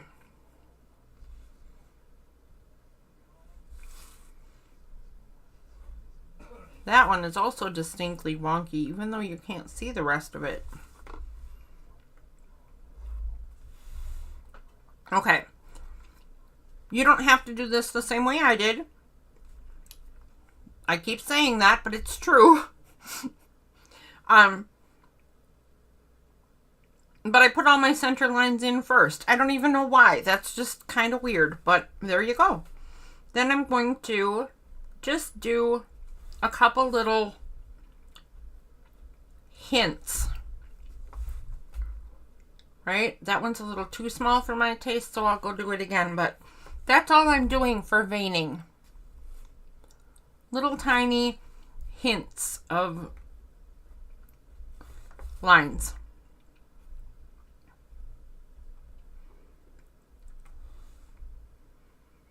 I tend to make mine the same all the time. 3, 3, 3. So right there, I threw in a fourth one, just a little dot. I think I might try even a couple of 2s. Don't make your veins all identical. Plants aren't identical all over the place, right? But I can't seem to help myself.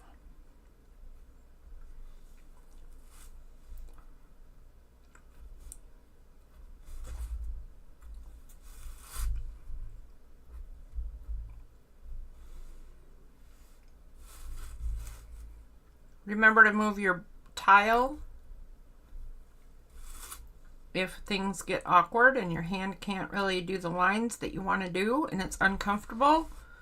Change the position of your paper rather than the position of your hand.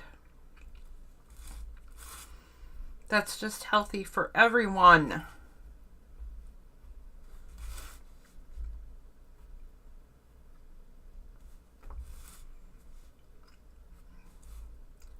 Let your lines run off your page where they feel like it.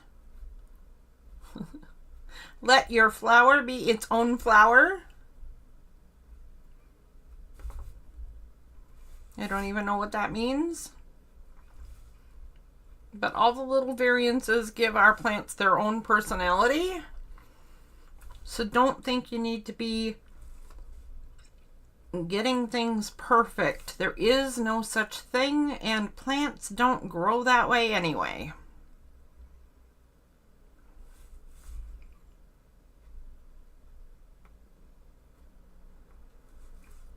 I got in a couple of 2s and a couple of 4s. Oh my, I must be growing as an artist.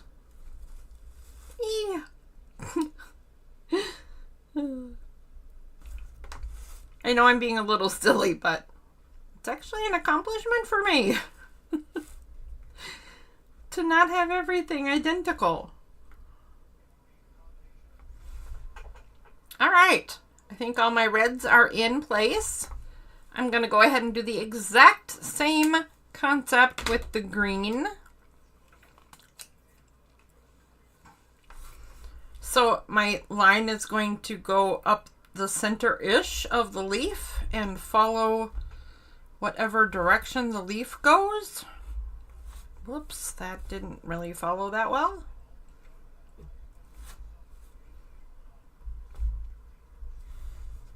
I don't even think that would show anything.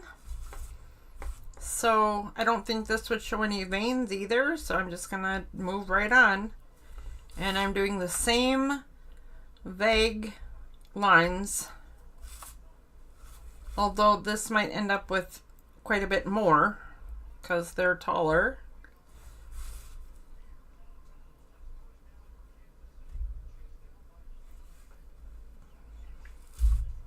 Now I apparently need to make sure I don't just do 5 everywhere.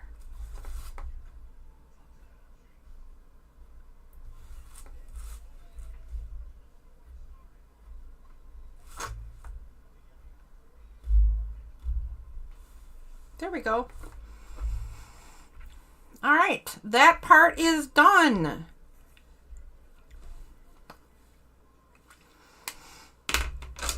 The next part I'm going to move on to is shading.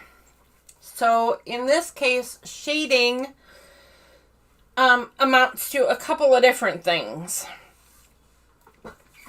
I am going to shade with red on my red flowers and green on my green leaves. If you're doing this with pencil only, you do the exact same thing in the exact same places on your flower and leaves as I do with red, only do it with your pencil. Because just a plain old pencil will work. Plain old pencil. And if you don't have a blending stump, your fingers work. The finger tools are fine for this. If you want to, grab a word I can't remember. Oh, go grab a couple Q-tips for this part. I'm going to sharpen my blending stumps on some sandpaper.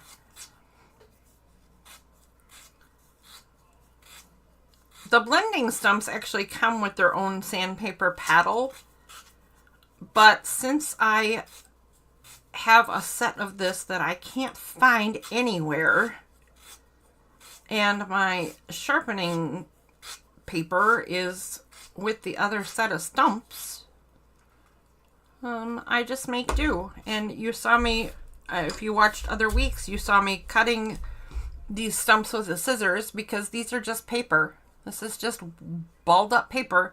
But you can do it with any sandpaper too. Anything works. Doodling is such an easy thing. Such an easy thing. Okay.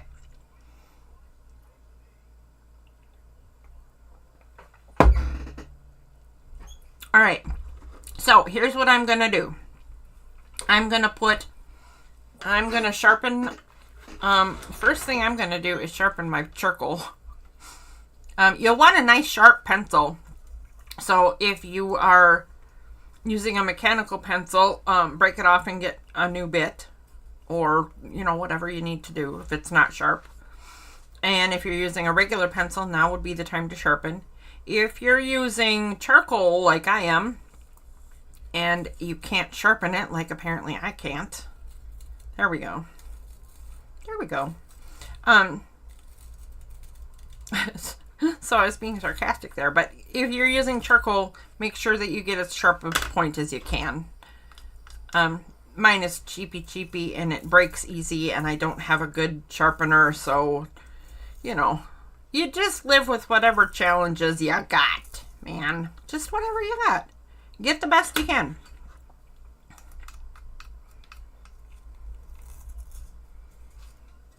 Okay.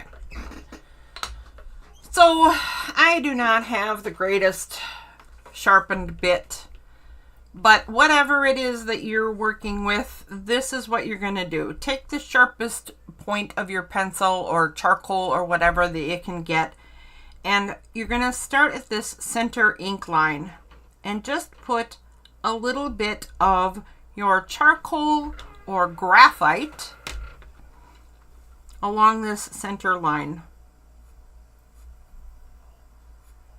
There we go.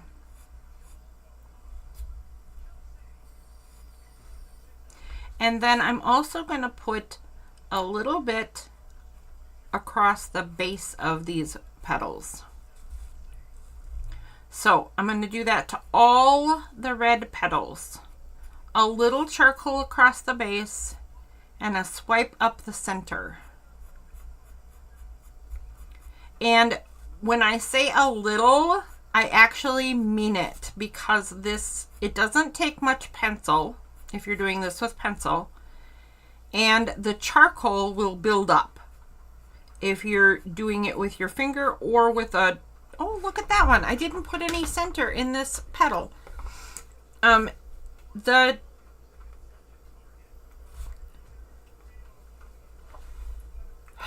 what? If you're doing this with your finger or a Q-tip or a blending stump, it doesn't matter. Whatever you're doing this with, the color will build up on your blending utensil. And then you'll end up with too much. Which is what I almost always do. And from what I can see is what I'm going to end up with here. I'm just going to end up with too much color. I'll have to sharpen my blending stump again because it'll end up with way too much color and I won't be able to blend. It'll just end up coloring instead of blending. So if that's true, you can look at what I'm doing and know that this is way too much. I don't mind demonstrating what not to do. It's fine.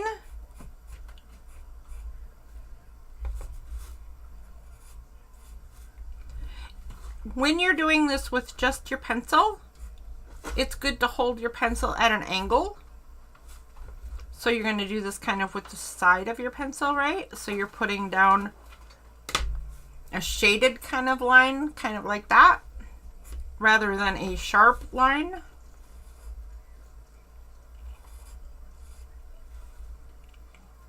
Is that all my leaves? I think that's all my red leaves. Nope, not this one. Okay. I believe I have a red line of charcoal and up the middle, at the middle and base of every one of my petals. So then I'm going to take whatever I'm using for blending. If you have giant fat fingers like I do, use the smallest one you got maybe, or make a bigger flower. If you're using Q-tips, tighten the end or cut it off. If you're using a blending stump, try to get it sharpened like this. If you can't, cut it with a scissors or, you know. And then if none of that is available to you, learn how to do this and do the best you can, and don't overstress it, because you'll get a feel for how this works even if you don't have the proper tools, right?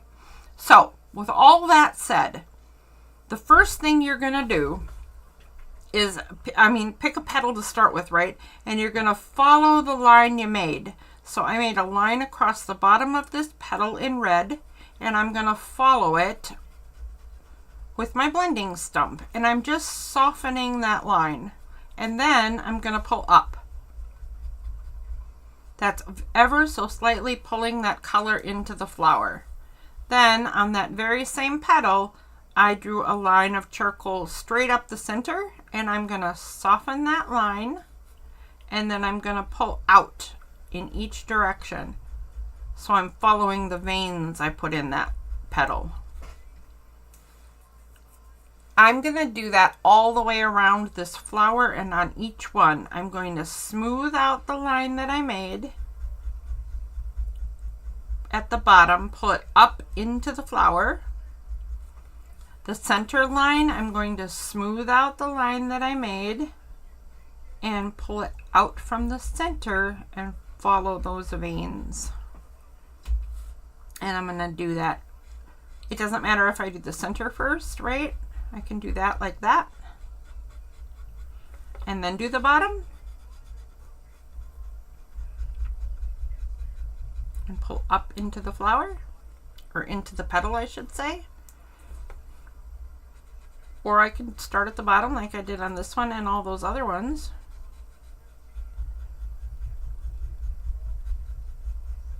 Pull up into the flower, do the center, and out from each side. This doesn't take a lot of time or a lot of effort. You're not looking to color your whole petal in, right? You're just looking to add shadow and shading, and you're just looking to smooth out that shading line that you put in. It's not going to fill everything in.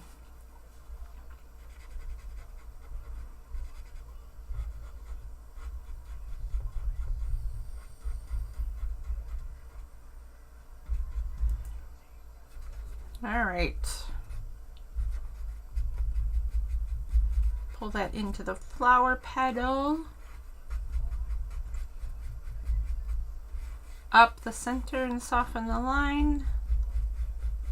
Curve out, kind of, following those veins I made.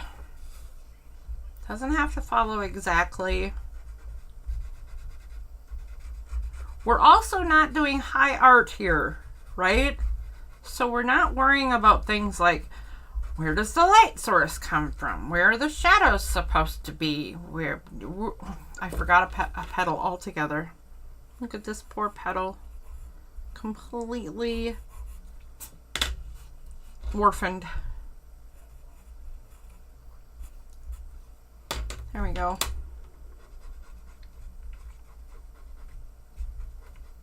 There we go.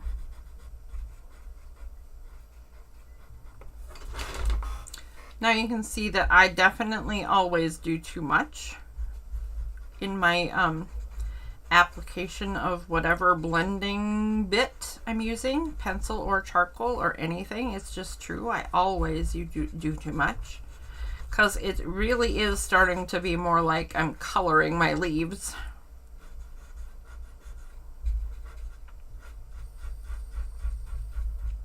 A couple of these are starting to look quite filled in. So far, I'm not going to worry about it though. The fact that they're different is a good thing.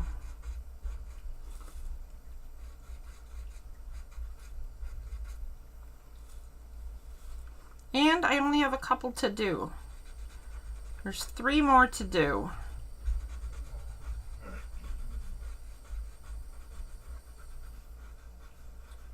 Look at that one though, it's almost completely colored in. Good grief, girl. Heavy-handed all the time. Up the middle, pulling out from the center and off to the sides where the veins go. Okay, last one. No, yeah, last one. Smooth out that line. Pull into the flower or petal. I don't know why I keep saying flower. You're gonna see I'm gonna run into that pencil here, and watch, the pencil also just shades, right? Smooth out that line, pull it into the petal.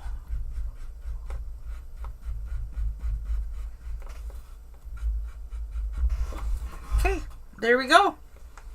Guess what? We're gonna do the exact same thing with green. Now we're going to do the same thing with green on the leaves.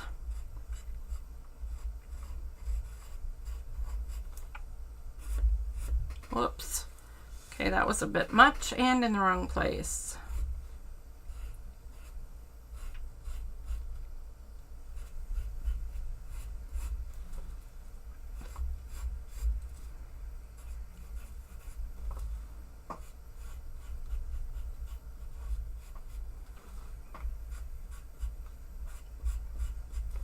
Even on these little partial petals, anywhere that there's a little bit of green, right, where there's a bottom of a leaf, I'm still gonna do it.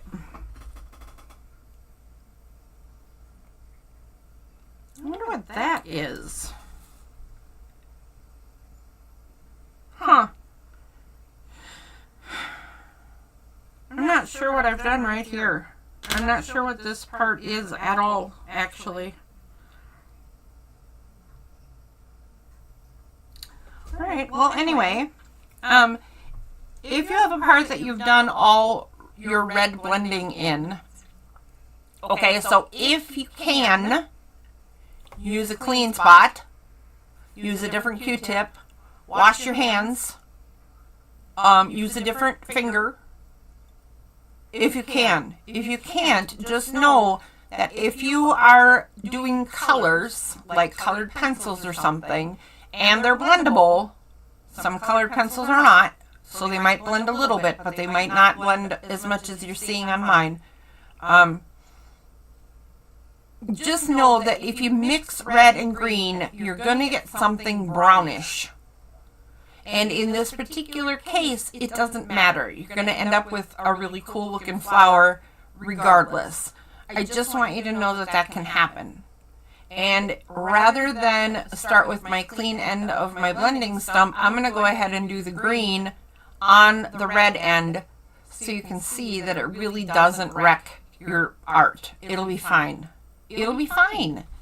So, if you notice some color blending here that is turning kind of brown and muddy, that's why. If it matters to you, clean up if you're able. Okay, same thing though. Smooth out that line.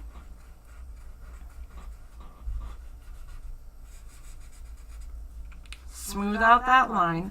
Pull into your leaf and follow your veins.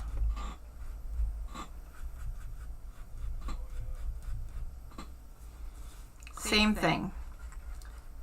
Smooth out that line.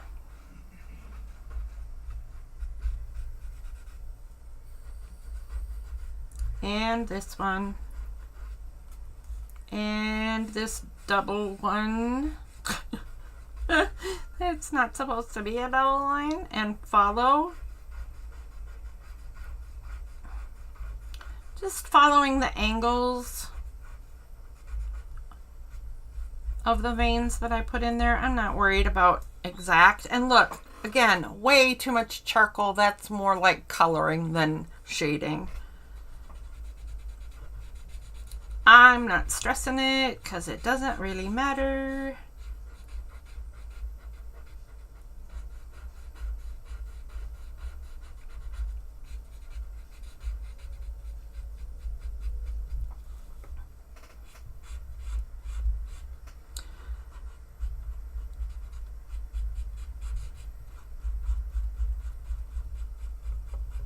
Just pulling away from that centered line into the leaves, semi-matching the angles of those veins.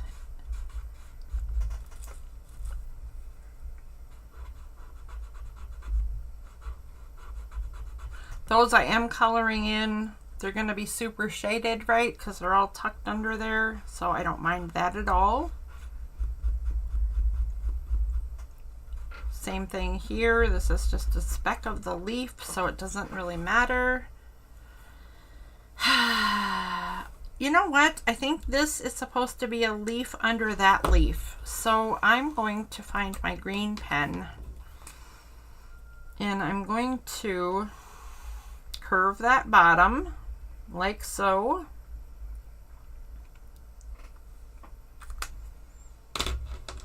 And then I will just add some shading, and even if it weren't a leaf before, it is now. Suni, quit hissing. Revan, are you antagonizing your sister? Okay, there we go. Next. This is a long one, isn't it? I think this is the first time that we've done a single flower that takes this long. So I'm glad I didn't do any of the other doodles. But when we get to the regular doodle hour, I do have some other doodles. Okay. I need a drink. Let me have a sip. All right. And a bite of cheese. So, the next thing, there's a couple of options. I think, for me, just to show what the couple of options are, I have some markers over here. They're metallic markers, I think. Yeah. So I'm going to take this green, and I think I'll take this gold.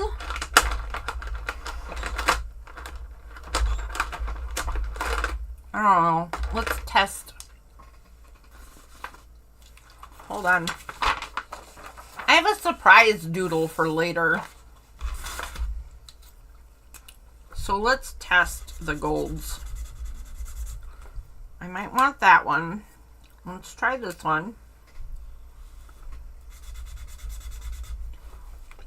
Definitely more green, but it's brighter and it looks good with these colors. So I'm going to go with that one. Okay. So I'm going to pull out a couple of markers just to show some variety here. And this is where you can really get, you know, much more creative and unique about what you want your flower to look like. So we did this aura. You could always do some hatching in there. You could do a Zentangle in there. You could do some kind of doodling in there, in that tiny space. Me, because I like everything outlined, which I've mentioned a billion times before, I'm going to color it in. So I'm just going to take my green marker and fill in this aura space.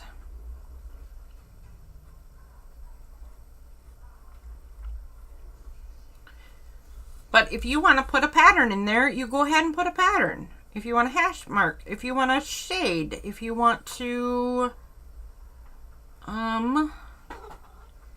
good grief. Actually, if you are listening and you have any ideas on how you could fill in that space, please put it in chat. Let me know what kind of ways you might fill in this border space.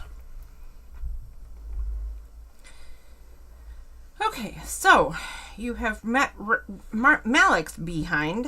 I would like to introduce you to Revan's behind. Revan, you cannot stay here, honey. This is the guy who is making Suni hiss so much. He's not actually doing anything to her, but he antagonizes her so often that she doesn't trust him even moving in the same room as her. So she's always growling at him, warning shots. I don't know if you could hear her, but I knew when he walked in the room because she's behind me going, "Arr!"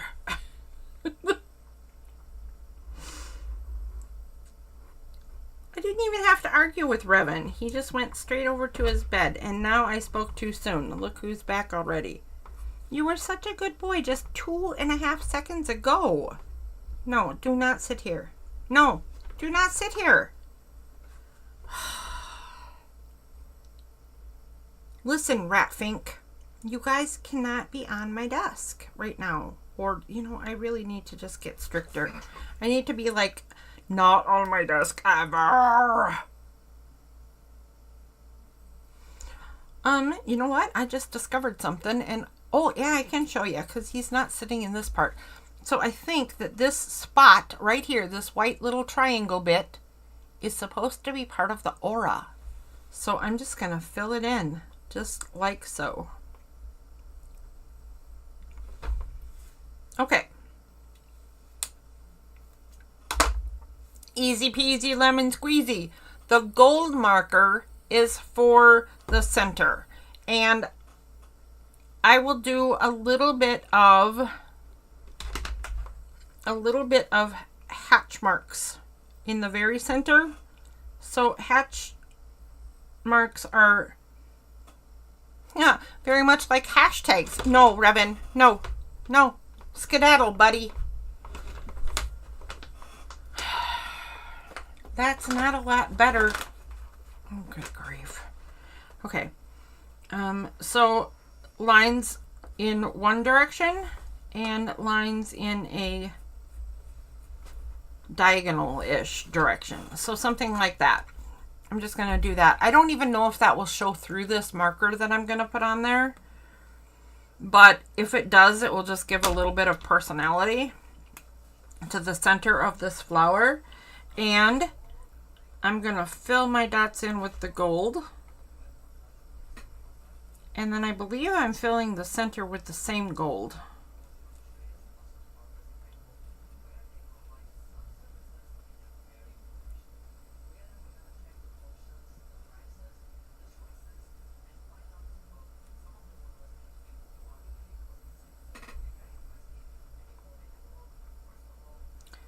Yeah, I think I'm gonna.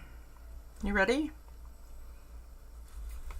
I'm just wondering if the hashtags are going to get completely obliterated or if this is slightly transparent metallic. Let's find out, I guess. It is completely opaque and I have completely obliterated my little hashtags. And I thought they were cute. So you know what? I'm going to try putting them on top as soon as this has had a second to dry. Fine. We'll do it that way then. Okay. Last thing on this page is what do you do with all that white background? Because that's not exciting. Well, you could fill it in with more leaves. You could fill it in with petals as if there were more flowers back there. Or you can do what I'm going to do and you can fill it in with a totally different design. And for my totally different design, all I'm going to do to start with is add some circles.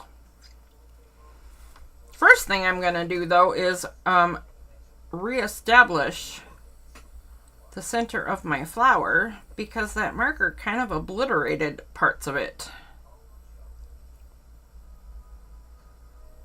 And I don't like that very much.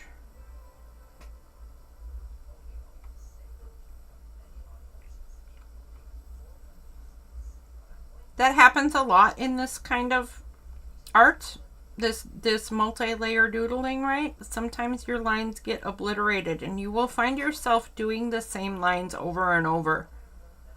Do not be surprised at that whenever it happens. If you are not happy because your lines are getting obliterated, you might have to go over them again. And just like I'm doing right now, right? I'm going over some of those very first lines right now that I made. And that can happen.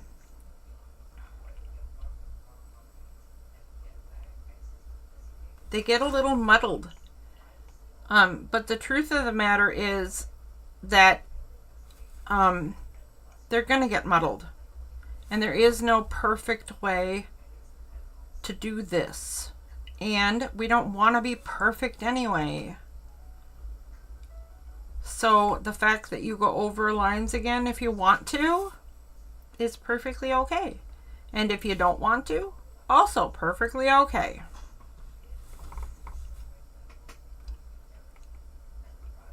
There is no reason I even need to do this. My lines look perfectly fine, and yet here I am doing it anyway.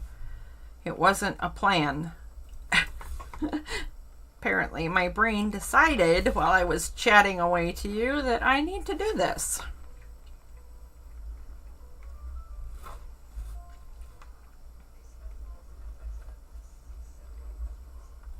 I'm definitely happier with the design though doing this, so I'm just going to keep going.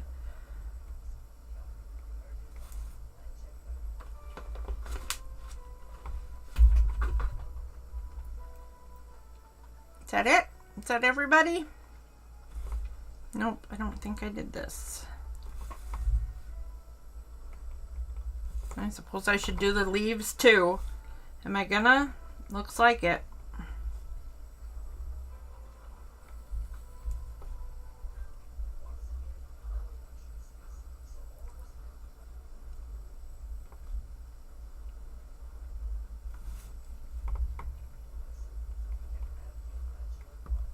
Yeah, I like this look better. So, you do yours the way you want. I like everything as if it were in a child's color book.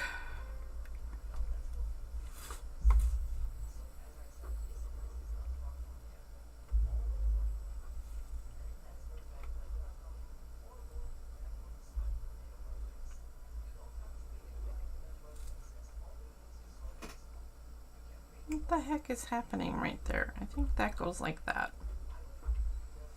Okay. I'm not quite sure how to help you with that. That's okay. I didn't ask you. Always button her nose in my business. That echo. Dot. I'm not quite sure how to help you with that. Yeah, well, this time it's my fault because I did say her name.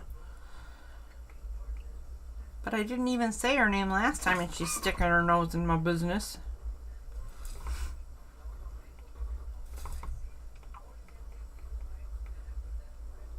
I think she needs a hearing check.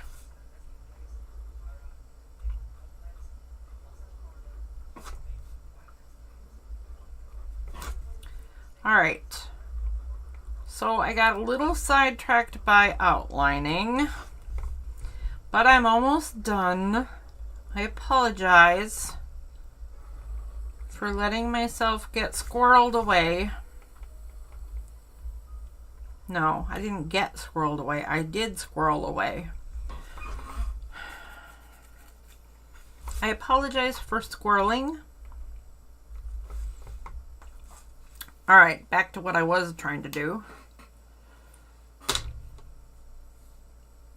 So I'm going to do a completely different thing on the outside of this. And all I'm going to do to fill in the empty spaces is draw circles. So I'm going to start with a fairly good size circle right here.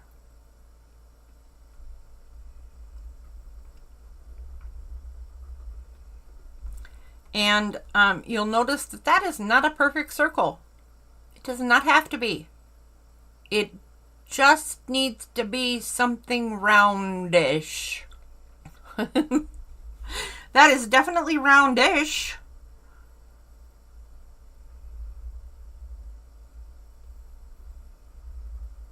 I'm using my thinner liner, and I kind of want a thicker line on this bigger circle. So I probably should have used my thicker marker, or my thinner liner. Thicker liner, good grief. But I did not. Now, I have a choice to make here, because I'm right up against the edge.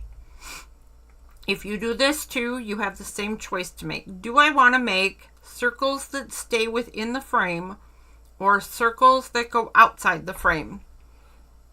I'm going to make circles that stay inside the frame. Only because I like to do things differently, and the flower goes outside the frame. So I'm going to keep this part in. There is no other reason, and there is no right or wrong answer. But I am going to now fill in more spaces that are just white with circles. Even getting little tiny ones like that one. I need one in here. There we go. I could get a little bigger right here, but I'm not, well, I don't know. I can't tell what I'm going to do. So I'm just going to make one that's kind of the same. But then I can do a bigger one. So I'm going to do a little bit bigger one out here. I'm going to do a bigger one out here. I'm going to do a little tiny one now in that space and in this space. I'm going to do a pretty big one right here. I actually have to consciously make choices and even say it out loud. Like if you weren't here hanging out with me, I might still say the circle size out loud to myself. Because if I don't pay attention to this like bubble filling in stuff, I end up with all my circles exactly the same. It's a tad ridiculous, but I do have to put in a conscious effort to get variety.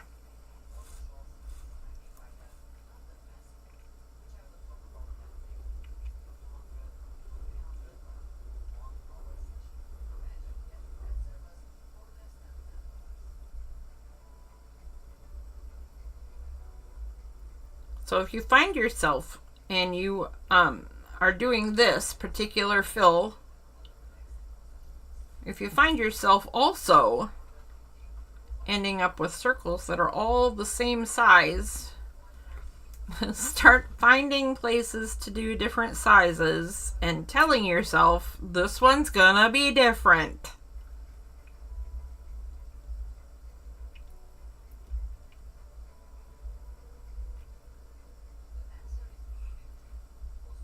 This part doesn't take very long to do, like throwing in all these circles, right?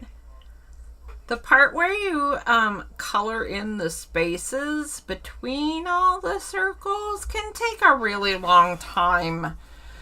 So I'm probably only going to do part of that before we move on to a different project, because you can do that in your own time. You don't need me to sit and demo, right? But it is kind of an important part, so I at least want you to see what it looks like.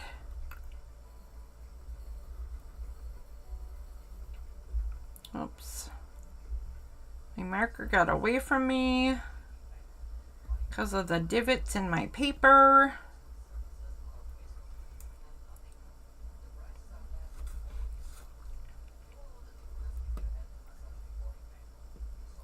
I also keep falling off the edge of the paper. If you are doing any watching at all, you probably already know that.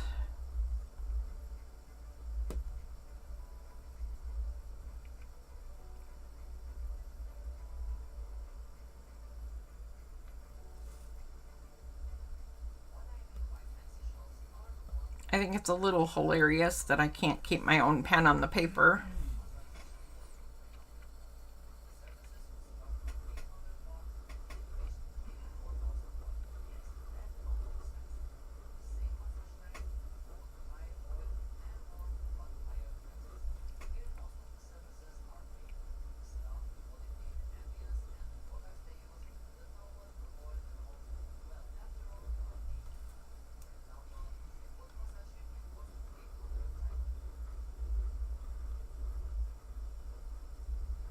Actually, I just thought of something else I should show you too. So I'll show you a couple of things that we do to finish up this fill-in little jazz that we're doing right now.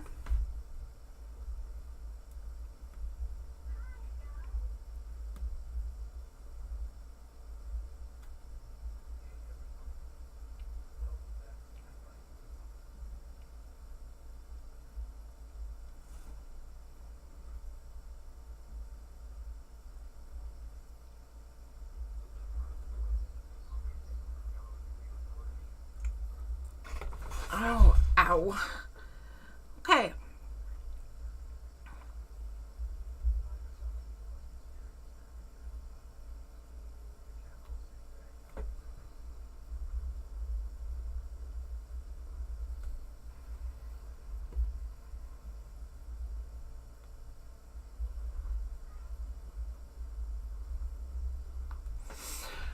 Anything going on in chat? Nothing's going on in chat. Okay.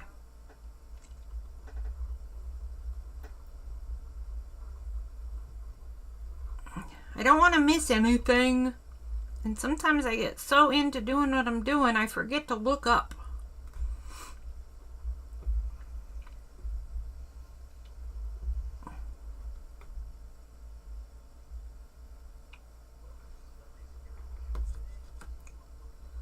Almost done with the circles.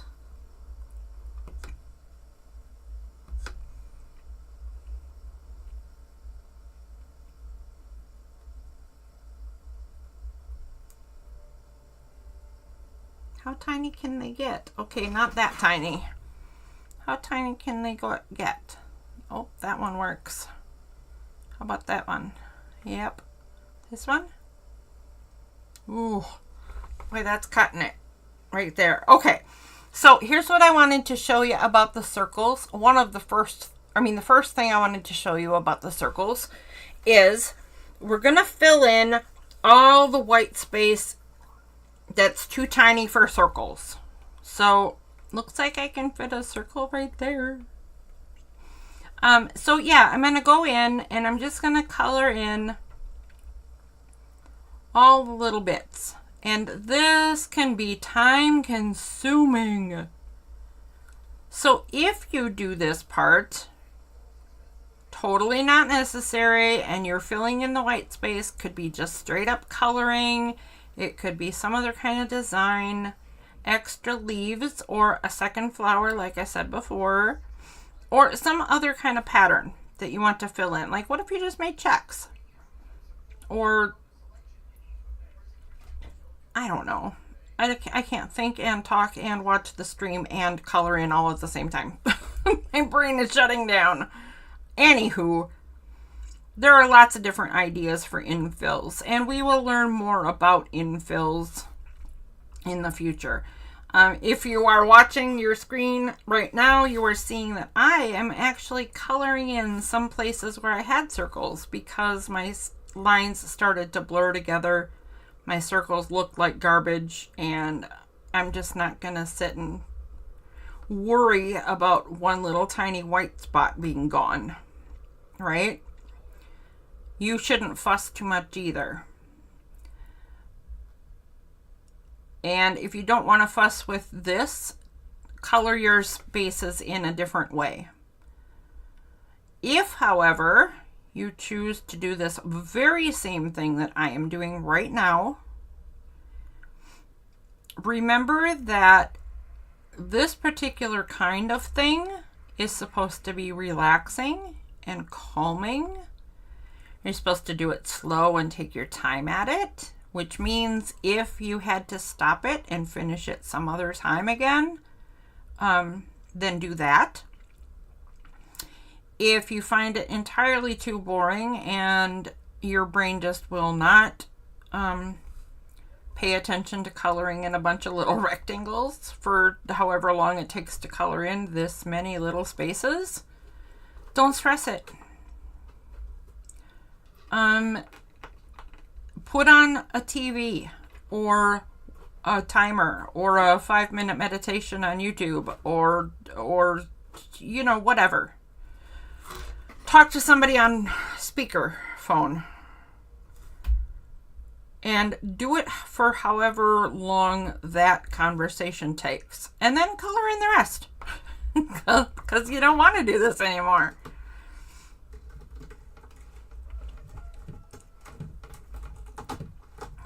There is absolutely nothing about this that is supposed to be stressful, so don't let it be. Right?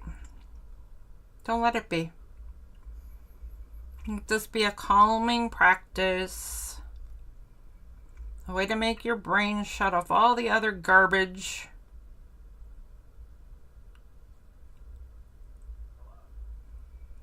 Our brains need a breather too. This should be a breath of fresh air for brain power. You can see where where my lines are kind of intruding into other circles or each other. I'm thickening the walls of those circles.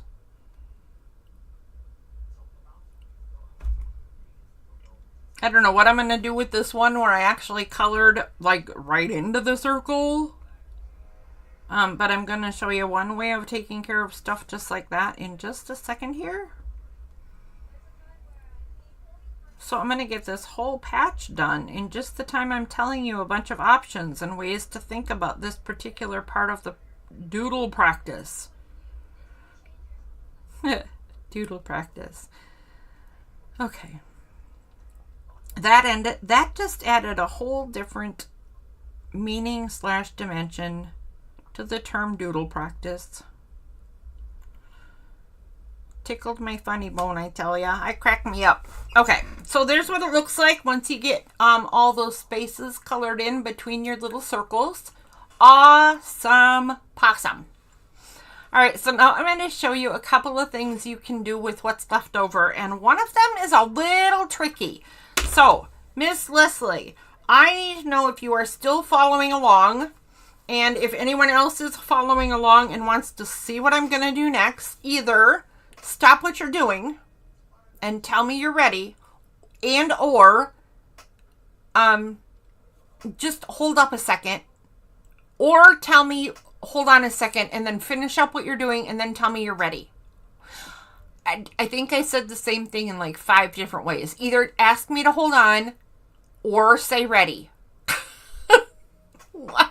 Whatever. Okay. So, I've seen Peter, Joanne, Leslie, Darcy, Sherry, Luke, and what else? Lunda. Peter and Lunda might be gone. I think they're from the other side of the planet. And I think it's getting pretty late over there. But those are the names I recognize that have been in chat today. And for anyone who has been in chat, if you are still in chat, please send a smiley face or a thumbs up or a something in chat so I know that you're still here, because it will be important in just a couple of minutes here. Hi, Smarty Pants. Don't you be slow blinking at me. You guys are up to your shenanigans this evening. All right, in the meantime, while I'm waiting, okay, Leslie, there's Leslie. Now, while I'm waiting for just a minute to see who else is in chat, if anybody, then I'm gonna eat a piece of cheese. Here's my dinner. Meat and cheese mix. Yum!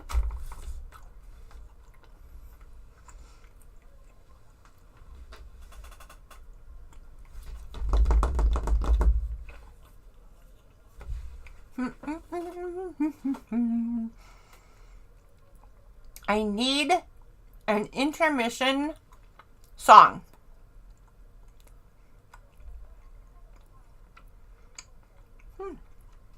Okay.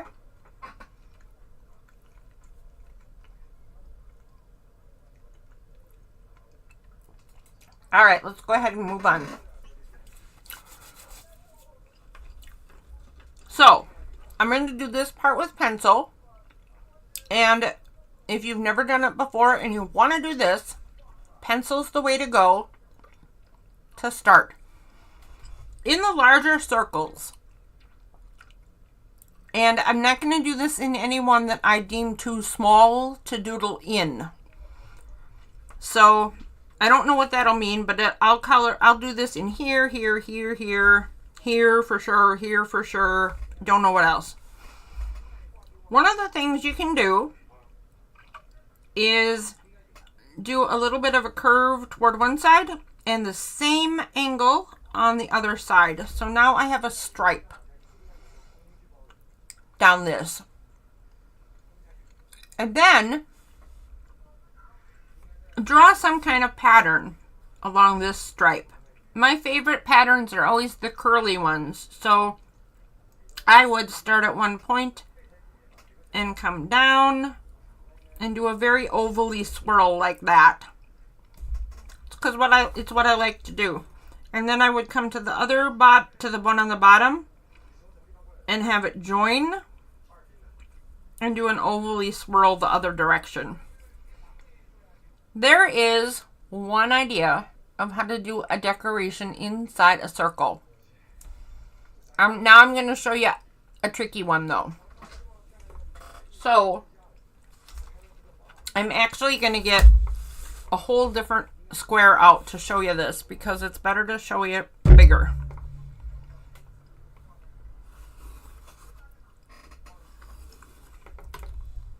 Also, I just thought of one that is not as tricky, but also lovely. So I'll draw another circle to show you bigger. So, one of the things that you can do inside a circle is if I were to start my pencil at approximately 3 o'clock and create a curve that comes around to 6 o'clock, that would be a way to start this thing I'm going to show you. Then if I were to again go to 3 o'clock and make a curve that goes a little up and over to, say, the center of the clock, like so, that would be number 2. I am now going to mosey from the center of the clock up to noon. But I'm not going to take a straight line. I'm going to almost go to 2 and then maybe 1-ish and then 12.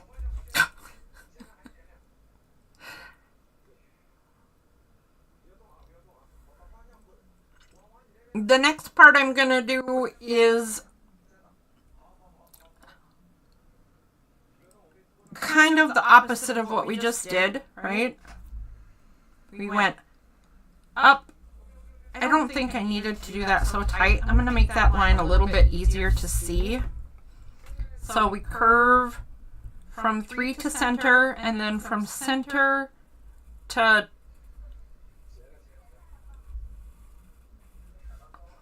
kind of fat out to 2 112. Okay, I hope that's a little better to see. Maybe it doesn't make much difference at all. I thought it would. Okay, we're going to kind of do the opposite. So this time we're going to go, let me think of where we're headed. We're going to head from 12 to 10, but we're going to skip straight over 11. So we're going to go like that. This is a really wonky version of what I'm trying to show you. What it amounts to, though, is we're doing this. We're doing this, this, this, and actually maybe we would just want to go to 9. I think I was wrong saying 10. We're going from noon, or from 12 to 9, skipping 10 and 11. Yeah, something more like that. I love this shape that you end up with inside your circle. This can now be turned into all kinds of different stuff, including just adding another circle and some lines to make it sort of look like a flower or a leaf or a thing, and then you color that. That's a lot of fuss and a lot of lines that end up kind of difficult. So if you want to ignore the fact that I just did that, skip it.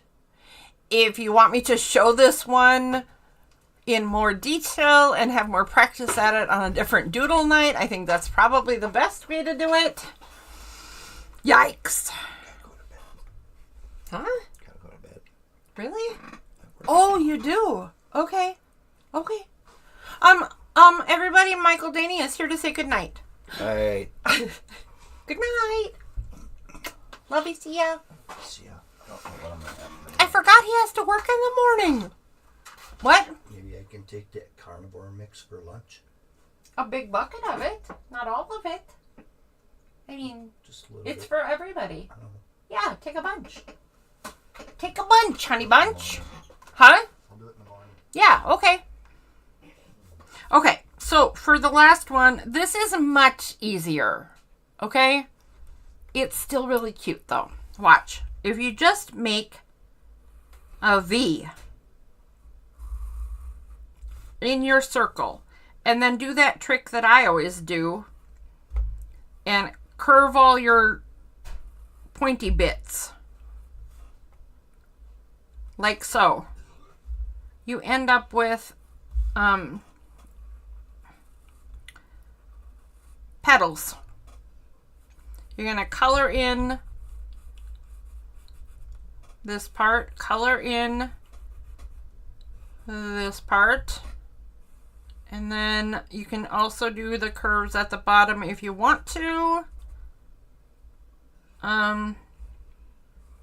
Certainly don't have to, but you know how I feel about it, so I apparently just do it even when I'm just trying to show demonstrating stuff. But then do a line in the middle. I do a line and a dot a lot of times, like so. That's a cute little circle. So I'm going to do these in the larger circles on my holiday flower and show you what it looks like when they're kind of filled in.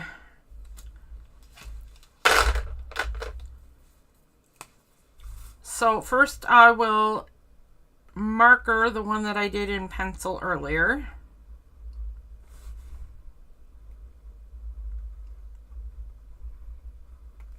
I wanted to get a different marker because these are running out, but that one's not better. Is it time for new markers? Oh my. I don't think I'd do without my liner markers. So if it is time for new ones, that is a thing that will happen fairly soon. I'll have to check them all out and see how they're doing. Okay, so there is the first very simple one I showed you. Just create this stripe, and I filled mine in with a couple of curves. You could also do it with just a V, right? Here, I'll do a smaller one. let's do it over here so I'm not putting them right next to each other, but say I create the same kind of path in the middle, I could just go like this. Just up and down, and then maybe in some of them there's a dot, or maybe in all of them there's a dot. Now for that super tricky one I showed you, I'm going to curve around and curve back and shimmy up and shimmy over. It's ridiculous, but I love this one. I also think I should shimmy down farther than I do, so I'm going to actually shift that and see.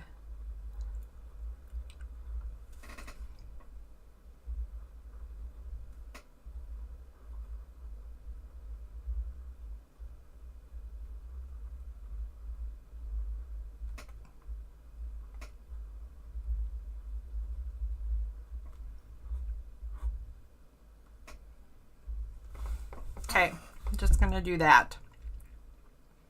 I'm just going to do that and leave it. It's kind of weird. It's got some fat points and some skinny points, and it's not colored in, and it should probably have a design around it because now it looks kind of weird, but I don't really know what I want to do with it, so I'm going to leave it. And that's the advice I would give you too. Anytime you run into something and it's kind of weird and you don't know where to go from there, move on. Go somewhere else. And let it come to you later or never. It doesn't matter if it ever comes to you, but you might come up with a design that you really like at some point, and you go, oh, I know where this goes, right? Okay, so now I'm going to do that other design that kind of makes a flower petal thing. So I'm just going to make a V, curve my lines, or my intersections, I guess. Now, because I'm coloring in the V's with the same color that my background is colored in with, it just looks like a flower hanging out there.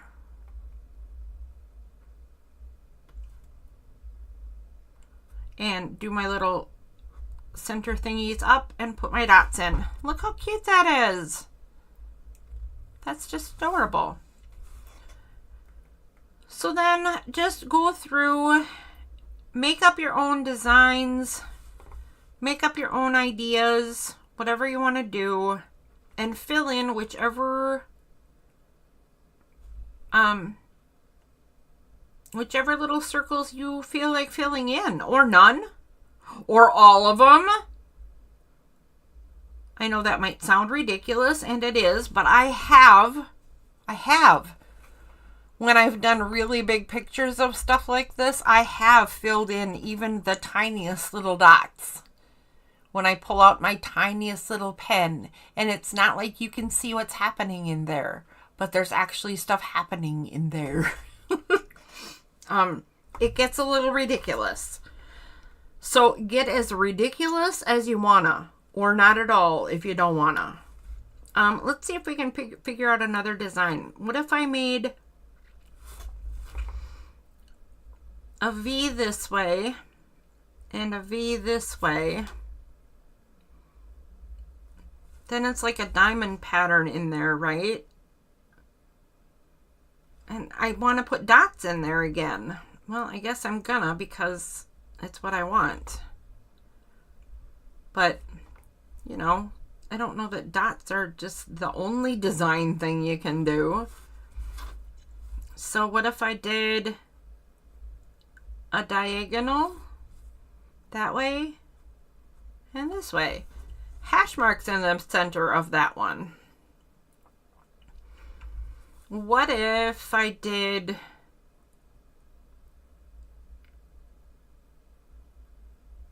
a stripe across this one, and I did, oh, what if I did hash marks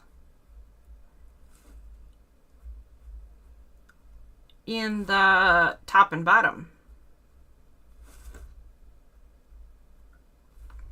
and left the center blank. Nope, not gonna do it. I can't do it. I was gonna try. Okay, I'm gonna put dots. Cause, good grief. Cause I'm dot happy today, apparently. Okay, what if I do another, I'm gonna do another flower one over here.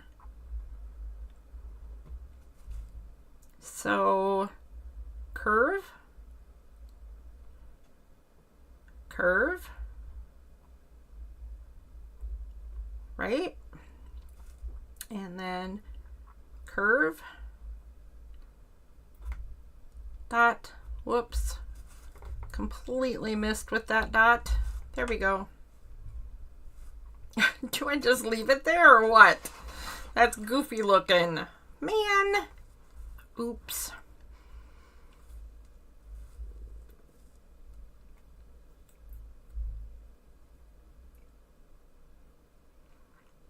I'm going to try making the V pattern a little bit curvy and in the whole globe rather than in a stripe. Well, I like that. Okay. I'm going to thicken up that line a little bit.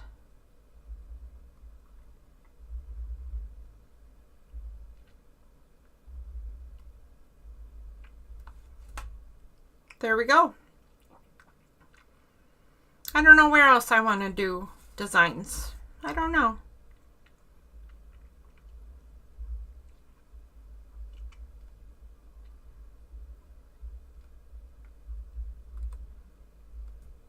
I think maybe we should move on to a different kind of art.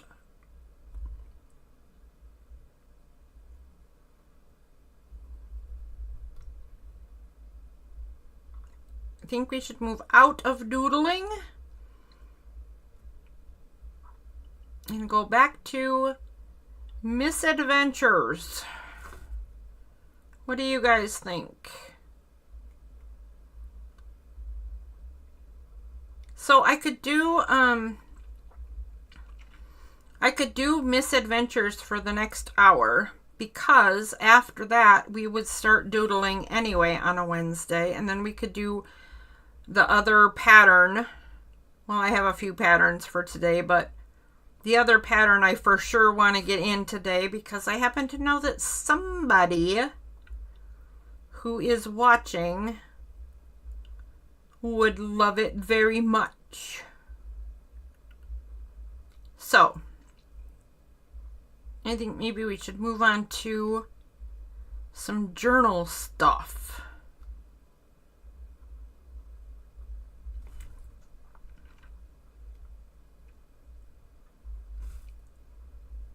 I will wait just a minute or so to see if anybody has an opinion or a question or a comment or a suggestion.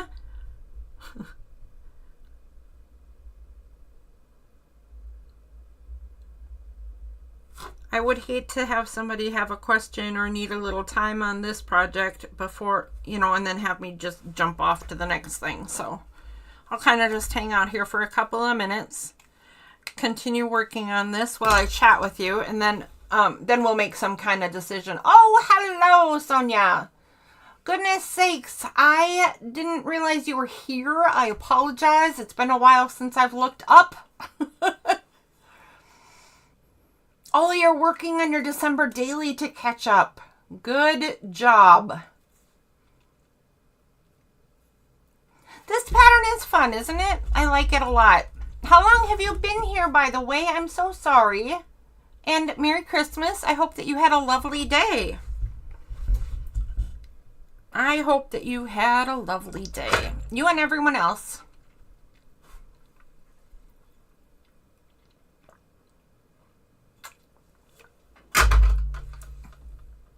If nothing else, I wish peace and health for us all. Just those things are good enough. Oh, you just came in. Good. Good. Because I would hate to think that you were sitting there trying to say hello and I was ignoring you. Which, when you're streaming can totally happen. Okay, so I think I'm going to quit on this doodle. Well, actually, I'll wait for Leslie to answer. Leslie, I hate to keep putting you on the spot, but here's the deal. I know it takes you a long time to type, and I know that you're doing some art with me, and I would really, really hate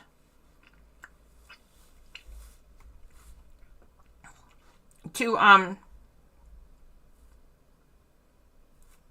move on and then have you say, wait a minute, you know? So don't feel like you have to hurry and answer and whatever, just because I'm saying I'm waiting for Leslie.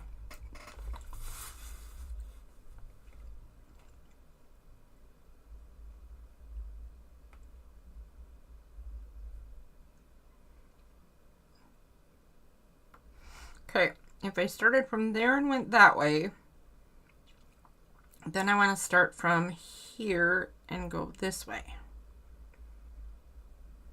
And then I want to start from here. Oh, shoot. Too close. I wrecked my own pattern. Okay.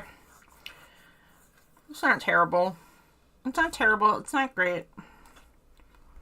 Let's make one of the flower ones over here while we see what Leslie's up to. Oh, there she is. You're ready whenever I am.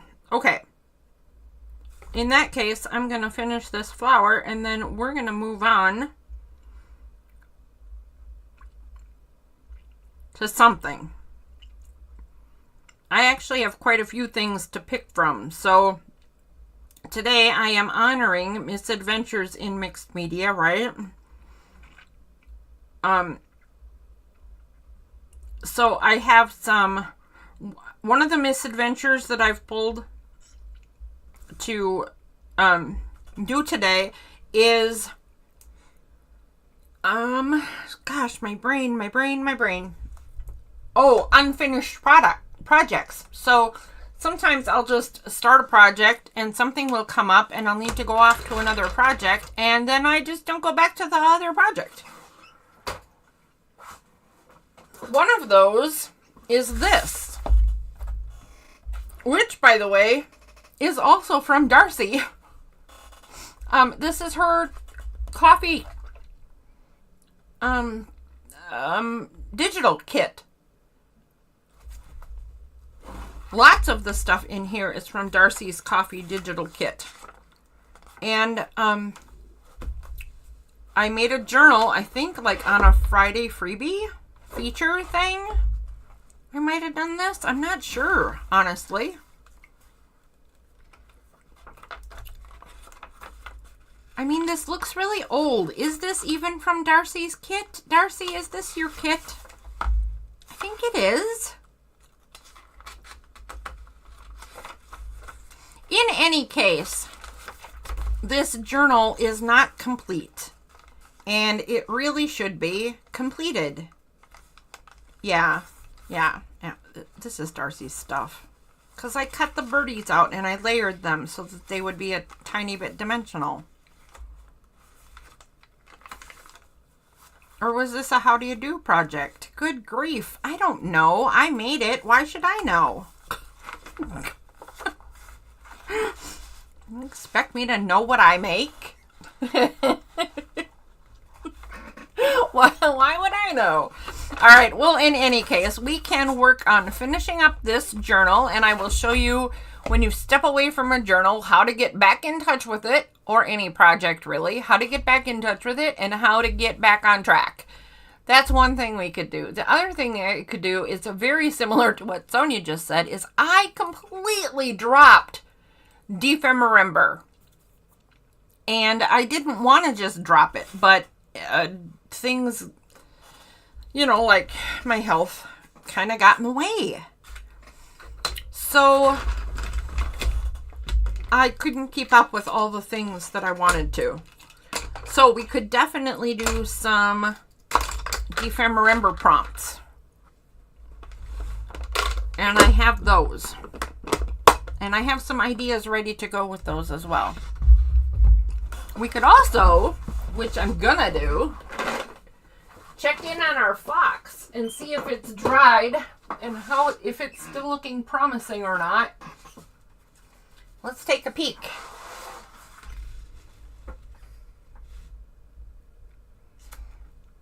Yes, it is still looking promising.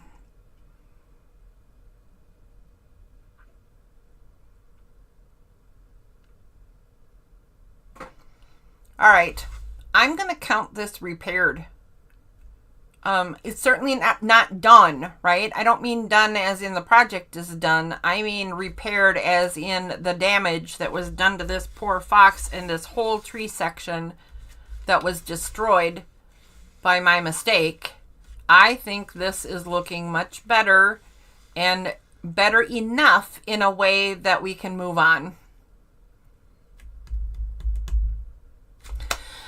Sonia, did you have an opinion as to which one would be fun? Because I will move on to either. If you have a wish to see what's going on. Also, oh my gosh, wait a minute. I do have one more option to show you guys. So I'm going to show you a confession. Sonia, I don't know if you know this, but the way I came up with what to do today for Darcy's December Daily is that my prompt for today is something memorable from this Christmas.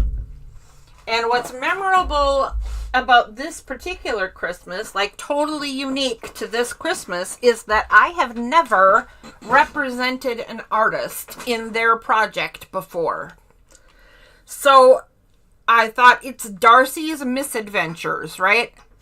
So I thought I would go through several of my own misadventures and show, not like make a thing necessarily about what's memorable about this holiday season, but show about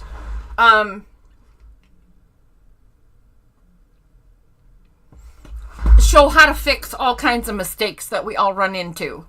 Like sometimes straight up fix them right, but sometimes they don't matter. You just rethink and you redo and whatever.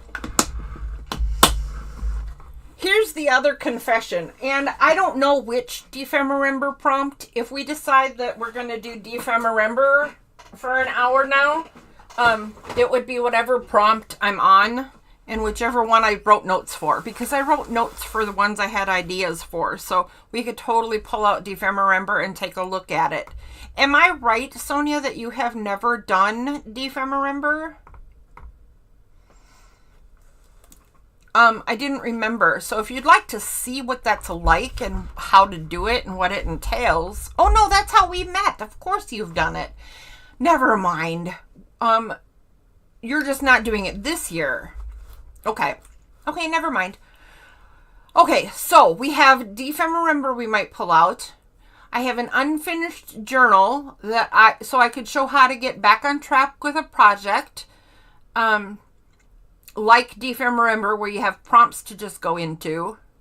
Yeah, I knew you did it last year. It just took me a while to remember. Hey, that's where we met. Hello.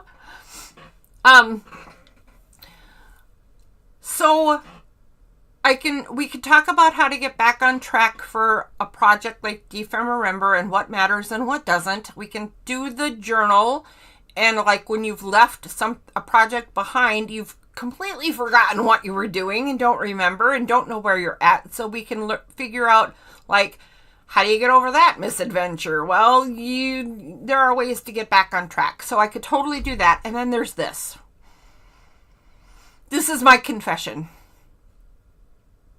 This, I don't even want to show you guys. Seriously, this is so bad. I don't even know what to do. So I am doing a project for Patty at Sacred Mementos, and this is her Makers Guild thing, and you just purchase a package of stuff. So it's very much like our How Do You Do, right? It's very much like that. Everybody gets a package that has, if not exactly the same, identical pictures, at least the same pieces, right? So a photograph of a man will be in there. The men are probably different because they're authentic pictures, but it's still a photograph of a man. You'll see what I mean in a minute. Anyway, this is my first Makers Guild thing. And you would think, because it's my first, I would make it something simple that I find easy to do and I've done before. But no, that's not how I function. So I have created a project for me that I don't know how to make. So this is going to be a lap book. And it's Victorian. And it's a love story.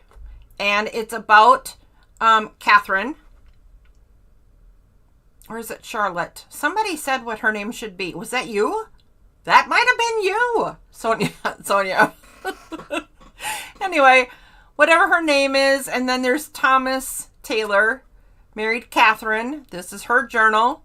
They had their children, Frederick and Alice, and their dog, Lillian.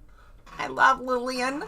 No, I don't know if it's going to be nice, Sonia. Wait till you, Leslie and Sonia, wait till you see what I did. I messed this thing up big time. I messed it up. Okay, here we go. True confessions. Look at that mess.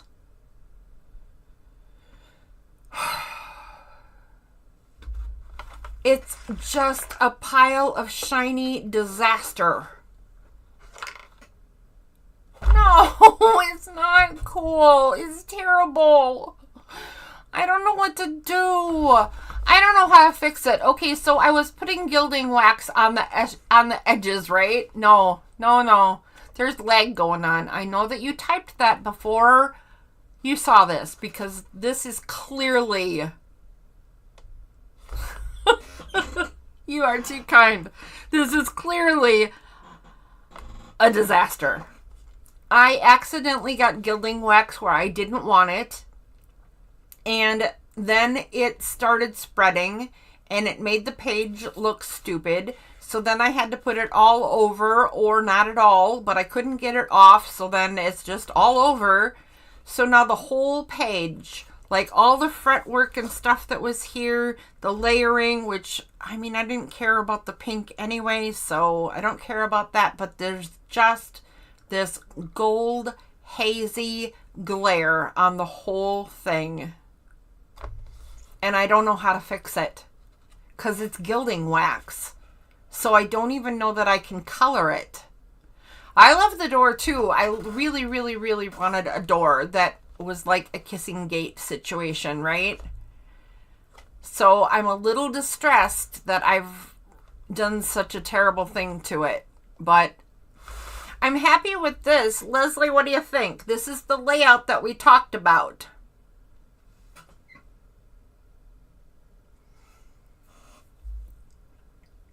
I have thought about that, right? I've thought about like outlining the whole thing. And I'll show you something else too. Maybe we can troubleshoot a little bit. But Leslie, this is the layout that we talked about, right? That you liked. And then this is how it ended up. So this is kind of done. The only thing that's not really done is the uncut ATC card and the tag are not finished. But that's her in her pocket, and there's Thomas. Okay, so I did think I could doodle around it. I also put some pieces in here.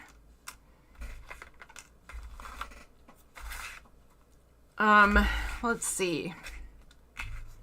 I also put some pieces in here because it wasn't... Is that it? Oh, maybe that is. Okay. So I was trying to see if this is fixable. Before I do anything, I want some kind of a plan to repair this mess.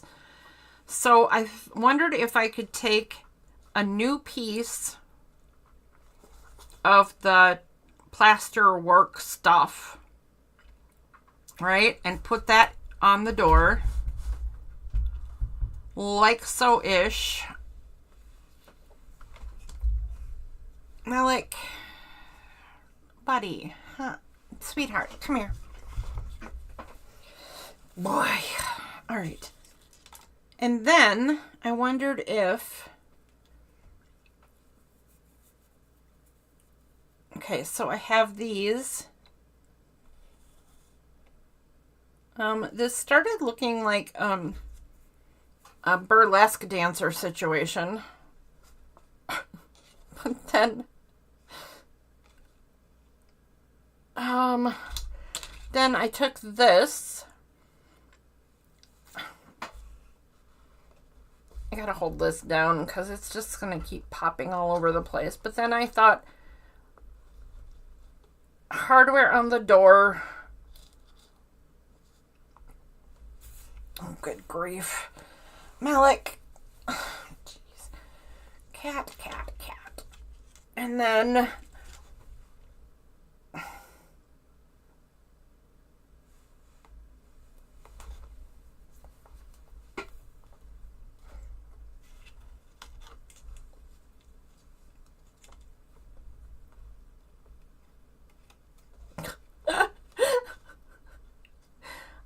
I know you guys can't see what's going on off screen, but I'm having an issue with a certain kitty. Oh, good grief. Oh. And now he's sitting right on the book, of course. Okay, he's gonna have to go, and he's not gonna like it. Okay, so anywho, this would create a gate, and then it could be held on with brads. Ignore the feet. You have to pretend the feet aren't there, and then it would be tied in one of those, you know, figure 8 kind of fashions with the cord. So if I outlined the behind the scenes design or did some kind of pattern on where the pink is, would any of that fix this page enough to save it? Or do I just cut the gate right off and forget it or make a new one?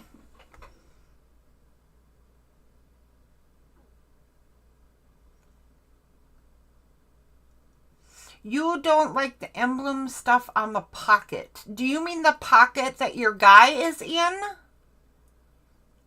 Your guy, whatever. He's all yours. Do you mean the thing with the T on it? Like his name? T for Thomas? The thing that the cat is sitting on? Here, Malik, you gotta move, honey bunch. Do you mean this?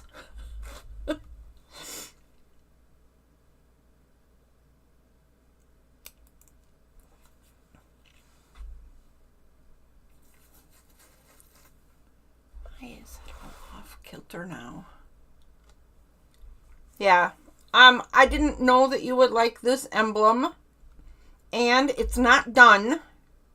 So there's going to be some kind of word or title or something over here to balance this.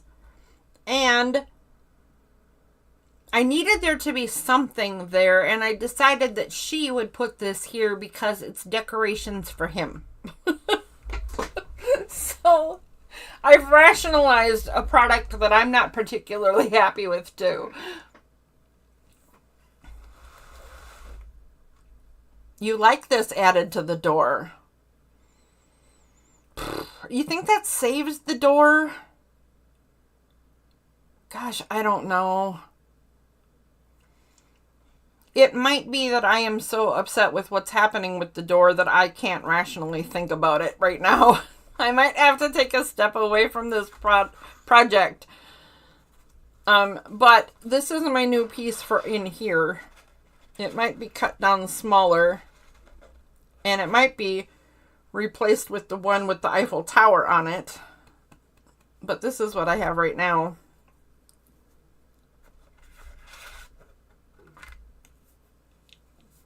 Now that I'm looking at it, I think it needs to be the Eiffel Tower bit. their story starts in France, so they can't really be without, you know, the symbolism of France. Oy. Let's see here. Let's see, shall we? I'm sorry, Malik. So I'm thinking about cutting this down so that it's narrower and using this for this pocket.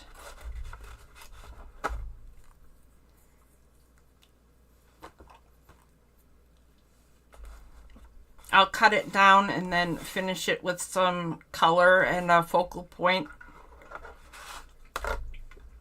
Maybe just some flowers that match this, right?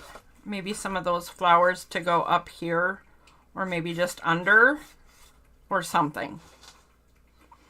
And then this would be the tag for in this pocket.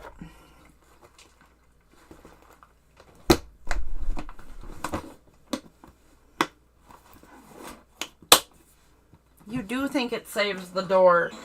All right. Well, in that case, I am going to put this project away and say, no, we're not working on this project because I trust your opinion. And I believe that that might mean it's a doable thing. But I also think it means that I'm not ready to face my disappointment in this project.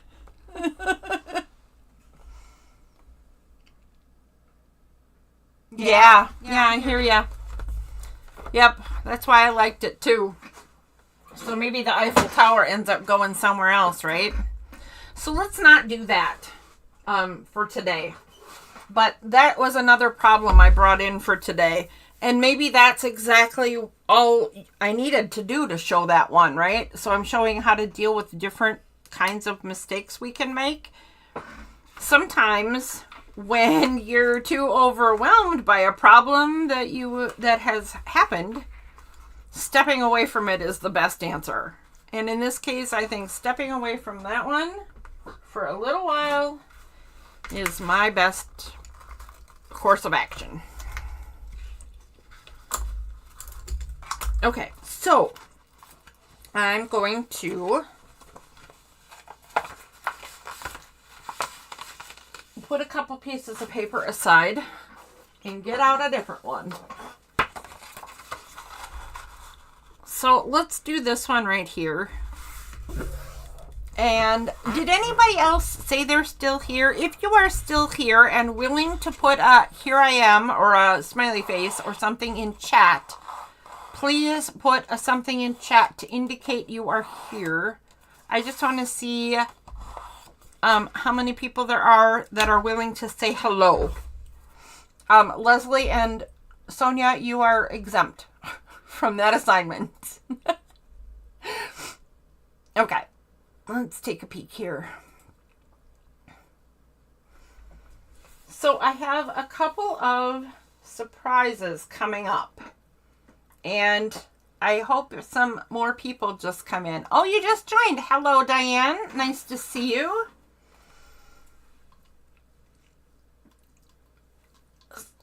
Oh.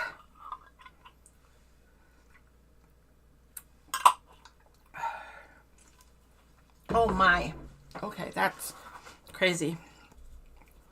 Okay, so here is the next misadventure in mixed media we're going to take a peek at. So I don't remember when I made this journal. I don't remember what it was for. I thought it was for a Friday freebie feature, or I just don't, maybe it was for a how do you do? I don't remember. But it's been sitting aside so long that I don't know how to proceed with this project. So if this happens to you and you're looking at some old project and you don't remember what you were going to do or how you were going to do it or whatever, sometimes just this is what I do, and this is what I do for other projects too. So it's not just journal making. that this works for, but in journal making, it is especially helpful, but also lengthy. So I'll do a shorthand version of this. And what it is just write, like go through whatever the project is and write a to-do bit. So, for instance, I'm looking at this cover, and the cover is kind of cute and kind of adorable, but kind of boring. And I don't like the way these pieces of paper just end up here. I do like that I staggered them. That was good. But I sure as heck don't remember why they're like this or why they're here. I can't imagine that I was just going to leave it. Maybe I was. But right now, I don't like it. So, I'm going to write cover. And I'm going to write fix the paper strips. This, by the way, is the exact same thing I do when I am near the end of a journal. Both of those things apply to this journal. I've been away from it for far too long, don't remember what I was doing or why, and it is so close to done that I want to inspect this thing for the details that I want in it anyway. Right? So, this is the kind of stuff that I'll look for. Go ahead and open this first page. What am I looking at here? Could this just be left the way it is? Sure, it could. Do I want to? Well, no, I can tell you right off the bat, I don't want to leave this the way it is. The biggest problem I'm seeing right off the bat is all of this is way too the same color. Way too much the same color. So nothing stands out. Nothing is showing me good design, right? Oh, and look at that. When I unbury it, this tag really isn't anything. So there are things I could do here. So one thing I'm for sure gonna do, in fact, I prepped ink pads for today. So let's get started. I don't even have to write this part down. So I'm going to pull up my brown ink pad, and the very first thing I'm going to do is I'm going to put some edging on this thing. And yeah, I let it smudge around the corner like that on purpose. Absolutely. So I'm holding this kind of sideways, not flat, but a little flat-ish, right? So that when I take it around the corners, it smudges, and I want it to. I have to remember that this is VersaFine, so it doesn't dry very quickly. So hopefully I'm going to be a little bit careful, but what I want to show you right off the bat, and most of us know this, so if you're a junk journaler and you're watching, you probably already know this, but what I find is it's really super important to kind of say out loud, write down, or us to share with each other over and over again, even the simplest things. Because you know what happens when you don't talk about these simplest things? You forget them. You forget they exist. But for a minute ago, this was way too plain, way too simple. All the colors were this identical and blended together too much. And all I did was outline the tag and outline the squirrel book. So definitely not done. That tag could still use something. But now when I look at this page, at least I see that there are distinct things. Did that help? To me, I don't know what you guys are seeing or what you think, but to me, that's much better already. Much better already. Now, I didn't edge this ticket before I glued it down, which, if you know me, bugs the bejeebers out of me because I like everything to have inked edges. It's ridiculous. I'm going to write cover inside. Add some stamping, maybe. So, maybe some stamping on here. Maybe even just some text stamping, right? Would add some dimension there. So I'm going to write add stamping.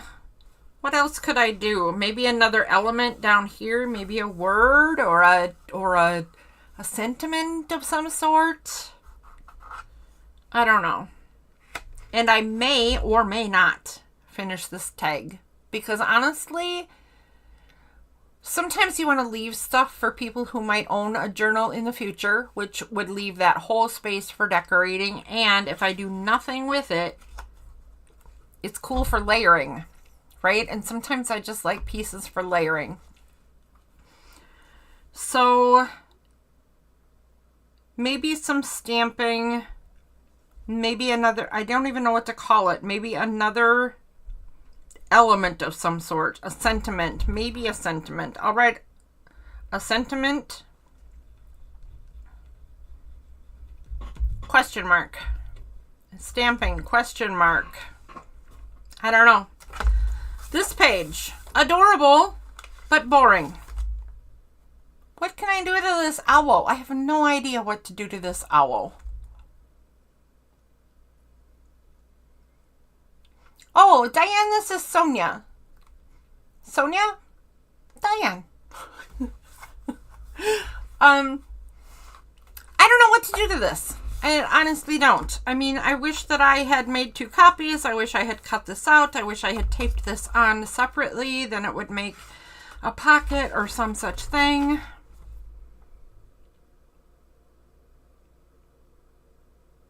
A lot of maybes, a lot of couldas. I didn't, though. I don't know. But I'm going to write first page, do something. Again, I'm really out of touch with this project because it's been so long, but I don't know. That just needed something. Okay, this is easy enough. A simple tag with a flower die cut, feels like, for a pull. Finished on the back, and the flower die cut goes to the back, so nothing wrong with that whatsoever. But again, not edged. So do you have to edge everything that you ever do? No, of course not. Good grief. You don't have to be ridiculous like me, although you can be ridiculous like me and edge everything ever. You totally can. You know what I'm going to do? I'm actually going to take my pen and fairly carefully even outline the die cut.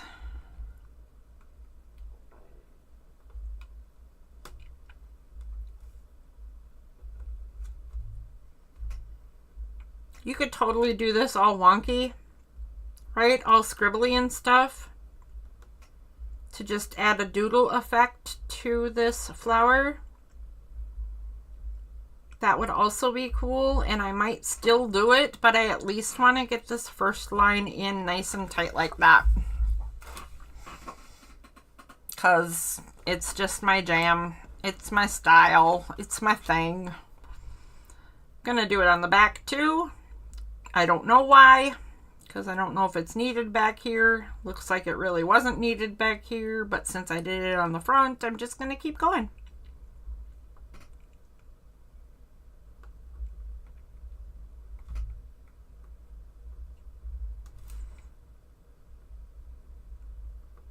I don't know why this pen keeps cutting out. It's new, and it's generally a really good pen. And late in this evening, it has been cutting out quite a bit. I am not happy with its behavior. Oh, now look what I did.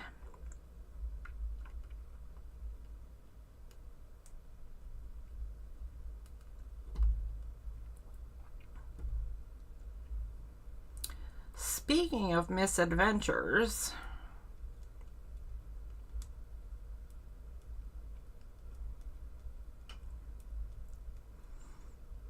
I completely colored right through the flower. I'm glad it was just through a leaf because now I can pretend that it's a bent over leaf and it's supposed to be like that.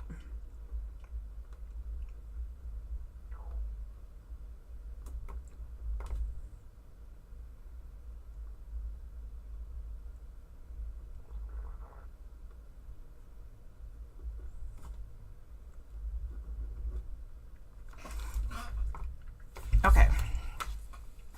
So now I've added some ink to the edge and I've outlined the flowers at the top. Let's see if that makes enough of a difference for my tastes. It totally makes enough of a difference. For the tag, I'm not sure if I'm happy with what's going on this. So I'm just going to say page 3.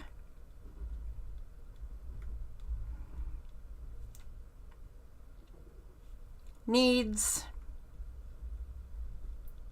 flair. I don't know. This is just kind of boring to me.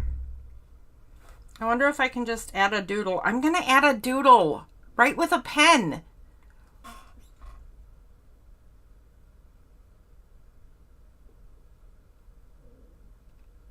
Oh, yeah, for sure. For sure, Diane. I make them all different ways. I make them almost empty. I make them completely empty. I make kits to go in ones that are completely empty for people who don't really know, you know, what they want to do with it. And I make them so jam-packed with stuff you couldn't possibly fit another morsel in for people who like that. I just want to make journals, you know?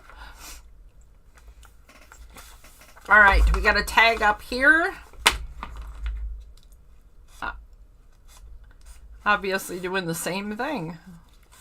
Let's get some inking on the edge because it's me. And we'll just tuck it right in. I don't think I'll change that one. So here's the thing I think about, right? Like, I was talking about how some other pages were so boring and I might do something on that very first tag because it's got nothing, but then maybe the owner might want to do something. Why is it different here? I already said I'm going to do nothing and it has almost nothing on it. So the reason it is different for me on this particular page, and other than outlining this tag, I'm not going to do anything to this page, is because these colors mirror the colors in this page. And this blue mirrors a little bit of the blues in here. And that's kind of it. No, it's got some of these deep purple bits in the shadows over here, right?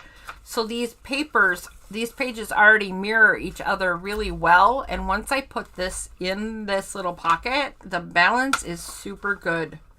So I don't want to add any more detail to this page.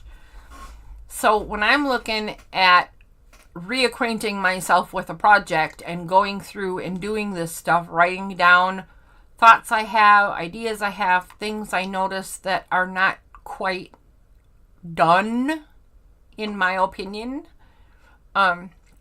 that's the kind of thing I look for. Stuff that's out of balance, stuff that just doesn't quite work in my eye, right? And it is, we're all different, but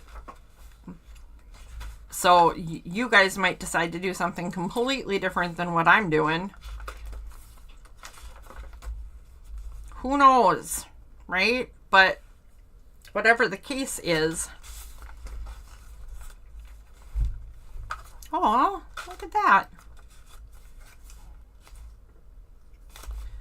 Yep, I'm outlining again. I bet you know what I bet? Oh my gosh. Okay, now it's too late to go back. I bet that I made this book and I bet I did not ink the edges of everything intentionally. I bet I said, you know what I'm going to do? I'm going to push my own limits and decide to not ink every single edge. And now look what I've done. I've gone back to it later. And the first thing I start doing is inking all the edges. That's kind of hilarious. I don't even know if I'm right, but I know that I have in the past tried to stem my ink edging ways. So this could be one of those. Maybe I just hadn't gotten to that part, but usually you do it along the way. So I'm all of a sudden kind of wondering.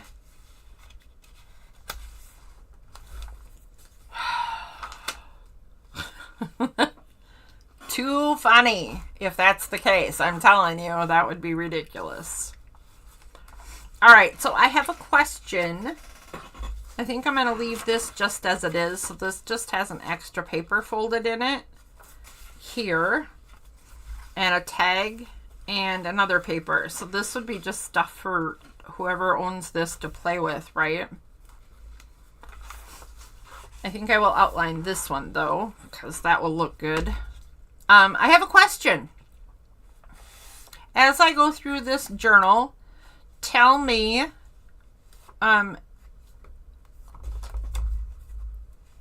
if you have any ideas on how to go back to this and how to improve this. Tell me if you have any ways that you get back to projects you forgot, or if you think this would be a good way for you also to get back to projects you forget. Because I'm thinking, like, let's say you're doing a painting, but you like go back to it and you just don't have a feeling for that painting anymore, but you're like, gosh, I really just want to get back to this. If you sat down and wrote down what you see and little bits that you think it needs or feelings it brought up for you, wouldn't that help you get back into even like a painting, like a completely different kind of project? So that's a lot of questions I just asked you. And then I have another very important question, but I'm not there yet. So answer those first. Come on, chop, chop. Okay. Let's go a little faster, so I don't need to go through this whole thing, right? I said I would do it kind of an abbreviated version, but I'm kind of showing you what I would do to get my back on track. And this is what I would do. Oh, I already said that. This is what I would do if I'm at the end of a journal, if I'm close to done with a journal and I just want to look at what details are missing or where I made a mistake, or like if I forgot to put something, if a pocket is completely empty and I didn't intend to do that, like then okay, where did that tag go, right? So we got what is this? This is just a paper. Okay. Just got another page sticking in there. And then this is one of the 3D printed bookmarks from my son. I had him do them in miniature. These are actually usually bigger. It's an envelope bookmark, right? And I had him do it in miniature so I could do that. He did great. He did a great job.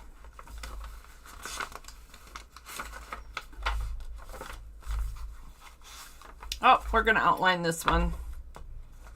It just has a stripe down the side of tea-dyed texture paper.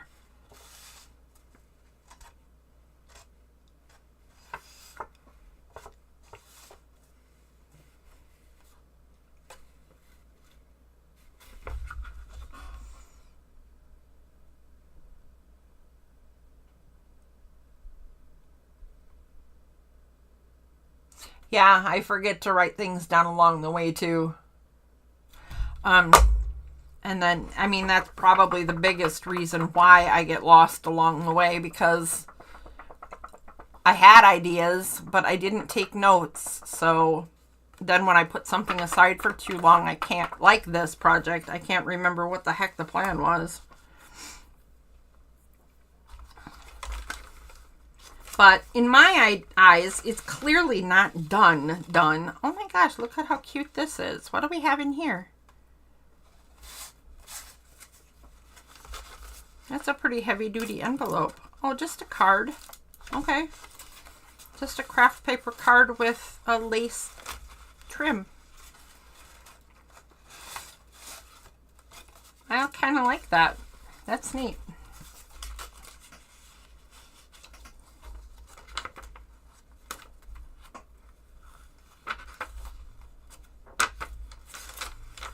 Ooh, another page with a long paper bit.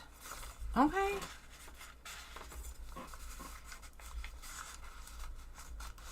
When I go through here again and take notes, I might add something to these pockets. I might add another little 3D bookmark. I might add something to these papers. Like maybe I'll make both of these pieces heavier by lining them with key dyed paper. I don't know that I'll do those things, but they're all things that I might think of.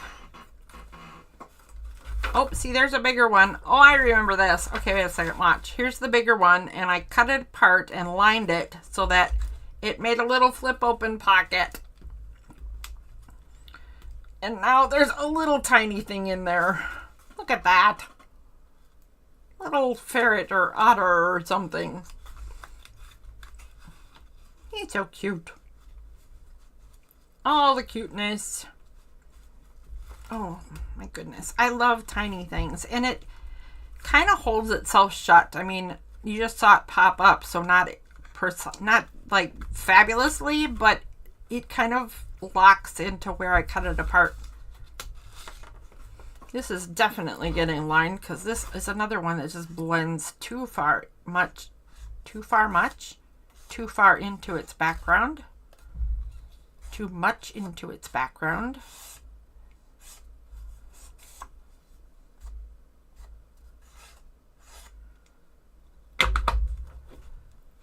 No suggestions, because when I start something, I have to work till it's done. That's true. In fact, you would work for ridiculous amounts of hours day and night until it's done, wouldn't you? Like if you were like maybe not through a whole project that takes days on end, you would just do it till it's done in that case. But if you were reaching the end and had to be done and didn't want to continue, you would just like go till like 4, 5, 6, 7 in the morning, right into the next day. Am I right? Something like that.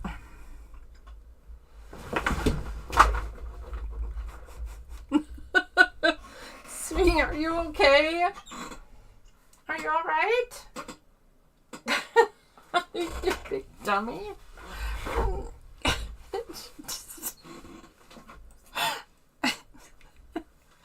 Okay, well, that was hilarious. You couldn't see that, but my cat over there on her bed, she thinks if she puts her paws over on my desk and then creeps up and up and up, she was almost to where the camera is, right? And then she sort of rolled over and she fell out of her bed and off the table and onto the floor.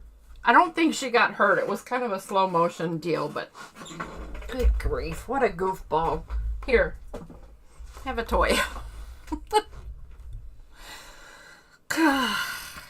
Oh my. Okay, there we go. All right. Getting back to your bed. Malik is over there. Oh, you want some water? Okay, no. All right. So there is an example. Let me check out what time it is. Oh, that's not terrible. We're a little early to start doodling again, though. So we have a few minutes. So what do you guys think of this journal? What do you think? Should I just leave it done? Should we just call this done? Or do you agree that it needs some stuff?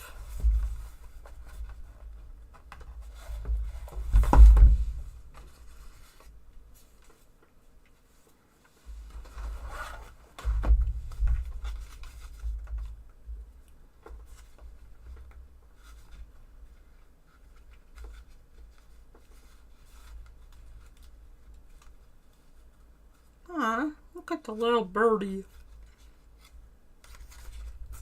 Oh. Look at the kitty.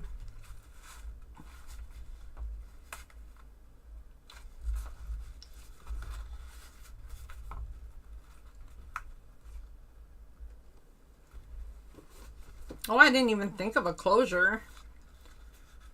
You're right there.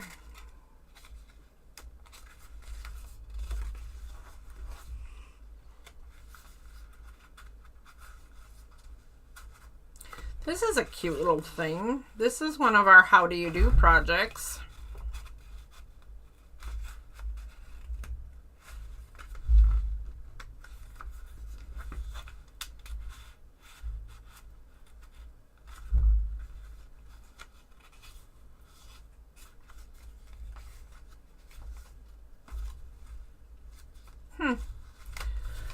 All right. Well, yeah, I didn't even think of a closure. I'll actually just add that on the end of the page. And then I will stick this in here because at some time or another I'm going to have to actually go back and do this for reals, but not on screen because I think it would just take me too long and it would be ridiculous. I think that would just be ridiculous. In that case, I think I am going to take a 2-minute break to move around, and I will be back at, what time is it? It's 7:20. I'll be back at 7:23, and then we'll do the next doodle. So if you want to join around, or if you want to join around, if you want to join in,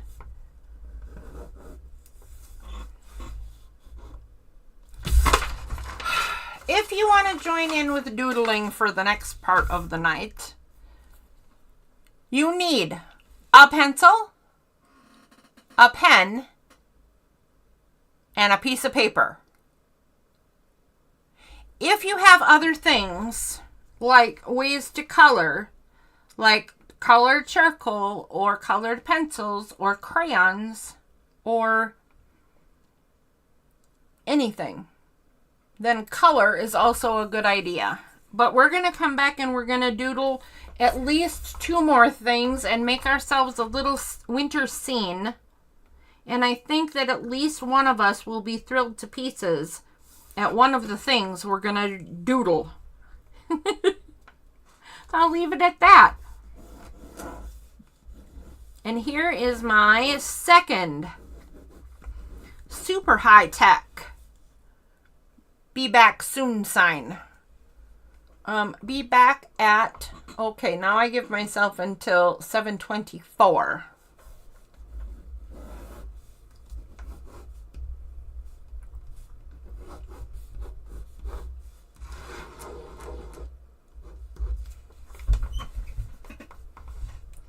Be back at 7:24. Okay, just give me a minute to step away and to grab a couple things, and I will be right back with you. And Sonia, if this is your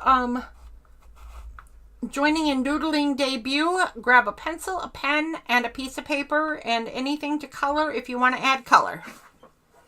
Okie dokie pokies. Ow. Ow. Okay, I should have stood up a little earlier. Hi, Suni. I'll be right back. I'll be right back, kitties.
Okie dokie, artichoke.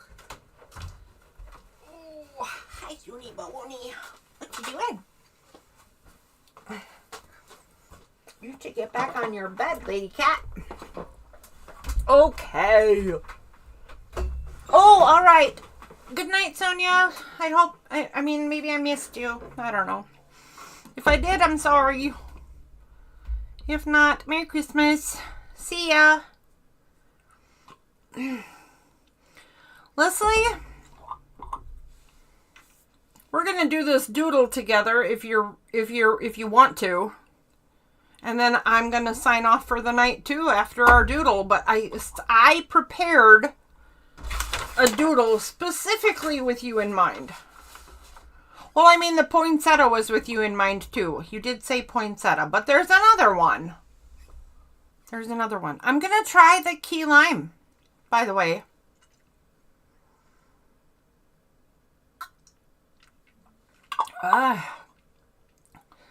So actually, Leslie, let me know if you want to do another doodle today. We could save it for another day. We could just sign off and be done for today, right? Or if you want to do another doodle, I do have one. And it's not just for you. It's for anybody. But I think you will like it. That's all I'm saying. Okay, so I tried the lime. You're right. It is kick you in the face, kind of. It's not a friendly key lime. Okay, so I should talk to other people too. So I know that there are other people in the background, not in chat, and I sometimes forget that. I apologize. But this little jar is not what it says on there, but it is in fact key lime liqueur. And it's tasty, but it is kick your butt. It's harsh. So I tried that, and now I am trying a cookie.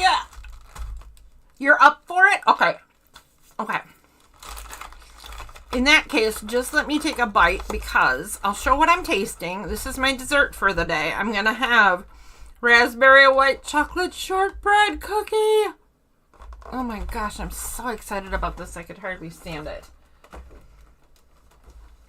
I don't think a cookie could be created for me any better than this. Unless this just isn't very good shortbread.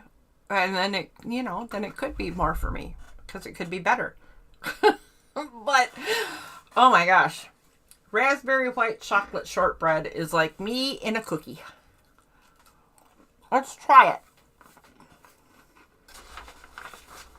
Okay. There's my square. Let me pull my camera in closer. And straightened. And other straightened.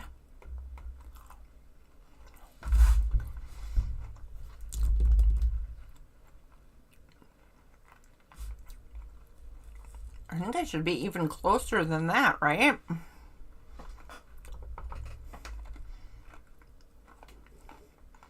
Except now you can see all the layers of paint and ink I can't get off. Wow. There is something seriously delicious about that cookie. I don't know what it is. But it is quite different than 99% of packaged cookies I've ever had. And I'm not sure why. I'm going to be reading the label and the ingredients, and we'll figure it out. But that is so good. So good. Not just because the flavors are totally me, but also because there's just something different about it. Okay. I am going to get out a pencil, and we are going to begin.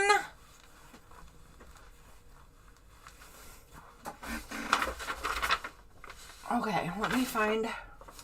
Okay. Let me find the right one.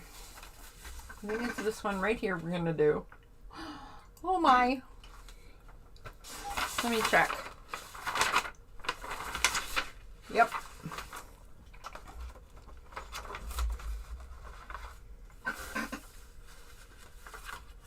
Okay. All right, get your paper ready, get your pencil ready. Anybody who wants to join in, get your paper, your pen, and your pencil ready.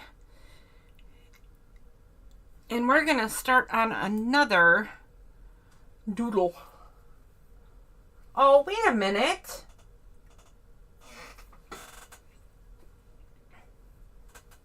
Wait a minute. Okay, I'm going to talk to you from afar. Because you know what? This is actually not the right one. Where is my guy? Oh, wait. I know where he is. Hold on. Ooh. Ow. Gosh darn it. Walking is hard. Demanding walking using feet. Wait. Where is it? Oh my gosh. Come on.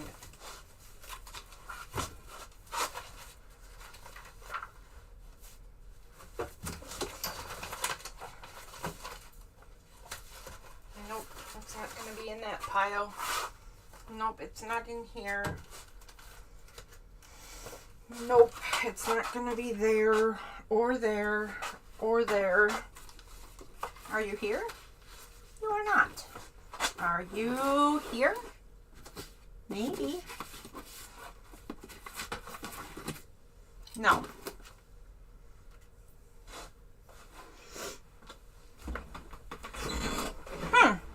Well, okay, we're going to wing it. I do know what we're doing. It's just I prepared a special thing. Okay, there we go. I actually found it. Okay, there we go. I'm not going to show you. No peeking. Okay, ready? Get your pencil. We're gonna, that's not a pencil, that's an eraser, silly. There we go.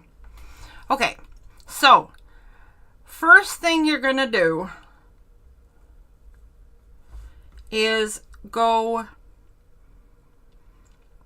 slightly, try to get to the center of your square or page. Top to bottom center, right? I guess, and side to side, whatever. Try to get to the center of your page. Can you tell I've been doing this for maybe too many hours today? My brain is not functioning great anymore. I apologize. First thing you're going to do after you find the center of your page is make an oval from the center toward the top. So let me show you what I mean. You're going to go up with your oval rather than down, right? So your oval is side to side and up from the center. Then from the center, you're going to go straight down to the bottom of your page. And you're going to draw two smaller ovals. One to one side of the center and one to the other side of the center. That's terrible. So you want them to be relatively the same size. So think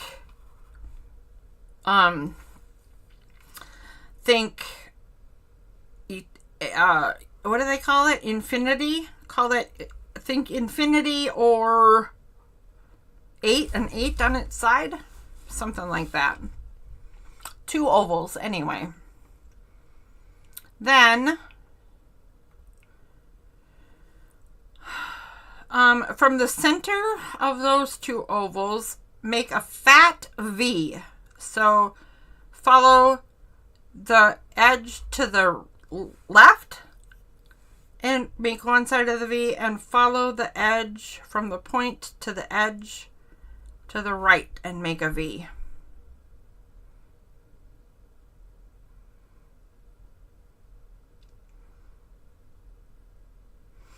Then go back up to the top, the center, Oh, go back to the center, then go to the center of the top of your oval. And you're going to follow the line of your oval around toward the center, and just before you get to the center of the side, you're going to swing off and make a wing. Do you already know what it is? I bet you know what it is. I bet you already know what this is.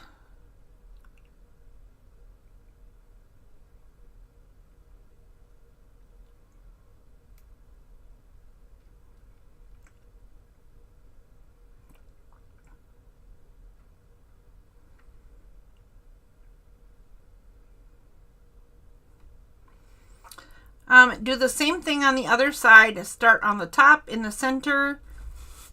I'm going to turn this so I can see what I'm doing, but I'm going to follow my oval almost to the center of the side and then jump off and make another wing.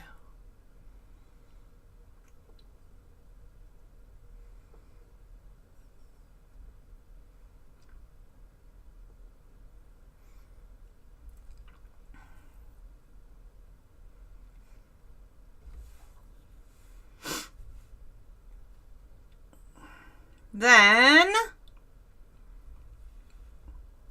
I made my wing too long. Sorry. I know you're not supposed to erase, but I don't like how long that wing is. So, if this is the center of this wing's bottom, I'm going to move to the center of the space between the center and the far edge. So I'm going to move to right about here. And I'm going to start a line that goes 3/4 of the way down the page and in a little bit, like so. And I'm going to do something similar on the other side, although it doesn't need to be the same, but I am going to do a similar measurement. So if this is the center of this little curve shape, I'm going to go halfway between the center and the edge, the outside edge, to make my line and curve in.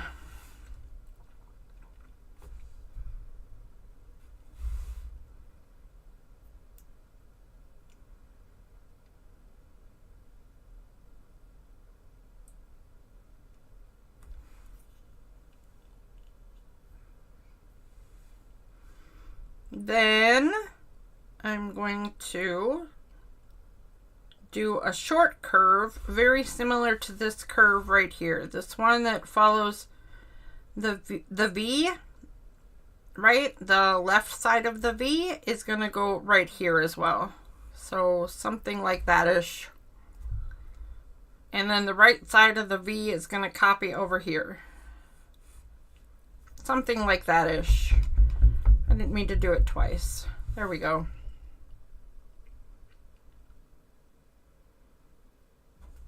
And then we're going to connect these two areas by making something of a roundy check mark. So it would go a little bit and a lot of it. Whoops. That didn't really come to a point, did it? So a lot of the bit and a little of the bit. It's better if you don't curve it in like I did. I curved that line in and went out and down, but it's better if you just go down and in. Like this one goes down and in.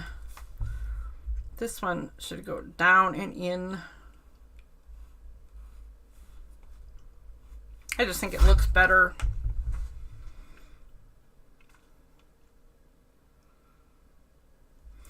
Then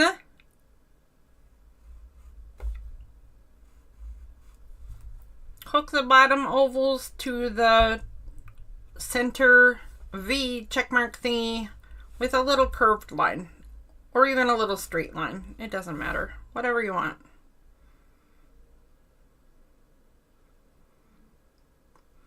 Now do you know what it is? Okay. Okay. So now we're going to go back up to the wings. And I'm going to make a wiggly line from one wing to the other wing.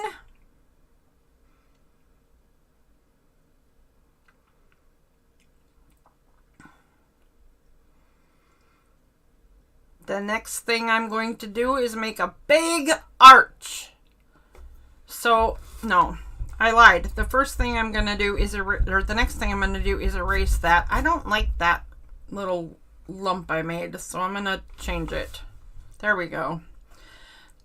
But now the next thing I'm going to do is, you might want to watch this one because this one is a big long line and it's a little hard to describe. So I'm going to start way over here on the left side of my page. And I'm going to draw a single line that goes up, over, and past. And then I'm going to go halfway between the curvy line and the top big curve. So right in the middle there. And I'm going to turn that into kind of a giant comma. I'm making a curve to the hat in any case. And then to join them, just make a little curve right there.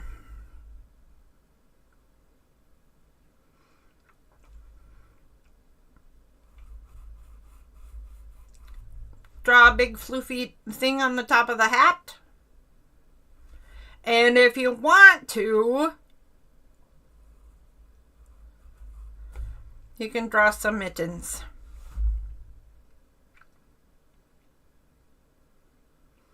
What do you think? Do you love him? I don't like what I did with this hat. I'm going to curve this a little better and make it a little higher, although it's going to be rough to get it to fit on this page, but I want it up like that and curvy.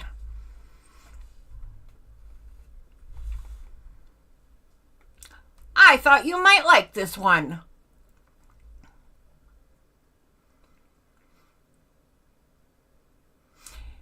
You could make him shorter. Give him a tall pointy hat. You could make his hat not quite as long or droopy or, you know, options are endless.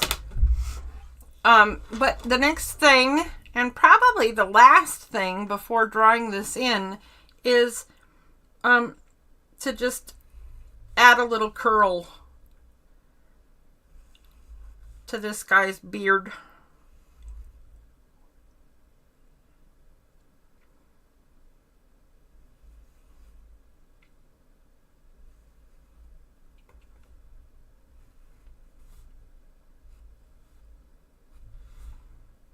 How's that? Pretty good.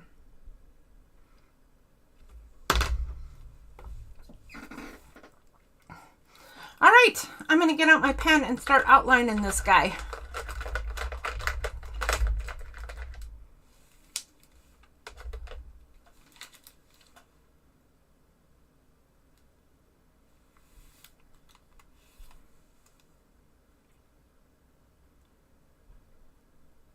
Huh. Some of my pens are missing. I wonder where I put them. What one are you? Oh, you're the one I'm looking for. And there's another one missing too. I will find it later because I found the one I want anyway.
I got awfully quiet. Kind of forgot I'm live. Okay, you're not supposed to do that when you're on camera. I'm sorry.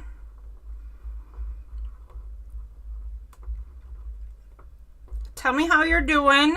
Tell me if you need me to go over anything again. Tell me if you want me to start all over, because I can do that too.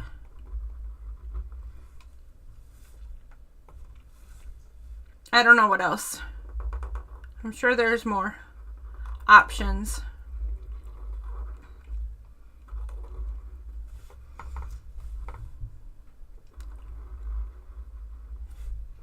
I thought you would appreciate making your own gnome. Everybody needs a gnome. I'm sure it's true. I don't know what for, but you know.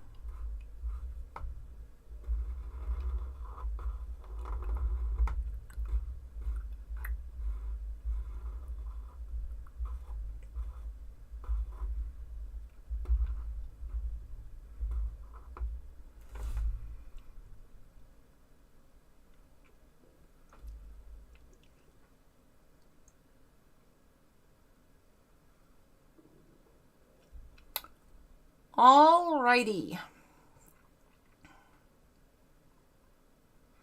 Now I have to decide what I want to do for his clothing. I think he's just going to have black boots, because that just makes sense.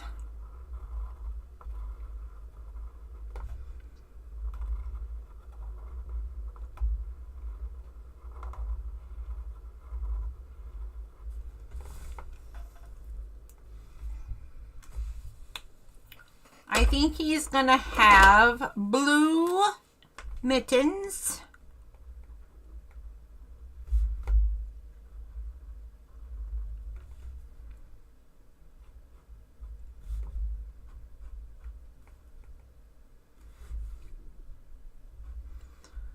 Apparently one hand is much bigger than the other. It was a terrible farming accident.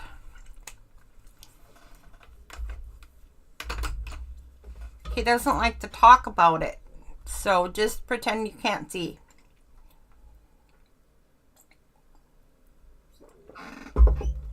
Oh, you know what? I'm gonna put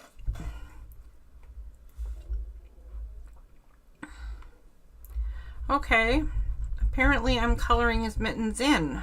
I didn't mean to do that. Shoot. Okay, I'm gonna put blue pants on him as well.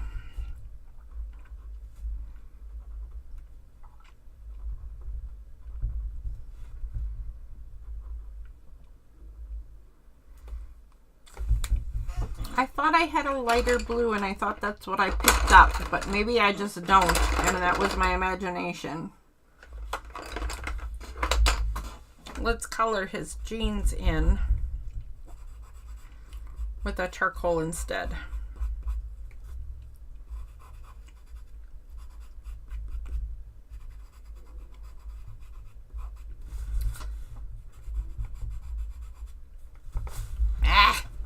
I'm not very good at coloring with charcoal. I think I will leave the puffies on his hat just the way they are. I think I'm gonna make the curls in his beard silver gray.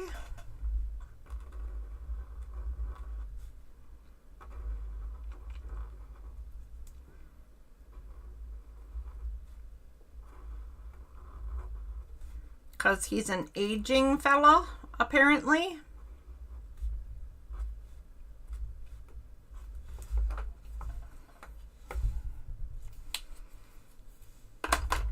I think I need to erase pencil lines because I forgot to do that, and now things are looking a big fat mess. Leslie, are you still there, and are you working on a gnome?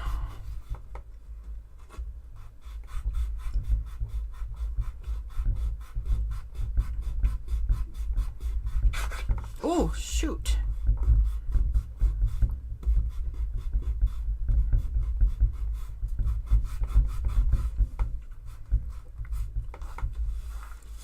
I think whoever you're planning on gifting a gnome to, that if your gnome works out, you should use your gnome as a card for the gift. Because that would be kind of funny and adorable.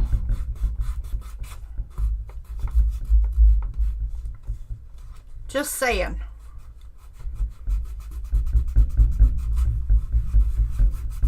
Is that marker? Goodness sakes.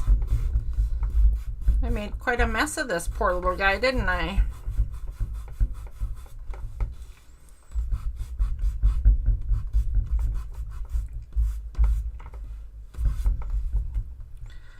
All right, little fella. Let's try to fix you up. Okay. So I'm going to put some black metallic marker in his boots. That hopefully that will make them look a little bit shiny boots.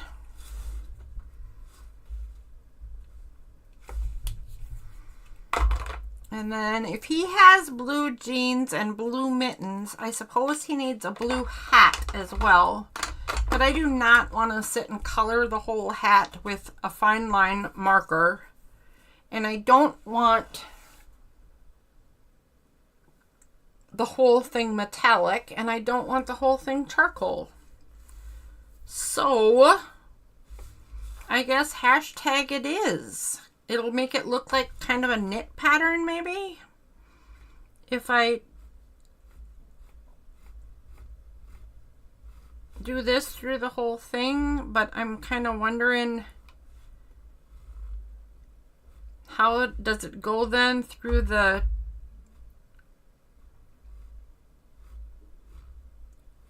I'm kind of wondering how does it go through the bent part then. I don't really know.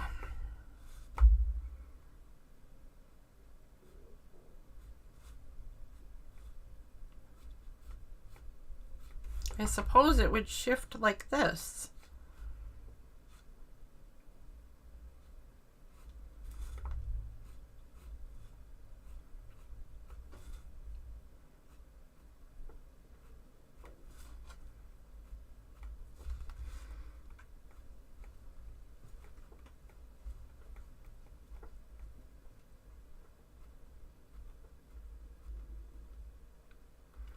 Diane, are you still here and did you decide to draw with us? Or are you just hanging out? Or gone, possibly. I suppose then you can't answer, huh?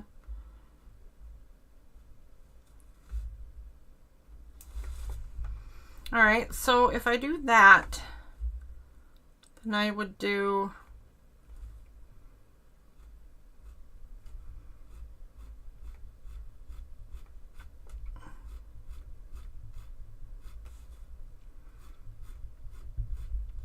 not exactly the opposite, because I don't want it to look checked.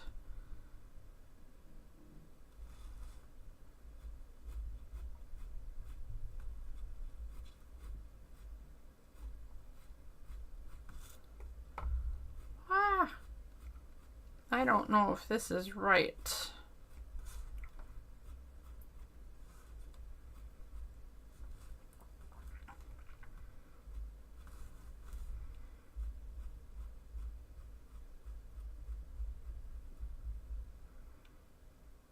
I guess that'll do.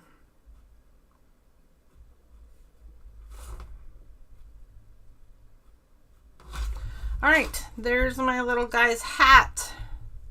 Not too shabby. I do want to give him a little pink nose though. Let's give him a little pink nose. So I have a color that should be a rather fleshy color. It is called pink.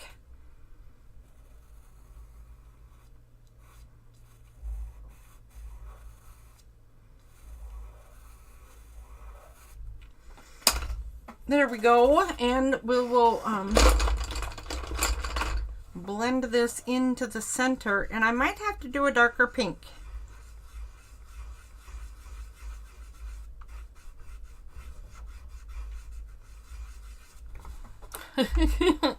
I'm going to do just a tinge of a darker pink I have. On the side and under the brim of his hat. Okay. Let's see what happens.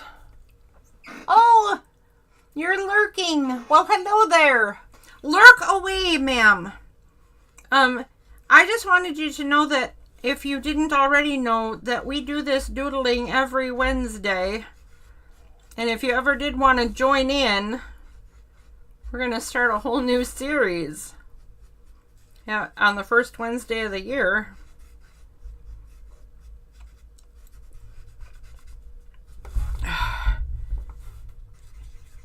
But you can lurk anytime. Lurking is always allowed. I just like to make sure I don't neglect people who are here. Okay, I'm going to do a little shading in his beard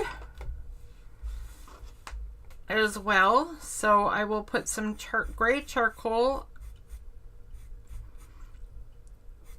I guess, all the way along the bottom of his nose and underside of his hat, because all that would make shadows. And then I guess on the underside of this fold or layer, I guess it's not a fold if it's a beard, is it? It's not a, it's a layer. It's a beard layer. What do I know about men's facial hair? Okay, so then smooth it out and pull it away. Smooth it out. Pull away.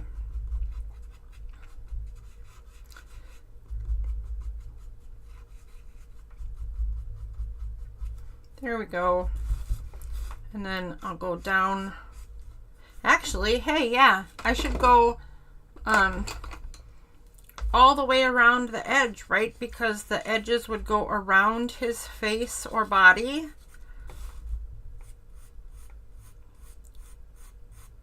So that part would be a little darker too. And in that case, so with this.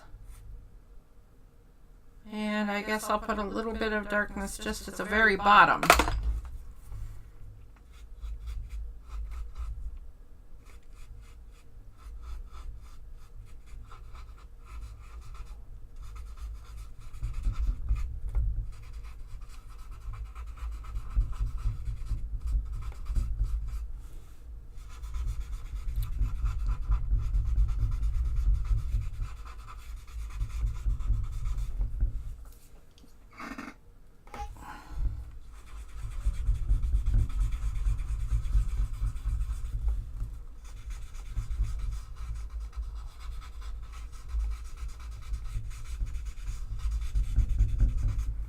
All right, here we go. Look at our little guy. Let's see, how is your little guy working out? Is it working?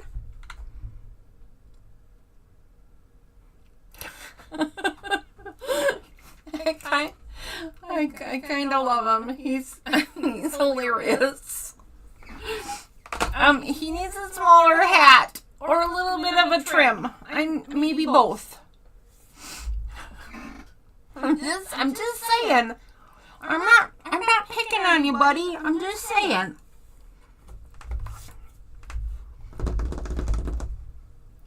So, I didn't really think ahead on how to finish this one. Definitely some snowflakes would be lovely, but on a white background, snowflakes are a little tricky to see, and I don't feel like coloring in the whole background. So I'm gonna totally cheat and Oh my goodness, my shimmer stick is filthy. Apparently there's a snowstorm where this guy is.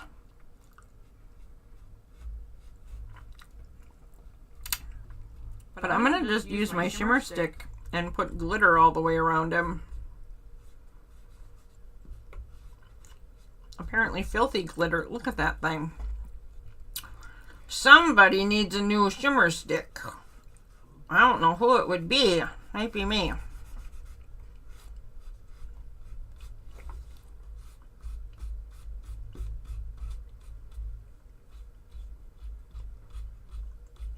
Put some shimmer on his boots too.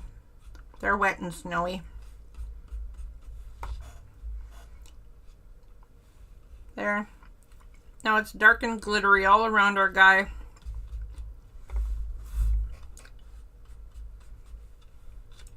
Why not?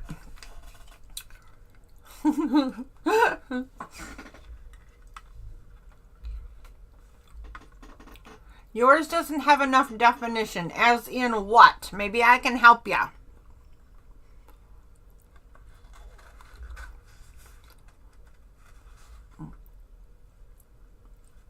I know it's really hard to describe stuff like that, but if you can tell me what you mean, maybe we can figure out something. Otherwise, you can just bring him over someday and I'll help you fix your gnome.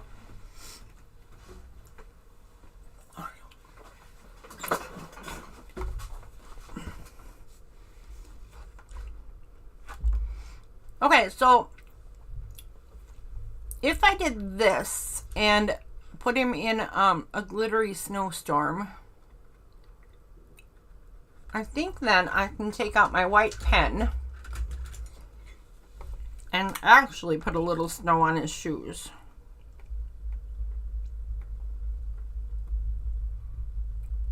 Because now it's all gray.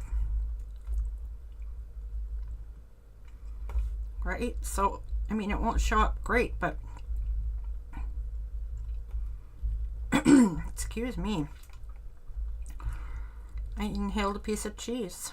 I don't recommend inhaling your cheese.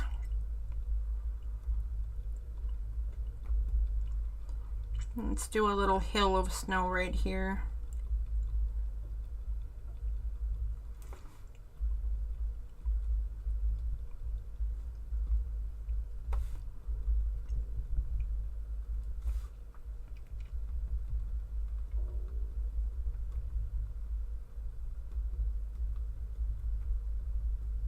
Okay.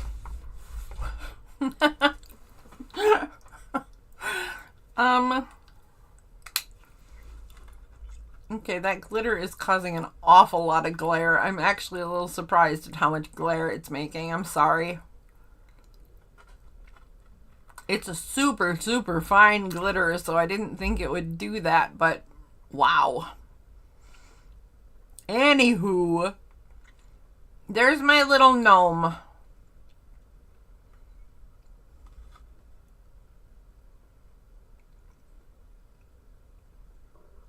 I think gnomes typically have red hats, but gnomes are, and pointy hats too, but gnomes are really from all over the world, and there are all kinds of different gnomes.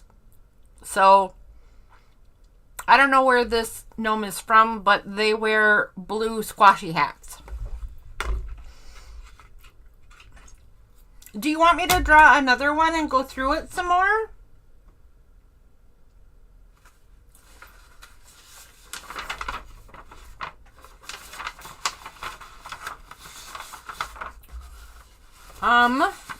Also, I have another thing we could draw.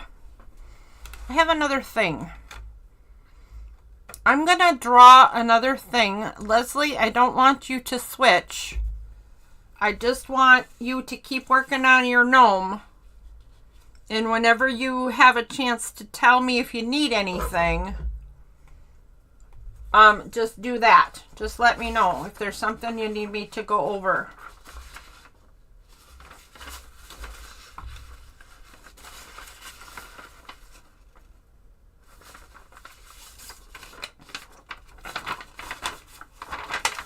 Whoa. Okay, there's what I want to do. Okay, so I'm just going to draw an ornament.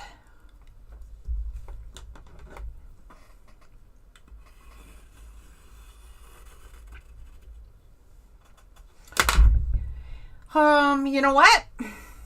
I'm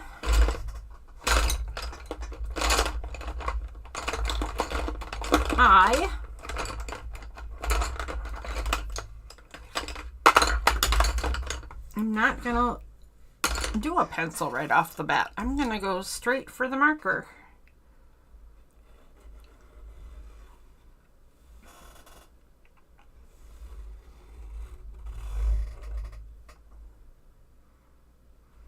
Because the outline doesn't need to be fussy. And now look what I did. Okay, I'm flipping this over and we'll pretend I didn't fail at tracing a circle. That can't possibly happen to someone who's teaching other people how to do a thing, can it? Do you want to try this one? That would be awesome. All I'm going to do is a simple ornament. So if you want to try this one, you go right ahead, because this one will be stupid easy. I mean, not that you're looking for something stupid easy, but this is a good one to jump in on for sure.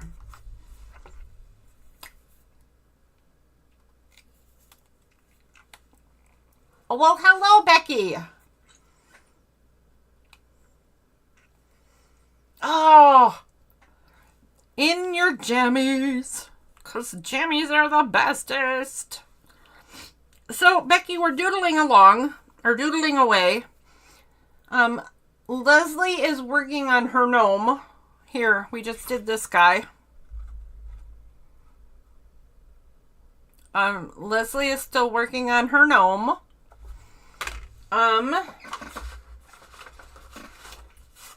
Earlier we did a poinsettia style flower. So that's our one from earlier today. And now I'm just going to do an ornament. This is the extent of my holiday decorating this year. This ornament I'm going to make right now.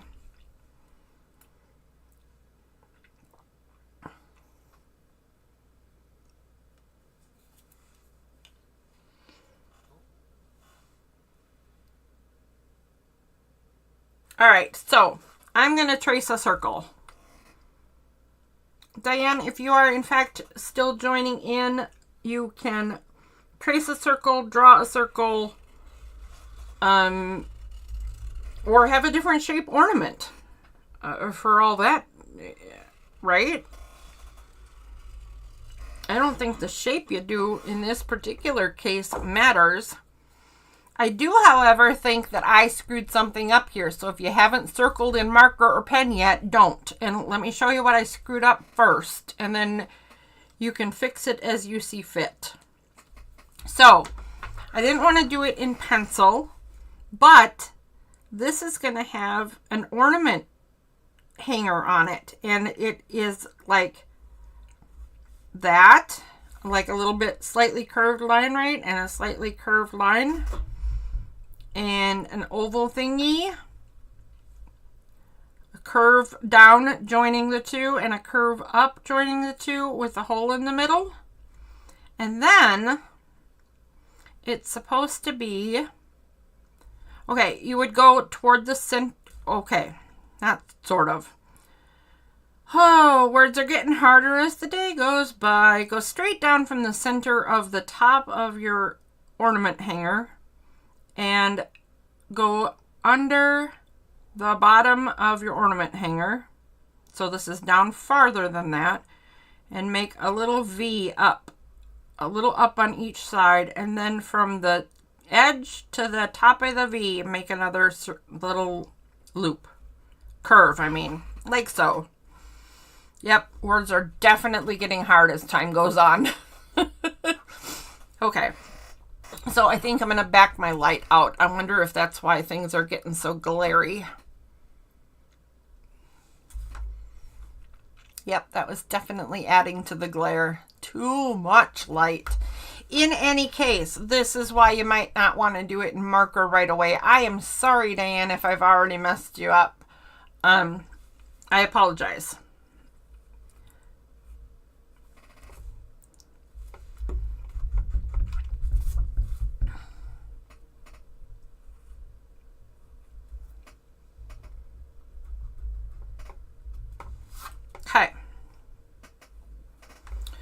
So what I think I'm going to do is I think I'm going to use my white pen to get rid of some of this red. I'm not going to worry about it totally because I did learn earlier that my metallic markers are whiteout markers. They're definitely completely opaque. So I'm just going to blur that a little bit. And then when I come in with a marker, I will fill this in completely in silver. And then I will draw in the details of it. Right now I'm just going to give that white pen a little bit time to dry, and I'm going to move on to more pleasant things. Oh, good. Pencil is just great. So the next thing I'm going to do is pencil in my pattern for this. And this is not a very festive, like Christmassy pattern. So if you know a pattern that you like for the holidays, feel free to fill it in. If you want to join me in something a little more floral,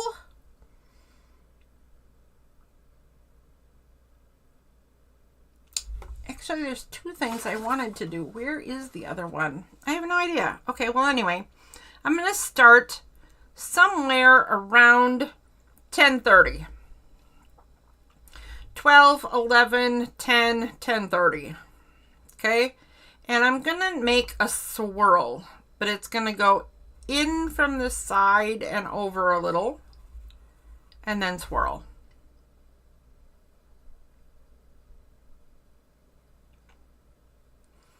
And then I'm going to go down at a slight angle, and I'm heading toward about 2:45 in the end. So I'm going to about over here. Pretty darn close to 3 o'clock. But what I'm going to do is go on the edge of this swirl, continue this line, and this time I'm going to swirl up.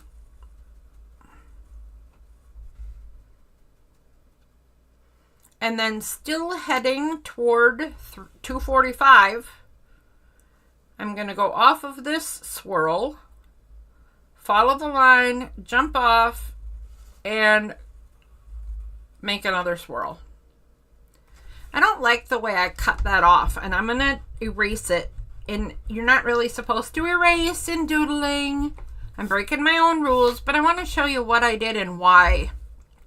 So when I'm coming close to an edge of something, sometimes my brain just panics and it's like, oh, I have to squish it in. I have to fit it in. Well, chances are if I followed this design, it was going to fit in here anyway. But for some reason, my brain short circuits and it thinks it has to fix everything. And everything has to fit in perfect. But the truth is, this is going to look better if I were to let it fall off the side of the page, like so. Just pick up the pencil where you want your design to end, but only a tiny speck. Pretend you're still going and put your pencil back down where it would come in. There we go. Line number 1.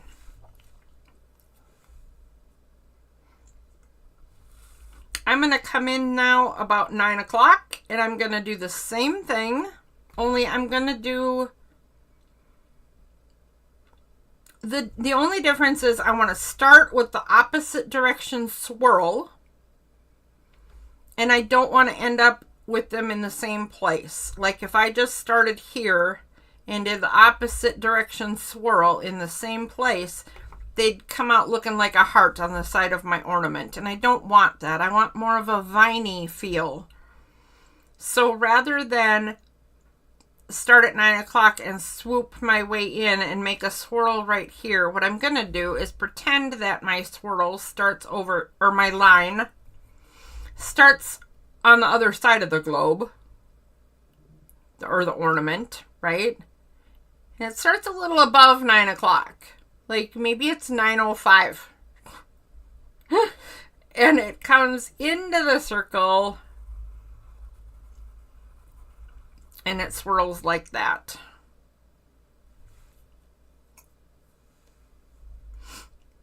Now, I want to show you another thing that I did that I don't particularly like, but I'm not going to erase it this time. I am going to take my pencil. Okay, here's what I don't like is I do want this facing down a little bit because the swirl around my ornament is supposed to trail down to the bottom, right? But I have this one pointing somewhere around 4:15 or, you know, more like 4:45. It's almost 5 o'clock. Whatever. I want it up here more. So instead of continuing to follow this line, I'm just going to follow this line up higher before I jump off. So that now my swirl goes up into this space and changes the angle back up.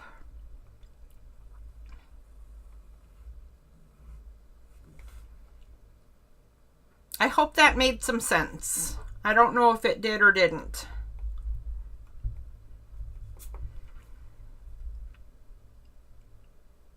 Maybe you don't care where your swirls point, and maybe you don't see it that they're pointing at a particular number on the clock because, you know, I'm a little way picky.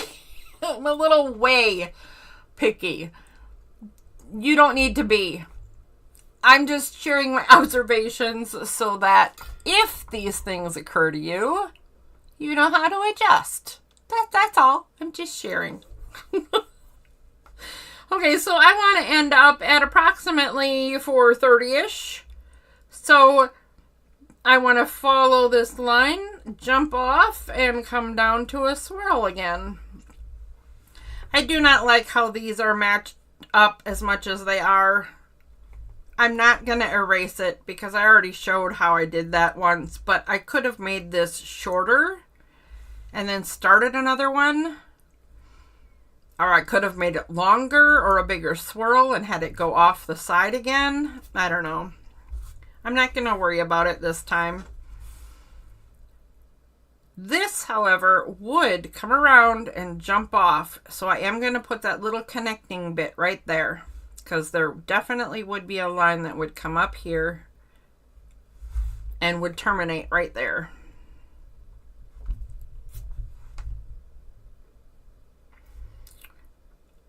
Okay, and then I'm going to finish up the exact same way. So same kind of deal. I'm going to come in a little under, about the same distance, right? So about that far, about that far. So I'm going to come under the last one. This is going to go the opposite of the one before it. So that means it's going to be the same direction swirl as that first one.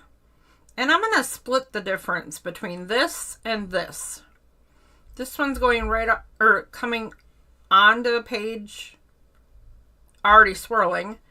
This had a bit of length to it before it swirled. I'm just going to go short length, swirl. And this one apparently goes right off the bobble. Right off the bobble. I didn't mean to do it this low, but it was that low, so I'm not going to change it.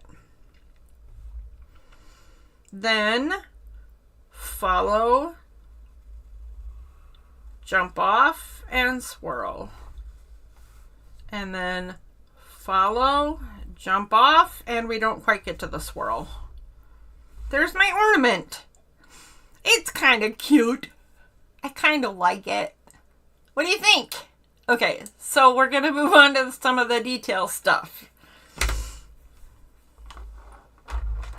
I am going to find my silver metallic marker.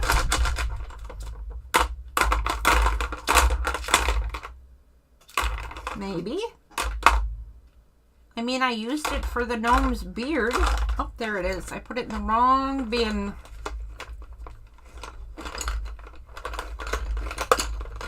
Get up here.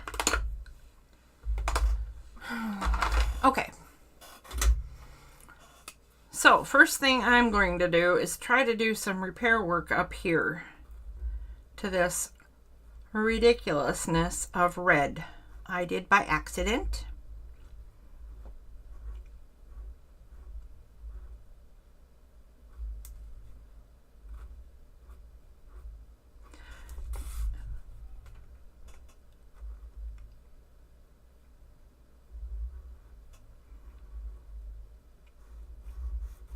So I'm just going to go ahead and color the whole thing in because I'm going to take my black pen, a black liner pen, or maybe a darker silver marker, I'm not sure, but I doubt it, and draw some detail bits in here. And you notice do you see what I'm noticing? The silver is not nearly as opaque as the gold was. Okay, that's not a total surprise, but I'm still not happy about it. Okay, and then I need to decide what color I want my swirls to be, and I'm not done with this design. There's going to be some leaf shapes to consider on here. So if you're thinking about following your design in pen, if you copied this exact design, then watch me do the next part before you choose an ink color. If you have options, that is. If you did your own design, then this is still something that you want to think about, is what other design elements might you do in here? And because I'm doing mine viney and I want it botanical, I am going to do it green because that's what I do. Here's the other part that's going to go in here. So right where the swirl is, I'm going to start a seed shape, and I'm going to make it tucked right into this point where the curve meets the line. Here's where it's going to go, and here's what I mean. It's going to go right there, and it's a seed shape, right? And then I'm going to do another seed shape on the opposite side of that line, and it's going to kind of match it, although I don't want to make it exactly the same size and shape. So don't think you need to be, it shouldn't be anything fancy dancy and perfectly the same, because then it's just ridiculous. Do 2 or 3 of these in each space, just like I did. One on each side of the line and then one side with another one. I like to tuck another smaller one right there on the curved side. If I were to do that different though, I could also do this. I could put a seed on the curved side and a seed on the not curved side, and then maybe I have one hanging down a smaller one. My pencil is getting far too dull to continue, so hang on one second. Let me fix that situation, because it's just making a big muddy mess instead of drawing stuff. And I need to find my sharpener. Where did I put it? Oh, there it is. Okay. I tried to use my grandfather clock sharpener, but it's only got one of the small holes, and this is a big fat pencil. Also, you don't have to do 3 all the time. Also, look what I failed to do. I failed to connect this one. So this should have a jump off and curve up bit, which means there would be a seed there and a seed there, and you could have a seed here, perhaps. What does that mean for this spot, though? I wonder if that would have a bit of the large curve.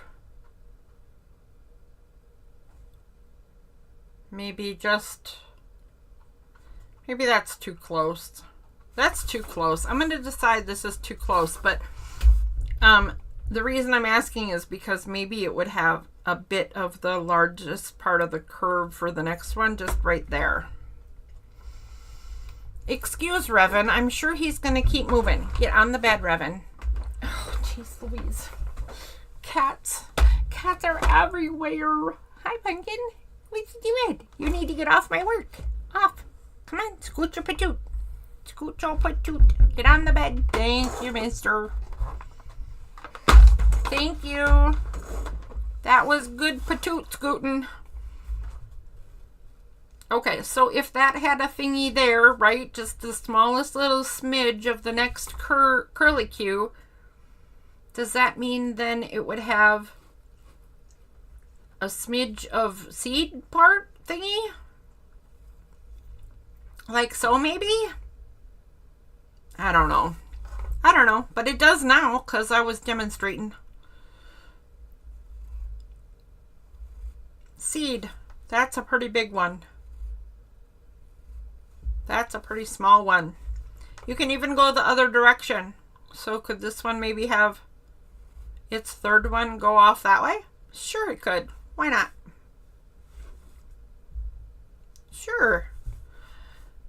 Okay, so then I'm just going to go to all of the curlicues and do whatever variety of seeds I want to do. That one's super tiny.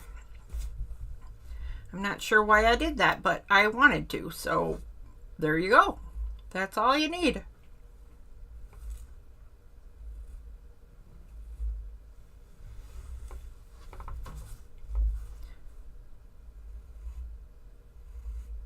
So I didn't really need to do all of these before I filled in my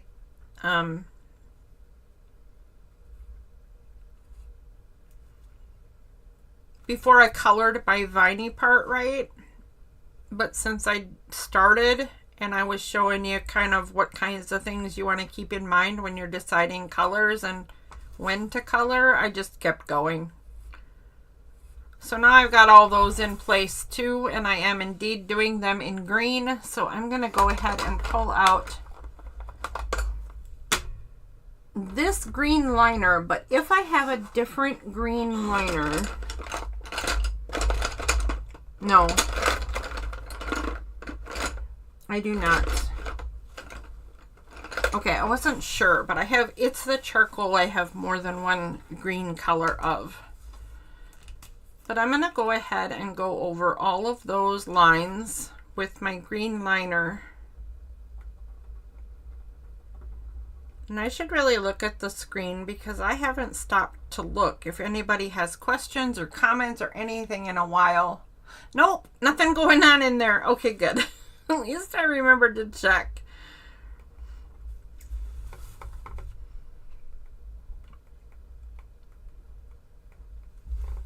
Okay, there we go. At least I remembered to check on you guys. That's a step in the right direction.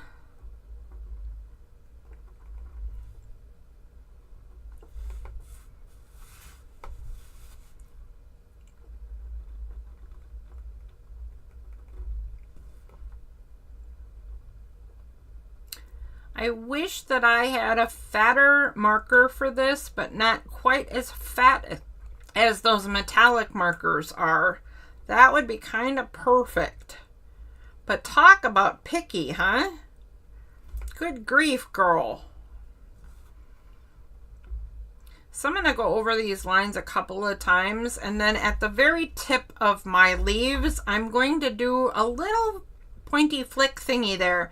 If you have a liner for a marker and you push it down and then lift up and flick away, it makes a little pointy thing. And that's exactly what I want, is that little pointy bit right there.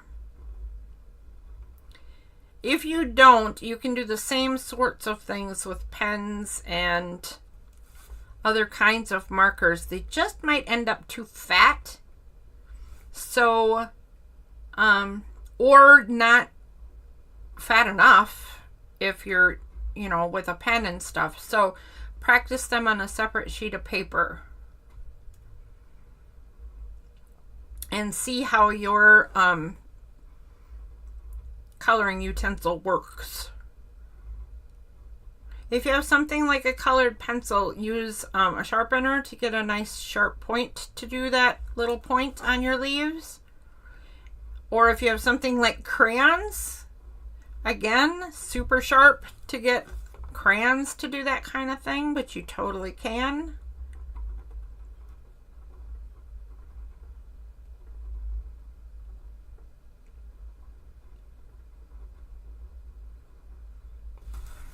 Anywhere that you make a mistake, like I just did, again, we're not supposed to call them mistakes. It's fine, but you see I didn't follow I made a marker line and then I went to go over the same marker line and I doubled my line instead. I missed. I don't care if I missed the pencil line because I'm going to erase those, but if I missed the marker line, I just make it a fatter section. It's okay it's totally okay to do that.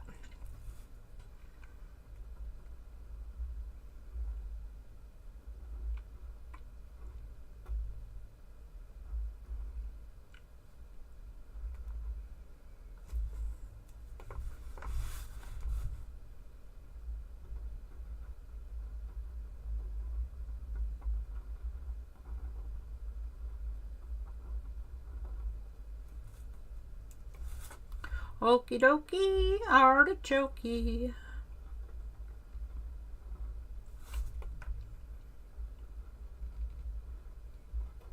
I really feel like I should do this with a fatter marker. This is taking too long. I'm bored. No, I'm not really. I've just been doing this too long. I should have taken more breaks. Next time I stream for a long time, I'll have to remember to set timers because I get too into what I'm doing and then I forget. But I can definitely tell that my brain is not happy with my behavior today.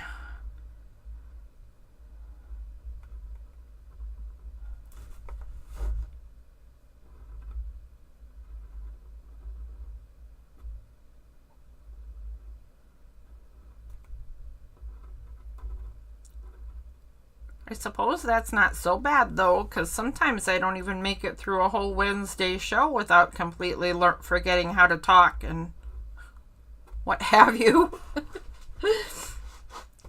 So, we're doing really good today.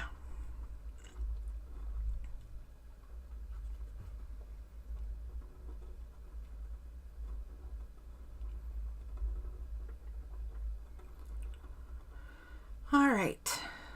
Leslie, how is it going and what are you working on? Diane, how is it going? Did I explain things well? Did you do the same design? How do you like it? I hope you love it. If you have any questions, please holler.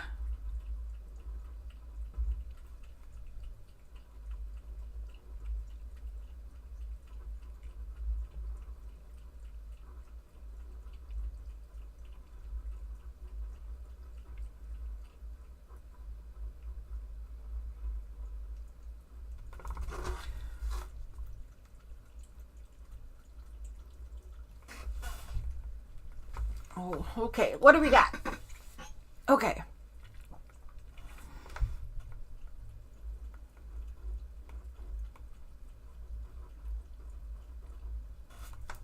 All right. So I'm getting toward the bottom of this thing, and then I will show you some. Oh, no. When I'm done, when I get to the bottom, right, I'm going to erase lines first. But then I will show you some detail bits to put in if you wish, and they're only ideas. So if you have ideas of your own for details, absolutely do that instead or in addition to. If you want lots of details, maybe you add mine and your own.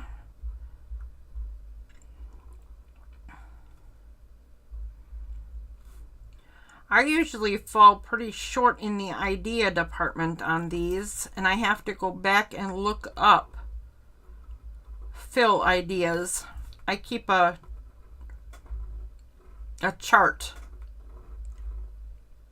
I keep a chart of doodle patterns. It's a bit ridiculous, I know. But I keep a chart of doodle patterns, especially on my favorite ones. So when my brain won't think of clever things, I can go back and look at what my favorite patterns are.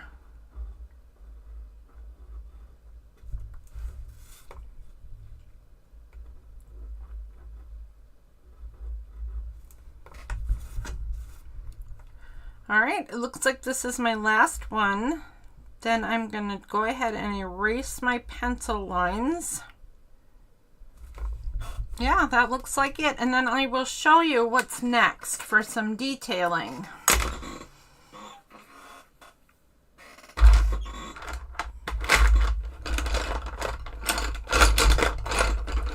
Okay, where'd my eraser go? Aha! Oh, you're on an ornament right now and you ended up with 4 rows. Okay, good job. How did your gnome turn? Oh, Leslie, never mind. I always forget how hard it is for you to type. I feel like you should just be able to talk. I hope your gnome turned out lovely. And if he didn't, we'll work on him.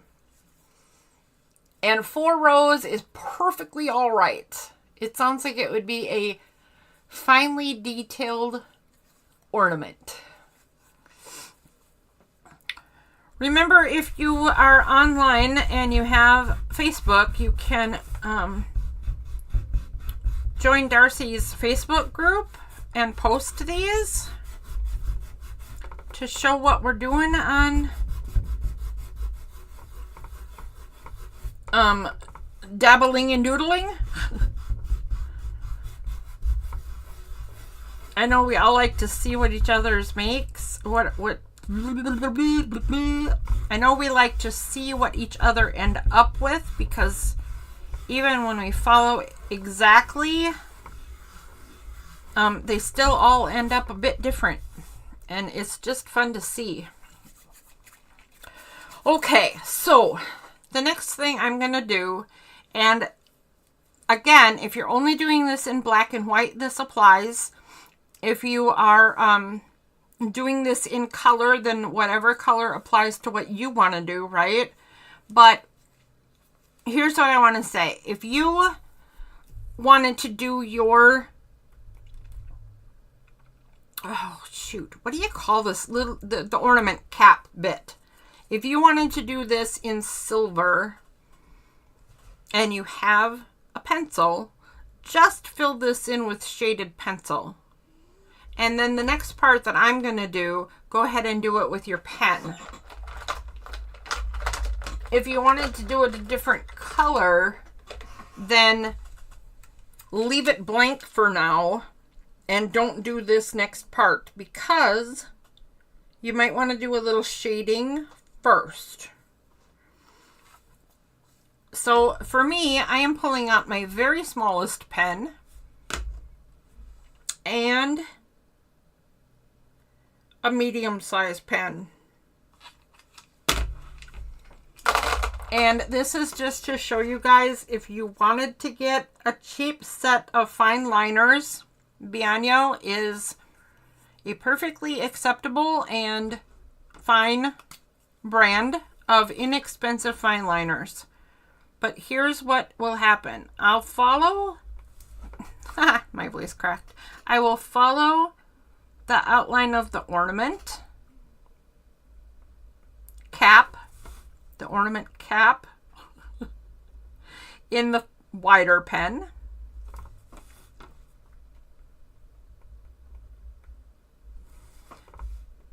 I will outline the thingy at showing that this is the top, right? So it's got the oval top to it.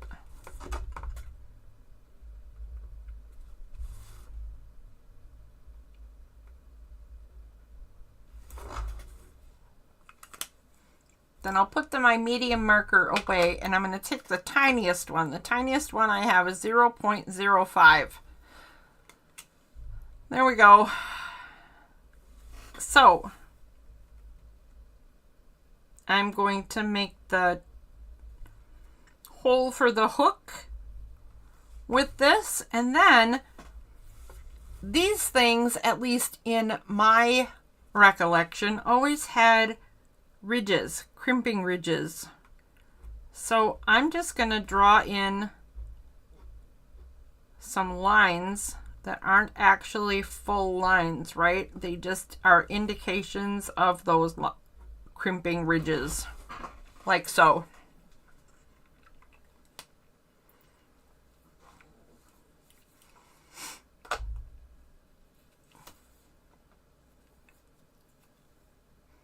So Darcy at Darcy's Misadventures with Mixed Media has a Facebook group called Darcy's Misadventures in Mixed Media. And if you joined that Facebook group, then you could post your pictures of your doodles on her Facebook group. And if you're interested in that, I can help you do that, or we'll all help you do that. If you're not interested in taking pictures of your stuff and showing it off to other people, then you certainly don't have to. Nothing that you will ever find on the channel of The Whole Bucket or in anything that I do is a requirement. I want everybody to be comfortable to do what they want, participate however much they want, in whatever way they want. So there's that. And Darcy's Facebook group, because I don't have one.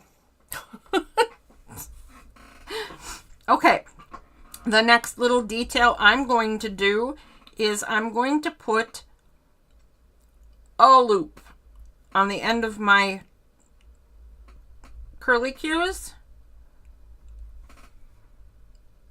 So that one was hard to see because I've got that so fat in there, but literally just a loop and come back like a teardrop shape. Like so. So the curly cue, turn it, make a loop, and then curve it into the line. Same thing here, right? Make a loop and then curve it into the line and color it in. I made that one bigger, so I hope it was easier to see. It creates kind of a comma, but I like to have that on the inside. Loop, and then, wow, okay. And then join it like so, or something like that. Loop. You could even just do that. Just make a loop. Like so. Or don't. Leave it plain. But then I like to join it like so.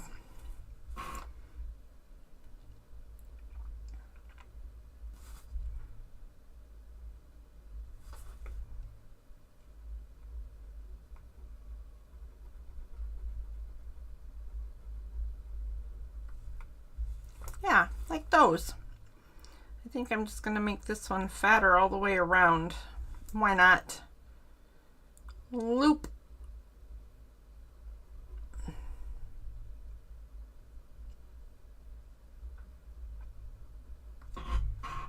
Here's a big fat one too. There.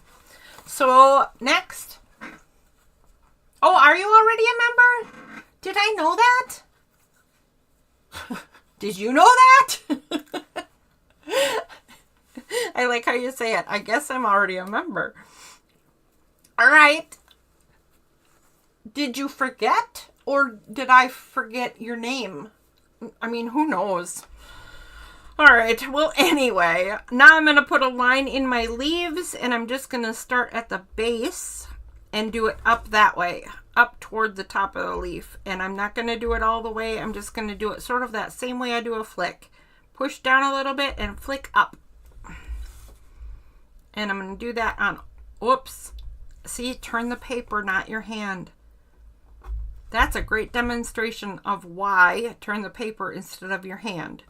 So I turned my hand and tried to do a flick in a direction that was awkward for me, and I ended up making my leaf like all wonky. I didn't want a wonky leaf. I wanted a plain old leaf.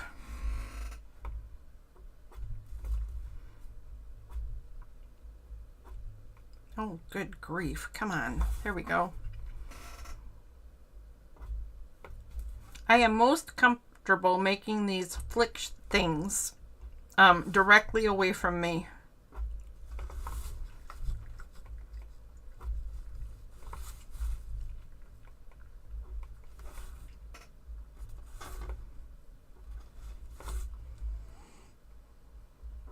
So it is definitely best if I turn my paper so the base of the leaf I'm doing this in is at me and the leaf is pointing directly away.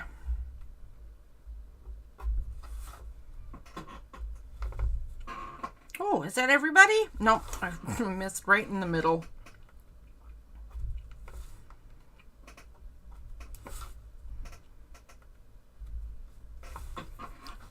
All right. I think I'm just going to do one last thing to this puppy. You invited me to play 500. Oh, I do like that game.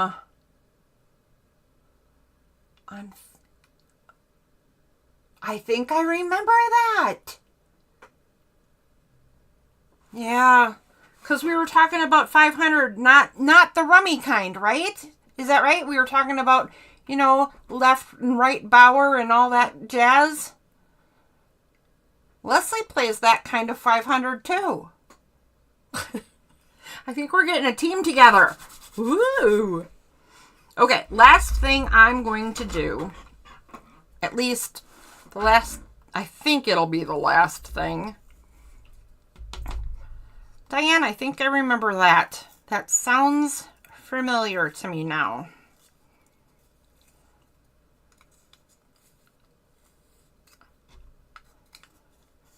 So I kind of want to try to get this.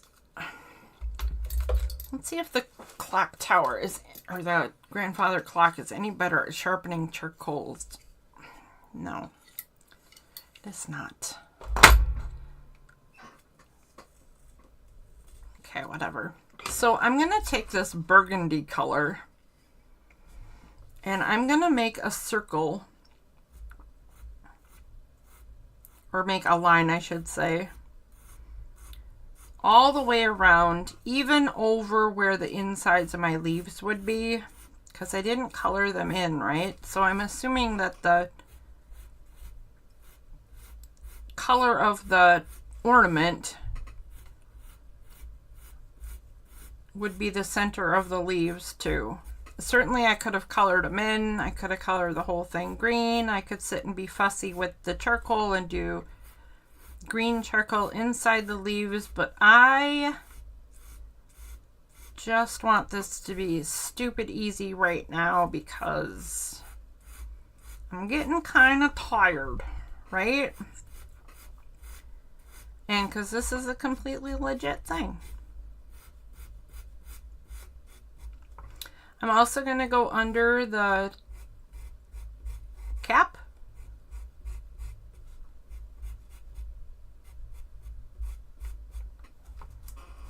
And I think I'm going to go over here a little bit more because I smudged it already. Oh my goodness. Look at what a mess I've made. Okay, so I've got my burgundy line all the way around. And I am going to smooth smash. I'm going to smooth slash spread this first.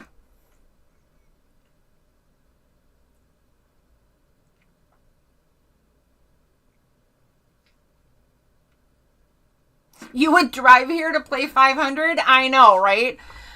Yes, I know more people who would play. Leslie lives in the next town over, and my husband plays, and I play, and I think our daughter does, but that might not be a thing. But yeah, I definitely know people who play. So I'm going to smooth out the charcoal in this burgundy color and just pull it right out into the ornament, but not very far.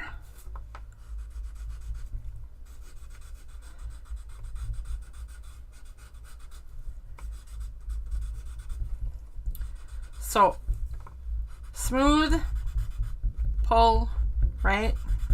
And pull just means moving away from the line and into the direction you want the color to go. So it doesn't mean anything fancy, but you just go around whatever line you put. You're going to smooth that line out first and let that color move with your whatever you're using. So I've said it before, you don't have to have this fancy paper pencil. Again, doodling is a really cheap hobby, so if you want to get into doodling and you want all the cool toys in doodling are super cheap. So now I have moved further in. I am no longer in that original burgundy line, but I'm just letting that color run out as I go farther into this circle.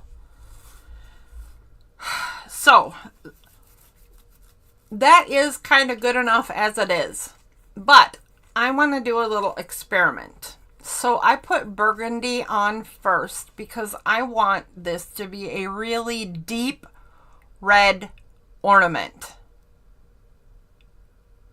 I am a retired person. 500 is a card game, Becky. But there's a couple different kinds of 500, like 500 rummy, and then this is 500. I don't know if it has some other part to the name, but if I say certain words, you'll know if you've heard of this game or not. So if you have heard of left and right bowers, then you would know this 500 game. If you've never heard of playing a card game with left and right bowers, then you probably don't know this 500 game because it's kind of really old and kind of obsolete-ish. People who play it are few and far between, and it's actually sad because it's really fun. So maybe Becky needs to come with and we can teach Becky to play too. Oh, anywho, I want this to be a really deep red ornament, right? So I put the burgundy down first in hopes. Oh, well then maybe you know it. And I am a retired / disabled person. I retired before I really wanted to, and I don't think it really matters much, but I am not working. Other than this is my work actually. I am trying to make a full-time job of art. Although it's not making any money.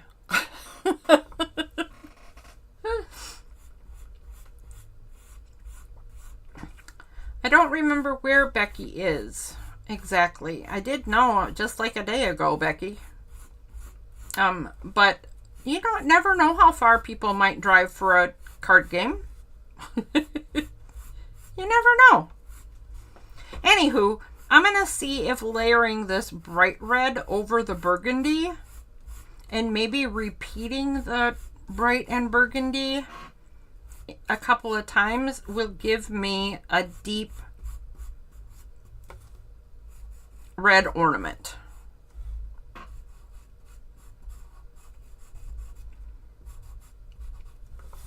Let's give it a try and find out what happens anyway. So actually totally the same thing, right? My tortillon though is going to start to get a lot of color on it. And I guess in this case, I want that to happen, right? Because I want the edges to end up being really dark and the color that I pull in to still dwindle as I go toward the middle, but give me the idea that there is light reflecting in a really dark, rich wine ornament. I don't know if that's a doable thing. But even if it is doable, I don't know if I'm doing it a way that will get the effect I want. So this is not by any means a foolproof experiment right here.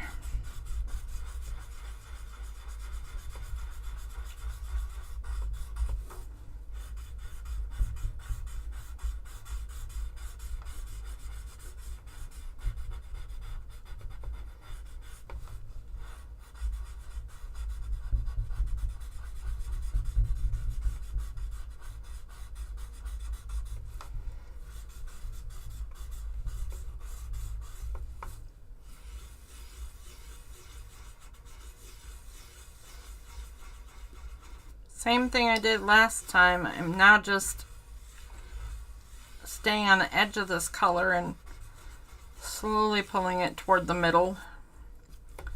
All right.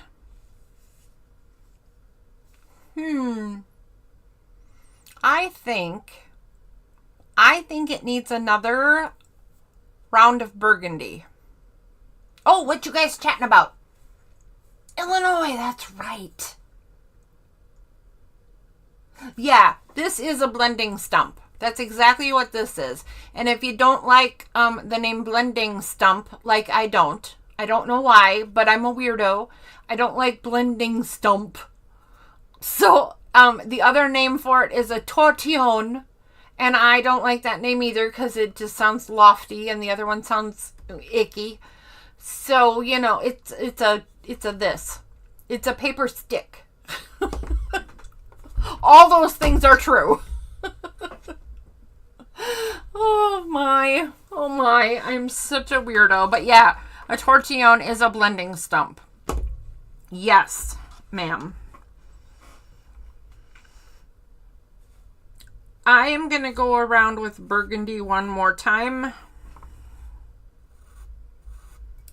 If, Becky, you just said that the red makes all the difference, I appreciate that. So I want you to keep an eye now. If I do another round of burgundy and it wrecks it, you need to tell me, okay, now you got to do another red because now it's not red enough.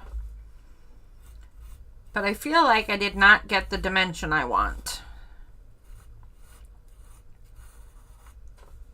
So now I'm going to try what happens if you just keep layering charcoal colors. I think the answer probably is you get a big fat mess. I don't have any hairspray or any other spray sealer. So I will have to put this particular one in some safe place because this is possibly gonna be just a big mess. Pointy paper blender. There you go. This is a pointy paper blender. Although it doesn't blend paper at all. So, you know. Never mind, that was just a grammar joke.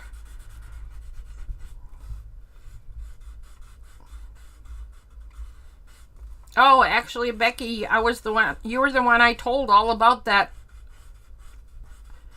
comma faux pas I had with Darcy. Diane and Leslie, I wish I could tell you the specifics of something I did, but I sent Darcy a message one day and I accidentally left a comma out of it. And it basically, without the comma, the sentence basically said, no, your work is terrible. It was not what I meant to say at all. And with the comma in the sentence, it had a completely different meaning. The next morning, after I had sent that message, I went back to look at conversations I had the day before and see if I had any answers and all that jazz, and I saw that one come up first because it was the last one that went out, right? And I instantly saw what I had said to Darcy. I was mortified and instantly sent her an apology. No, I did not just say that your work is all horrible. It was mortifying. But that is, oh my gosh, I don't even know how I got off on that story other than I was just making a comment. The grammar comment. It just popped in my head that it was a grammar thing. Wow, I'm getting so tired. All right, Becky, I'm waiting to see what you think. Oh, yeah. Let's eat grandma. Or let's eat grandma.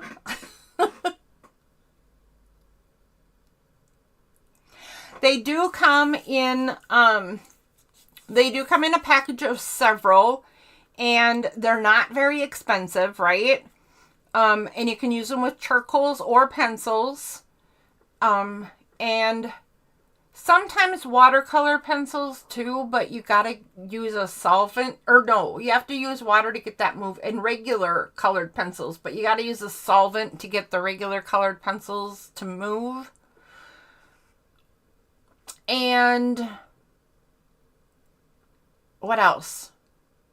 Oh, you only need one set, but if they come with that little stick, like it looks like a paddle, that's a sharpener for them. So if you can find a set of them with the little paddle, that's what you want.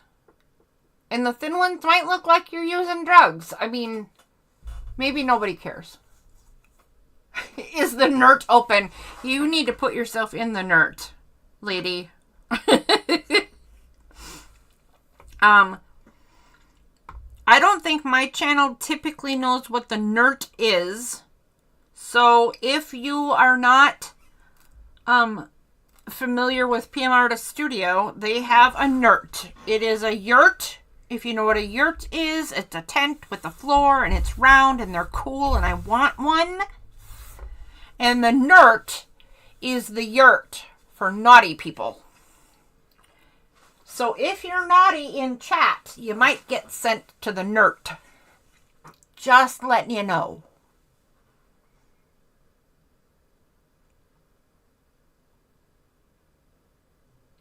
The sharpening paddle will come in handy, and that's excellent, Diane. That means I will expect you at class in the future. Just kidding. Just kidding. You are welcome to use your blending stumps however you see fit. But yeah, they're nice to have, for sure. For sure. And if you ever do this with charcoals and you've blended your stuff like I have here and you want it to stay, guess what? If you can get hairspray from the Dollar Tree, that is a good enough sealant.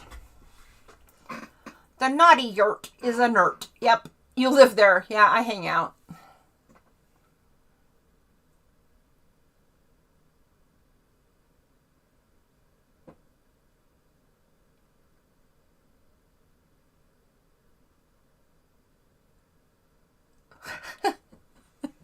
You can sleep in a beanbag. Just hang out there. Just hang out in the nert. Okay, Leslie, how is your ornament going? Diane, how is your ornament? Here, you know what, Diane, since you ordered tortillon blending stumps, I will show you what else I have in my doodle box. There is absolutely zero need for all this, okay? So if you want to do your own doodling or you wanted blending stumps for whatever reason, then ignore me. But if you want to know some stuff you can get for doodling, if you want to make it a little bit of a hobby or hang out with us and do some classes and stuff, right? The first thing that I recommend having is, regular pencils. So pencils, period. I would love to show you the paddle if I didn't lose mine, Becky. I apologize tons, but it's really just sandpaper. Like, I have this little sandpaper tool, and this works perfectly fine. Wait, and then watch. So my blending stump is all dirty right there, right? And just twist it like so on the sanding paper. When you buy these in a set, they can come with this little paddle thing, and it doesn't really explain what it is, but it has a bunch of sheets of sandpaper stapled to it on a handle. And this is all you do. You just do this, and it cleans and sharpens your stumps. Okay, good. Okay, coming along fine. Good. So, other than a pencil, right? Because we like to get things done with a pencil first. The next thing I recommend is fine liners. If you already have things like a micron, you're perfectly good. If you don't want to spend any money and you have a ballpoint pen, you're perfectly good. If you don't have Micron money, but you want fine liners, this is what I recommend. This is called Bianyo. Bianyo. And the reason I recommend this is because these are a fine liner, just like Micron, but a much lower price point. Much lower. All of my pens are Bianyo. So you can get this giant set with all these different sizes. There's some chisel points in here. That's the one that makes you write like calligraphy. And then there's a couple of brushes in here. And this was probably, I don't know, like $10 when I bought it. I don't know what it is now. And they go on sale once in a while. But I like it so much, I bought it in black and in sepia. Because I never know what color I want to draw outline things in. Because I'm a giant dork face. Then, this is also Bianyo. This is also fine liners, but these are not different sizes. These are all the middle size, 0.5. Which means 0.5 millimeter. And this is also Bianyo, but it's a set of color pens. Totally not necessary. Not necessary. Not necessary. Fun to play with. Sure. And a good price point. And then these. Lastly, no. Next to last thing in here is a set of charcoal pencils. These, for me anyway, because they blend better than everything else, these blend stupid easy. They also make a big fat mess stupid easy. So,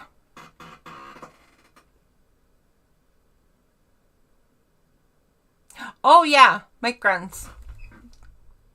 Absolutely what you need. And a nail file would work, for sure.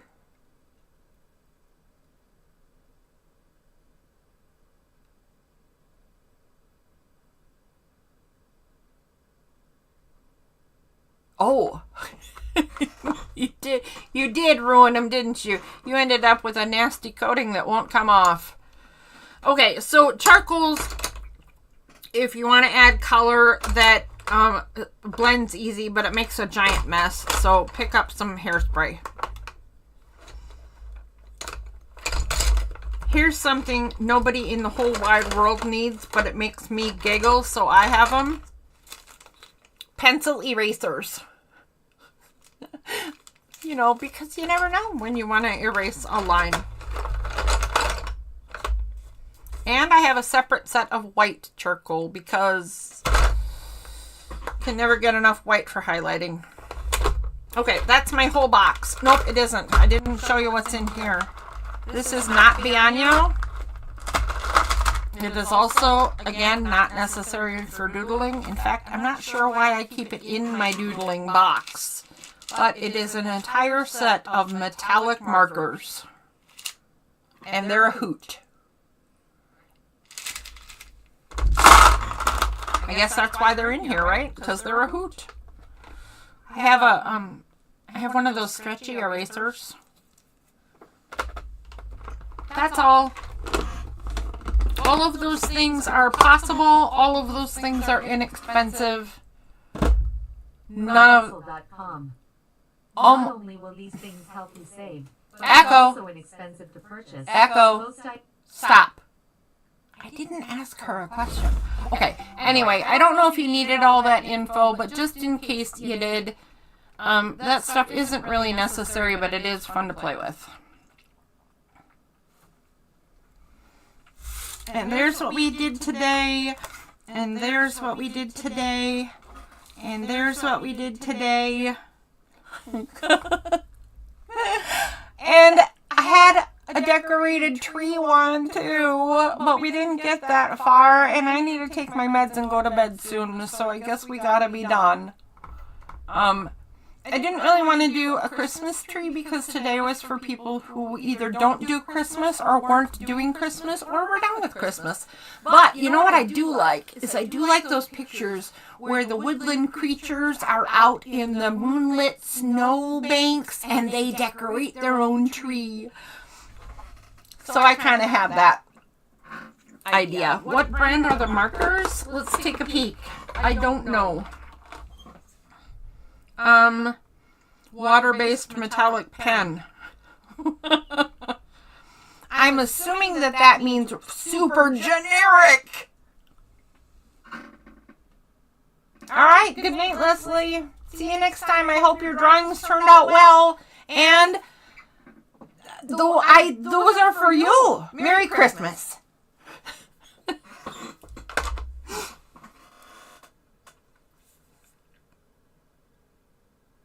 At least those two were.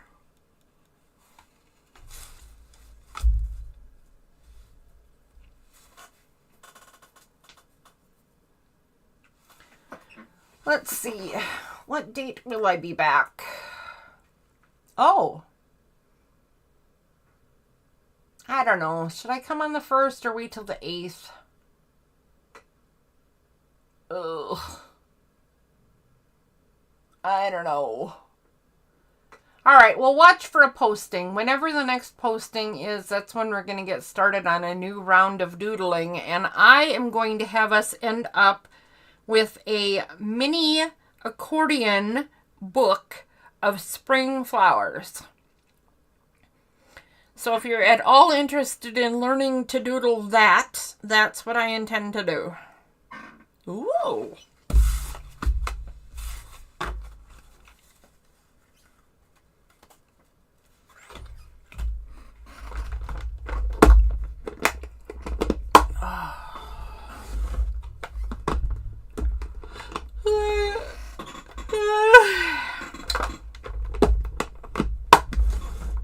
Oh, wait. Okay. Before I go, I forgot that this is supposed to... I'm on duty for Darcy's December Daily. That's the whole point. And my memory for Darcy's December Daily and what to remember from this year's Christmas is that I got to participate and represent an artist in their project, which I've never done before. And in order of Darcy's misadventures, I didn't do a new project, but instead fixed a bunch of my own flawed art projects. So this one you would have had to see to understand what I had to fix when I fixed it, but this was a big fat mess over here, and we fixed that. And then this was bound before. Oh, I'm gonna need to get that out of there, but don't look at the misplaced glue. I'll fix it, I swear.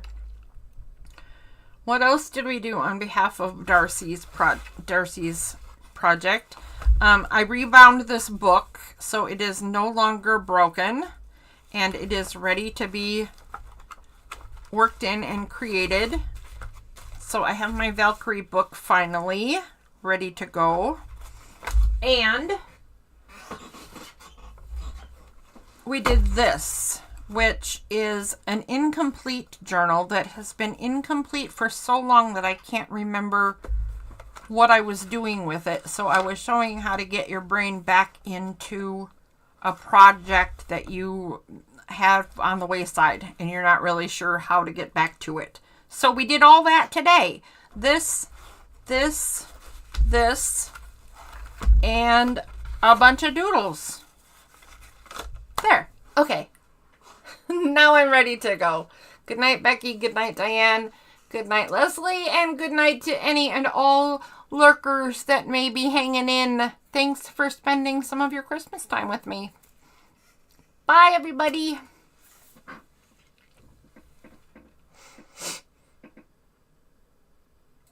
Do do do do do do do do do do do do.